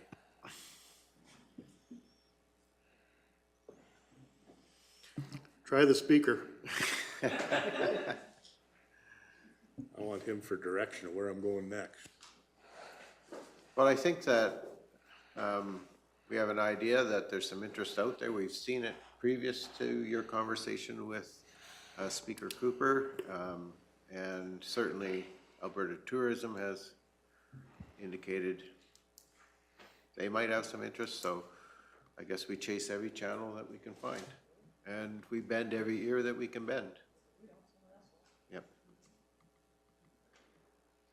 Mr. Hogan. So if, listening to the conversation, given that we've sort of been directed to look at that specific realm, so I think that's council's on board with that from what I'm hearing, and looking at that funding, what might be good is if the committee of the whole just recommend that council consider, and Carolyn's writing the wording out here, but essentially conducting a lobby event at Horseshoe Canyon for government ministers, and then we could administratively, we could start putting some ideas together. We'll work with Reeve Whitstock and Nathan Cooper to see who we can wrangle, what that timeline looks like. What I anticipate is that we'd want to do some sort of, we'd want to do something, there'd be a few dollars involved. I don't see them being large amounts, but I imagine that we're going to want to feed the group that we bring in.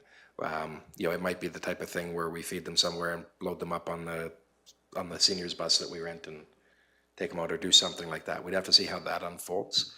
But if we know that that's something council wants to do, we can look in and we can come up with something in a relative, you know, a small budget to accommodate that. If we need to print some nice packages or do something like that, we'll figure that out. Councillor McGee. I'd be willing to make that motion, but I don't like the word lobby. Could we use a different event?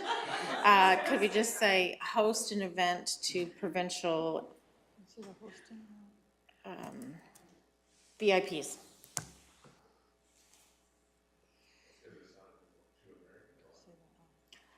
Yeah, I just don't want it to be a lobbying thing. It's yeah.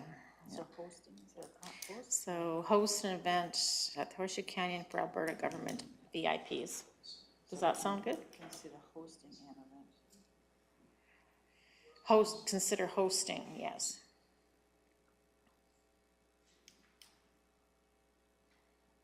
Yeah, there we go. That's better if you want to use hosting. Perfect, yeah. Yeah, I would make that motion. Okay, am I hearing noise about a friendly amendment, or are we okay with the motion as it's written? I wasn't sure whether we were going to. So Councillor McGee has made the motion that the Committee of the Whole recommend that council host an event at Horseshoe Canyon for Alberta government VIPs. Okay. Any further discussion?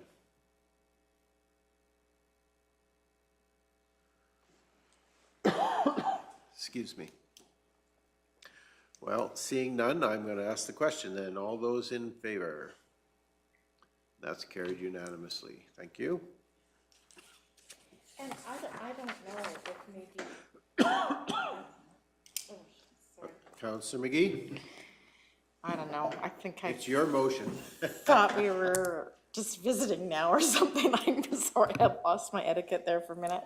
I just wanted to throw out there that if there's an opportunity to utilize some of our other special traits of the community, so maybe it'd be that the Good Knights would host a lunch on our way to Horseshoe Canyon, and then so that there's some feel of why we want people here. Horseshoe Canyon can't be the only message. I think why we want to see our area benefit from their interest would be advantageous. So that's just some feedback to administration as you look at brainstorming what we could be doing. Okay, thank you for that. All right. Is there any other? Mr. Hogan? Through Mr. Chair, I was just going to follow up on what Councillor McGee said. Yeah, absolutely, administration will consider that. I think just to clarify expectations, we'll see the time frame available. Obviously, the shorter the time frame, the less robust the event will be, right? But if we do have time to incorporate that, because if they do want to get there before snow falls, then really we're looking at something. Pretty fast. Yeah, pretty fast. So, but we'll do what we can on that front when we know exactly what it is that our timeframes and size of the gathering is, those types of things. Because one of the things that we may want to look at, it's great if we can get some of the ministers and stuff like that out. The other great thing would be when you're looking at these grant programs and stuff like that, there are deputy ministers, assistant deputy ministers at the admin level that they're going to be the ones making the recommendations to the ministers as to which grants get approved. So getting some of them out would also be beneficial when we do events like this. Okay. If we don't manage before the snow comes, we tell them to bring their toboggans. And we'll ask them the question, yes or no, before.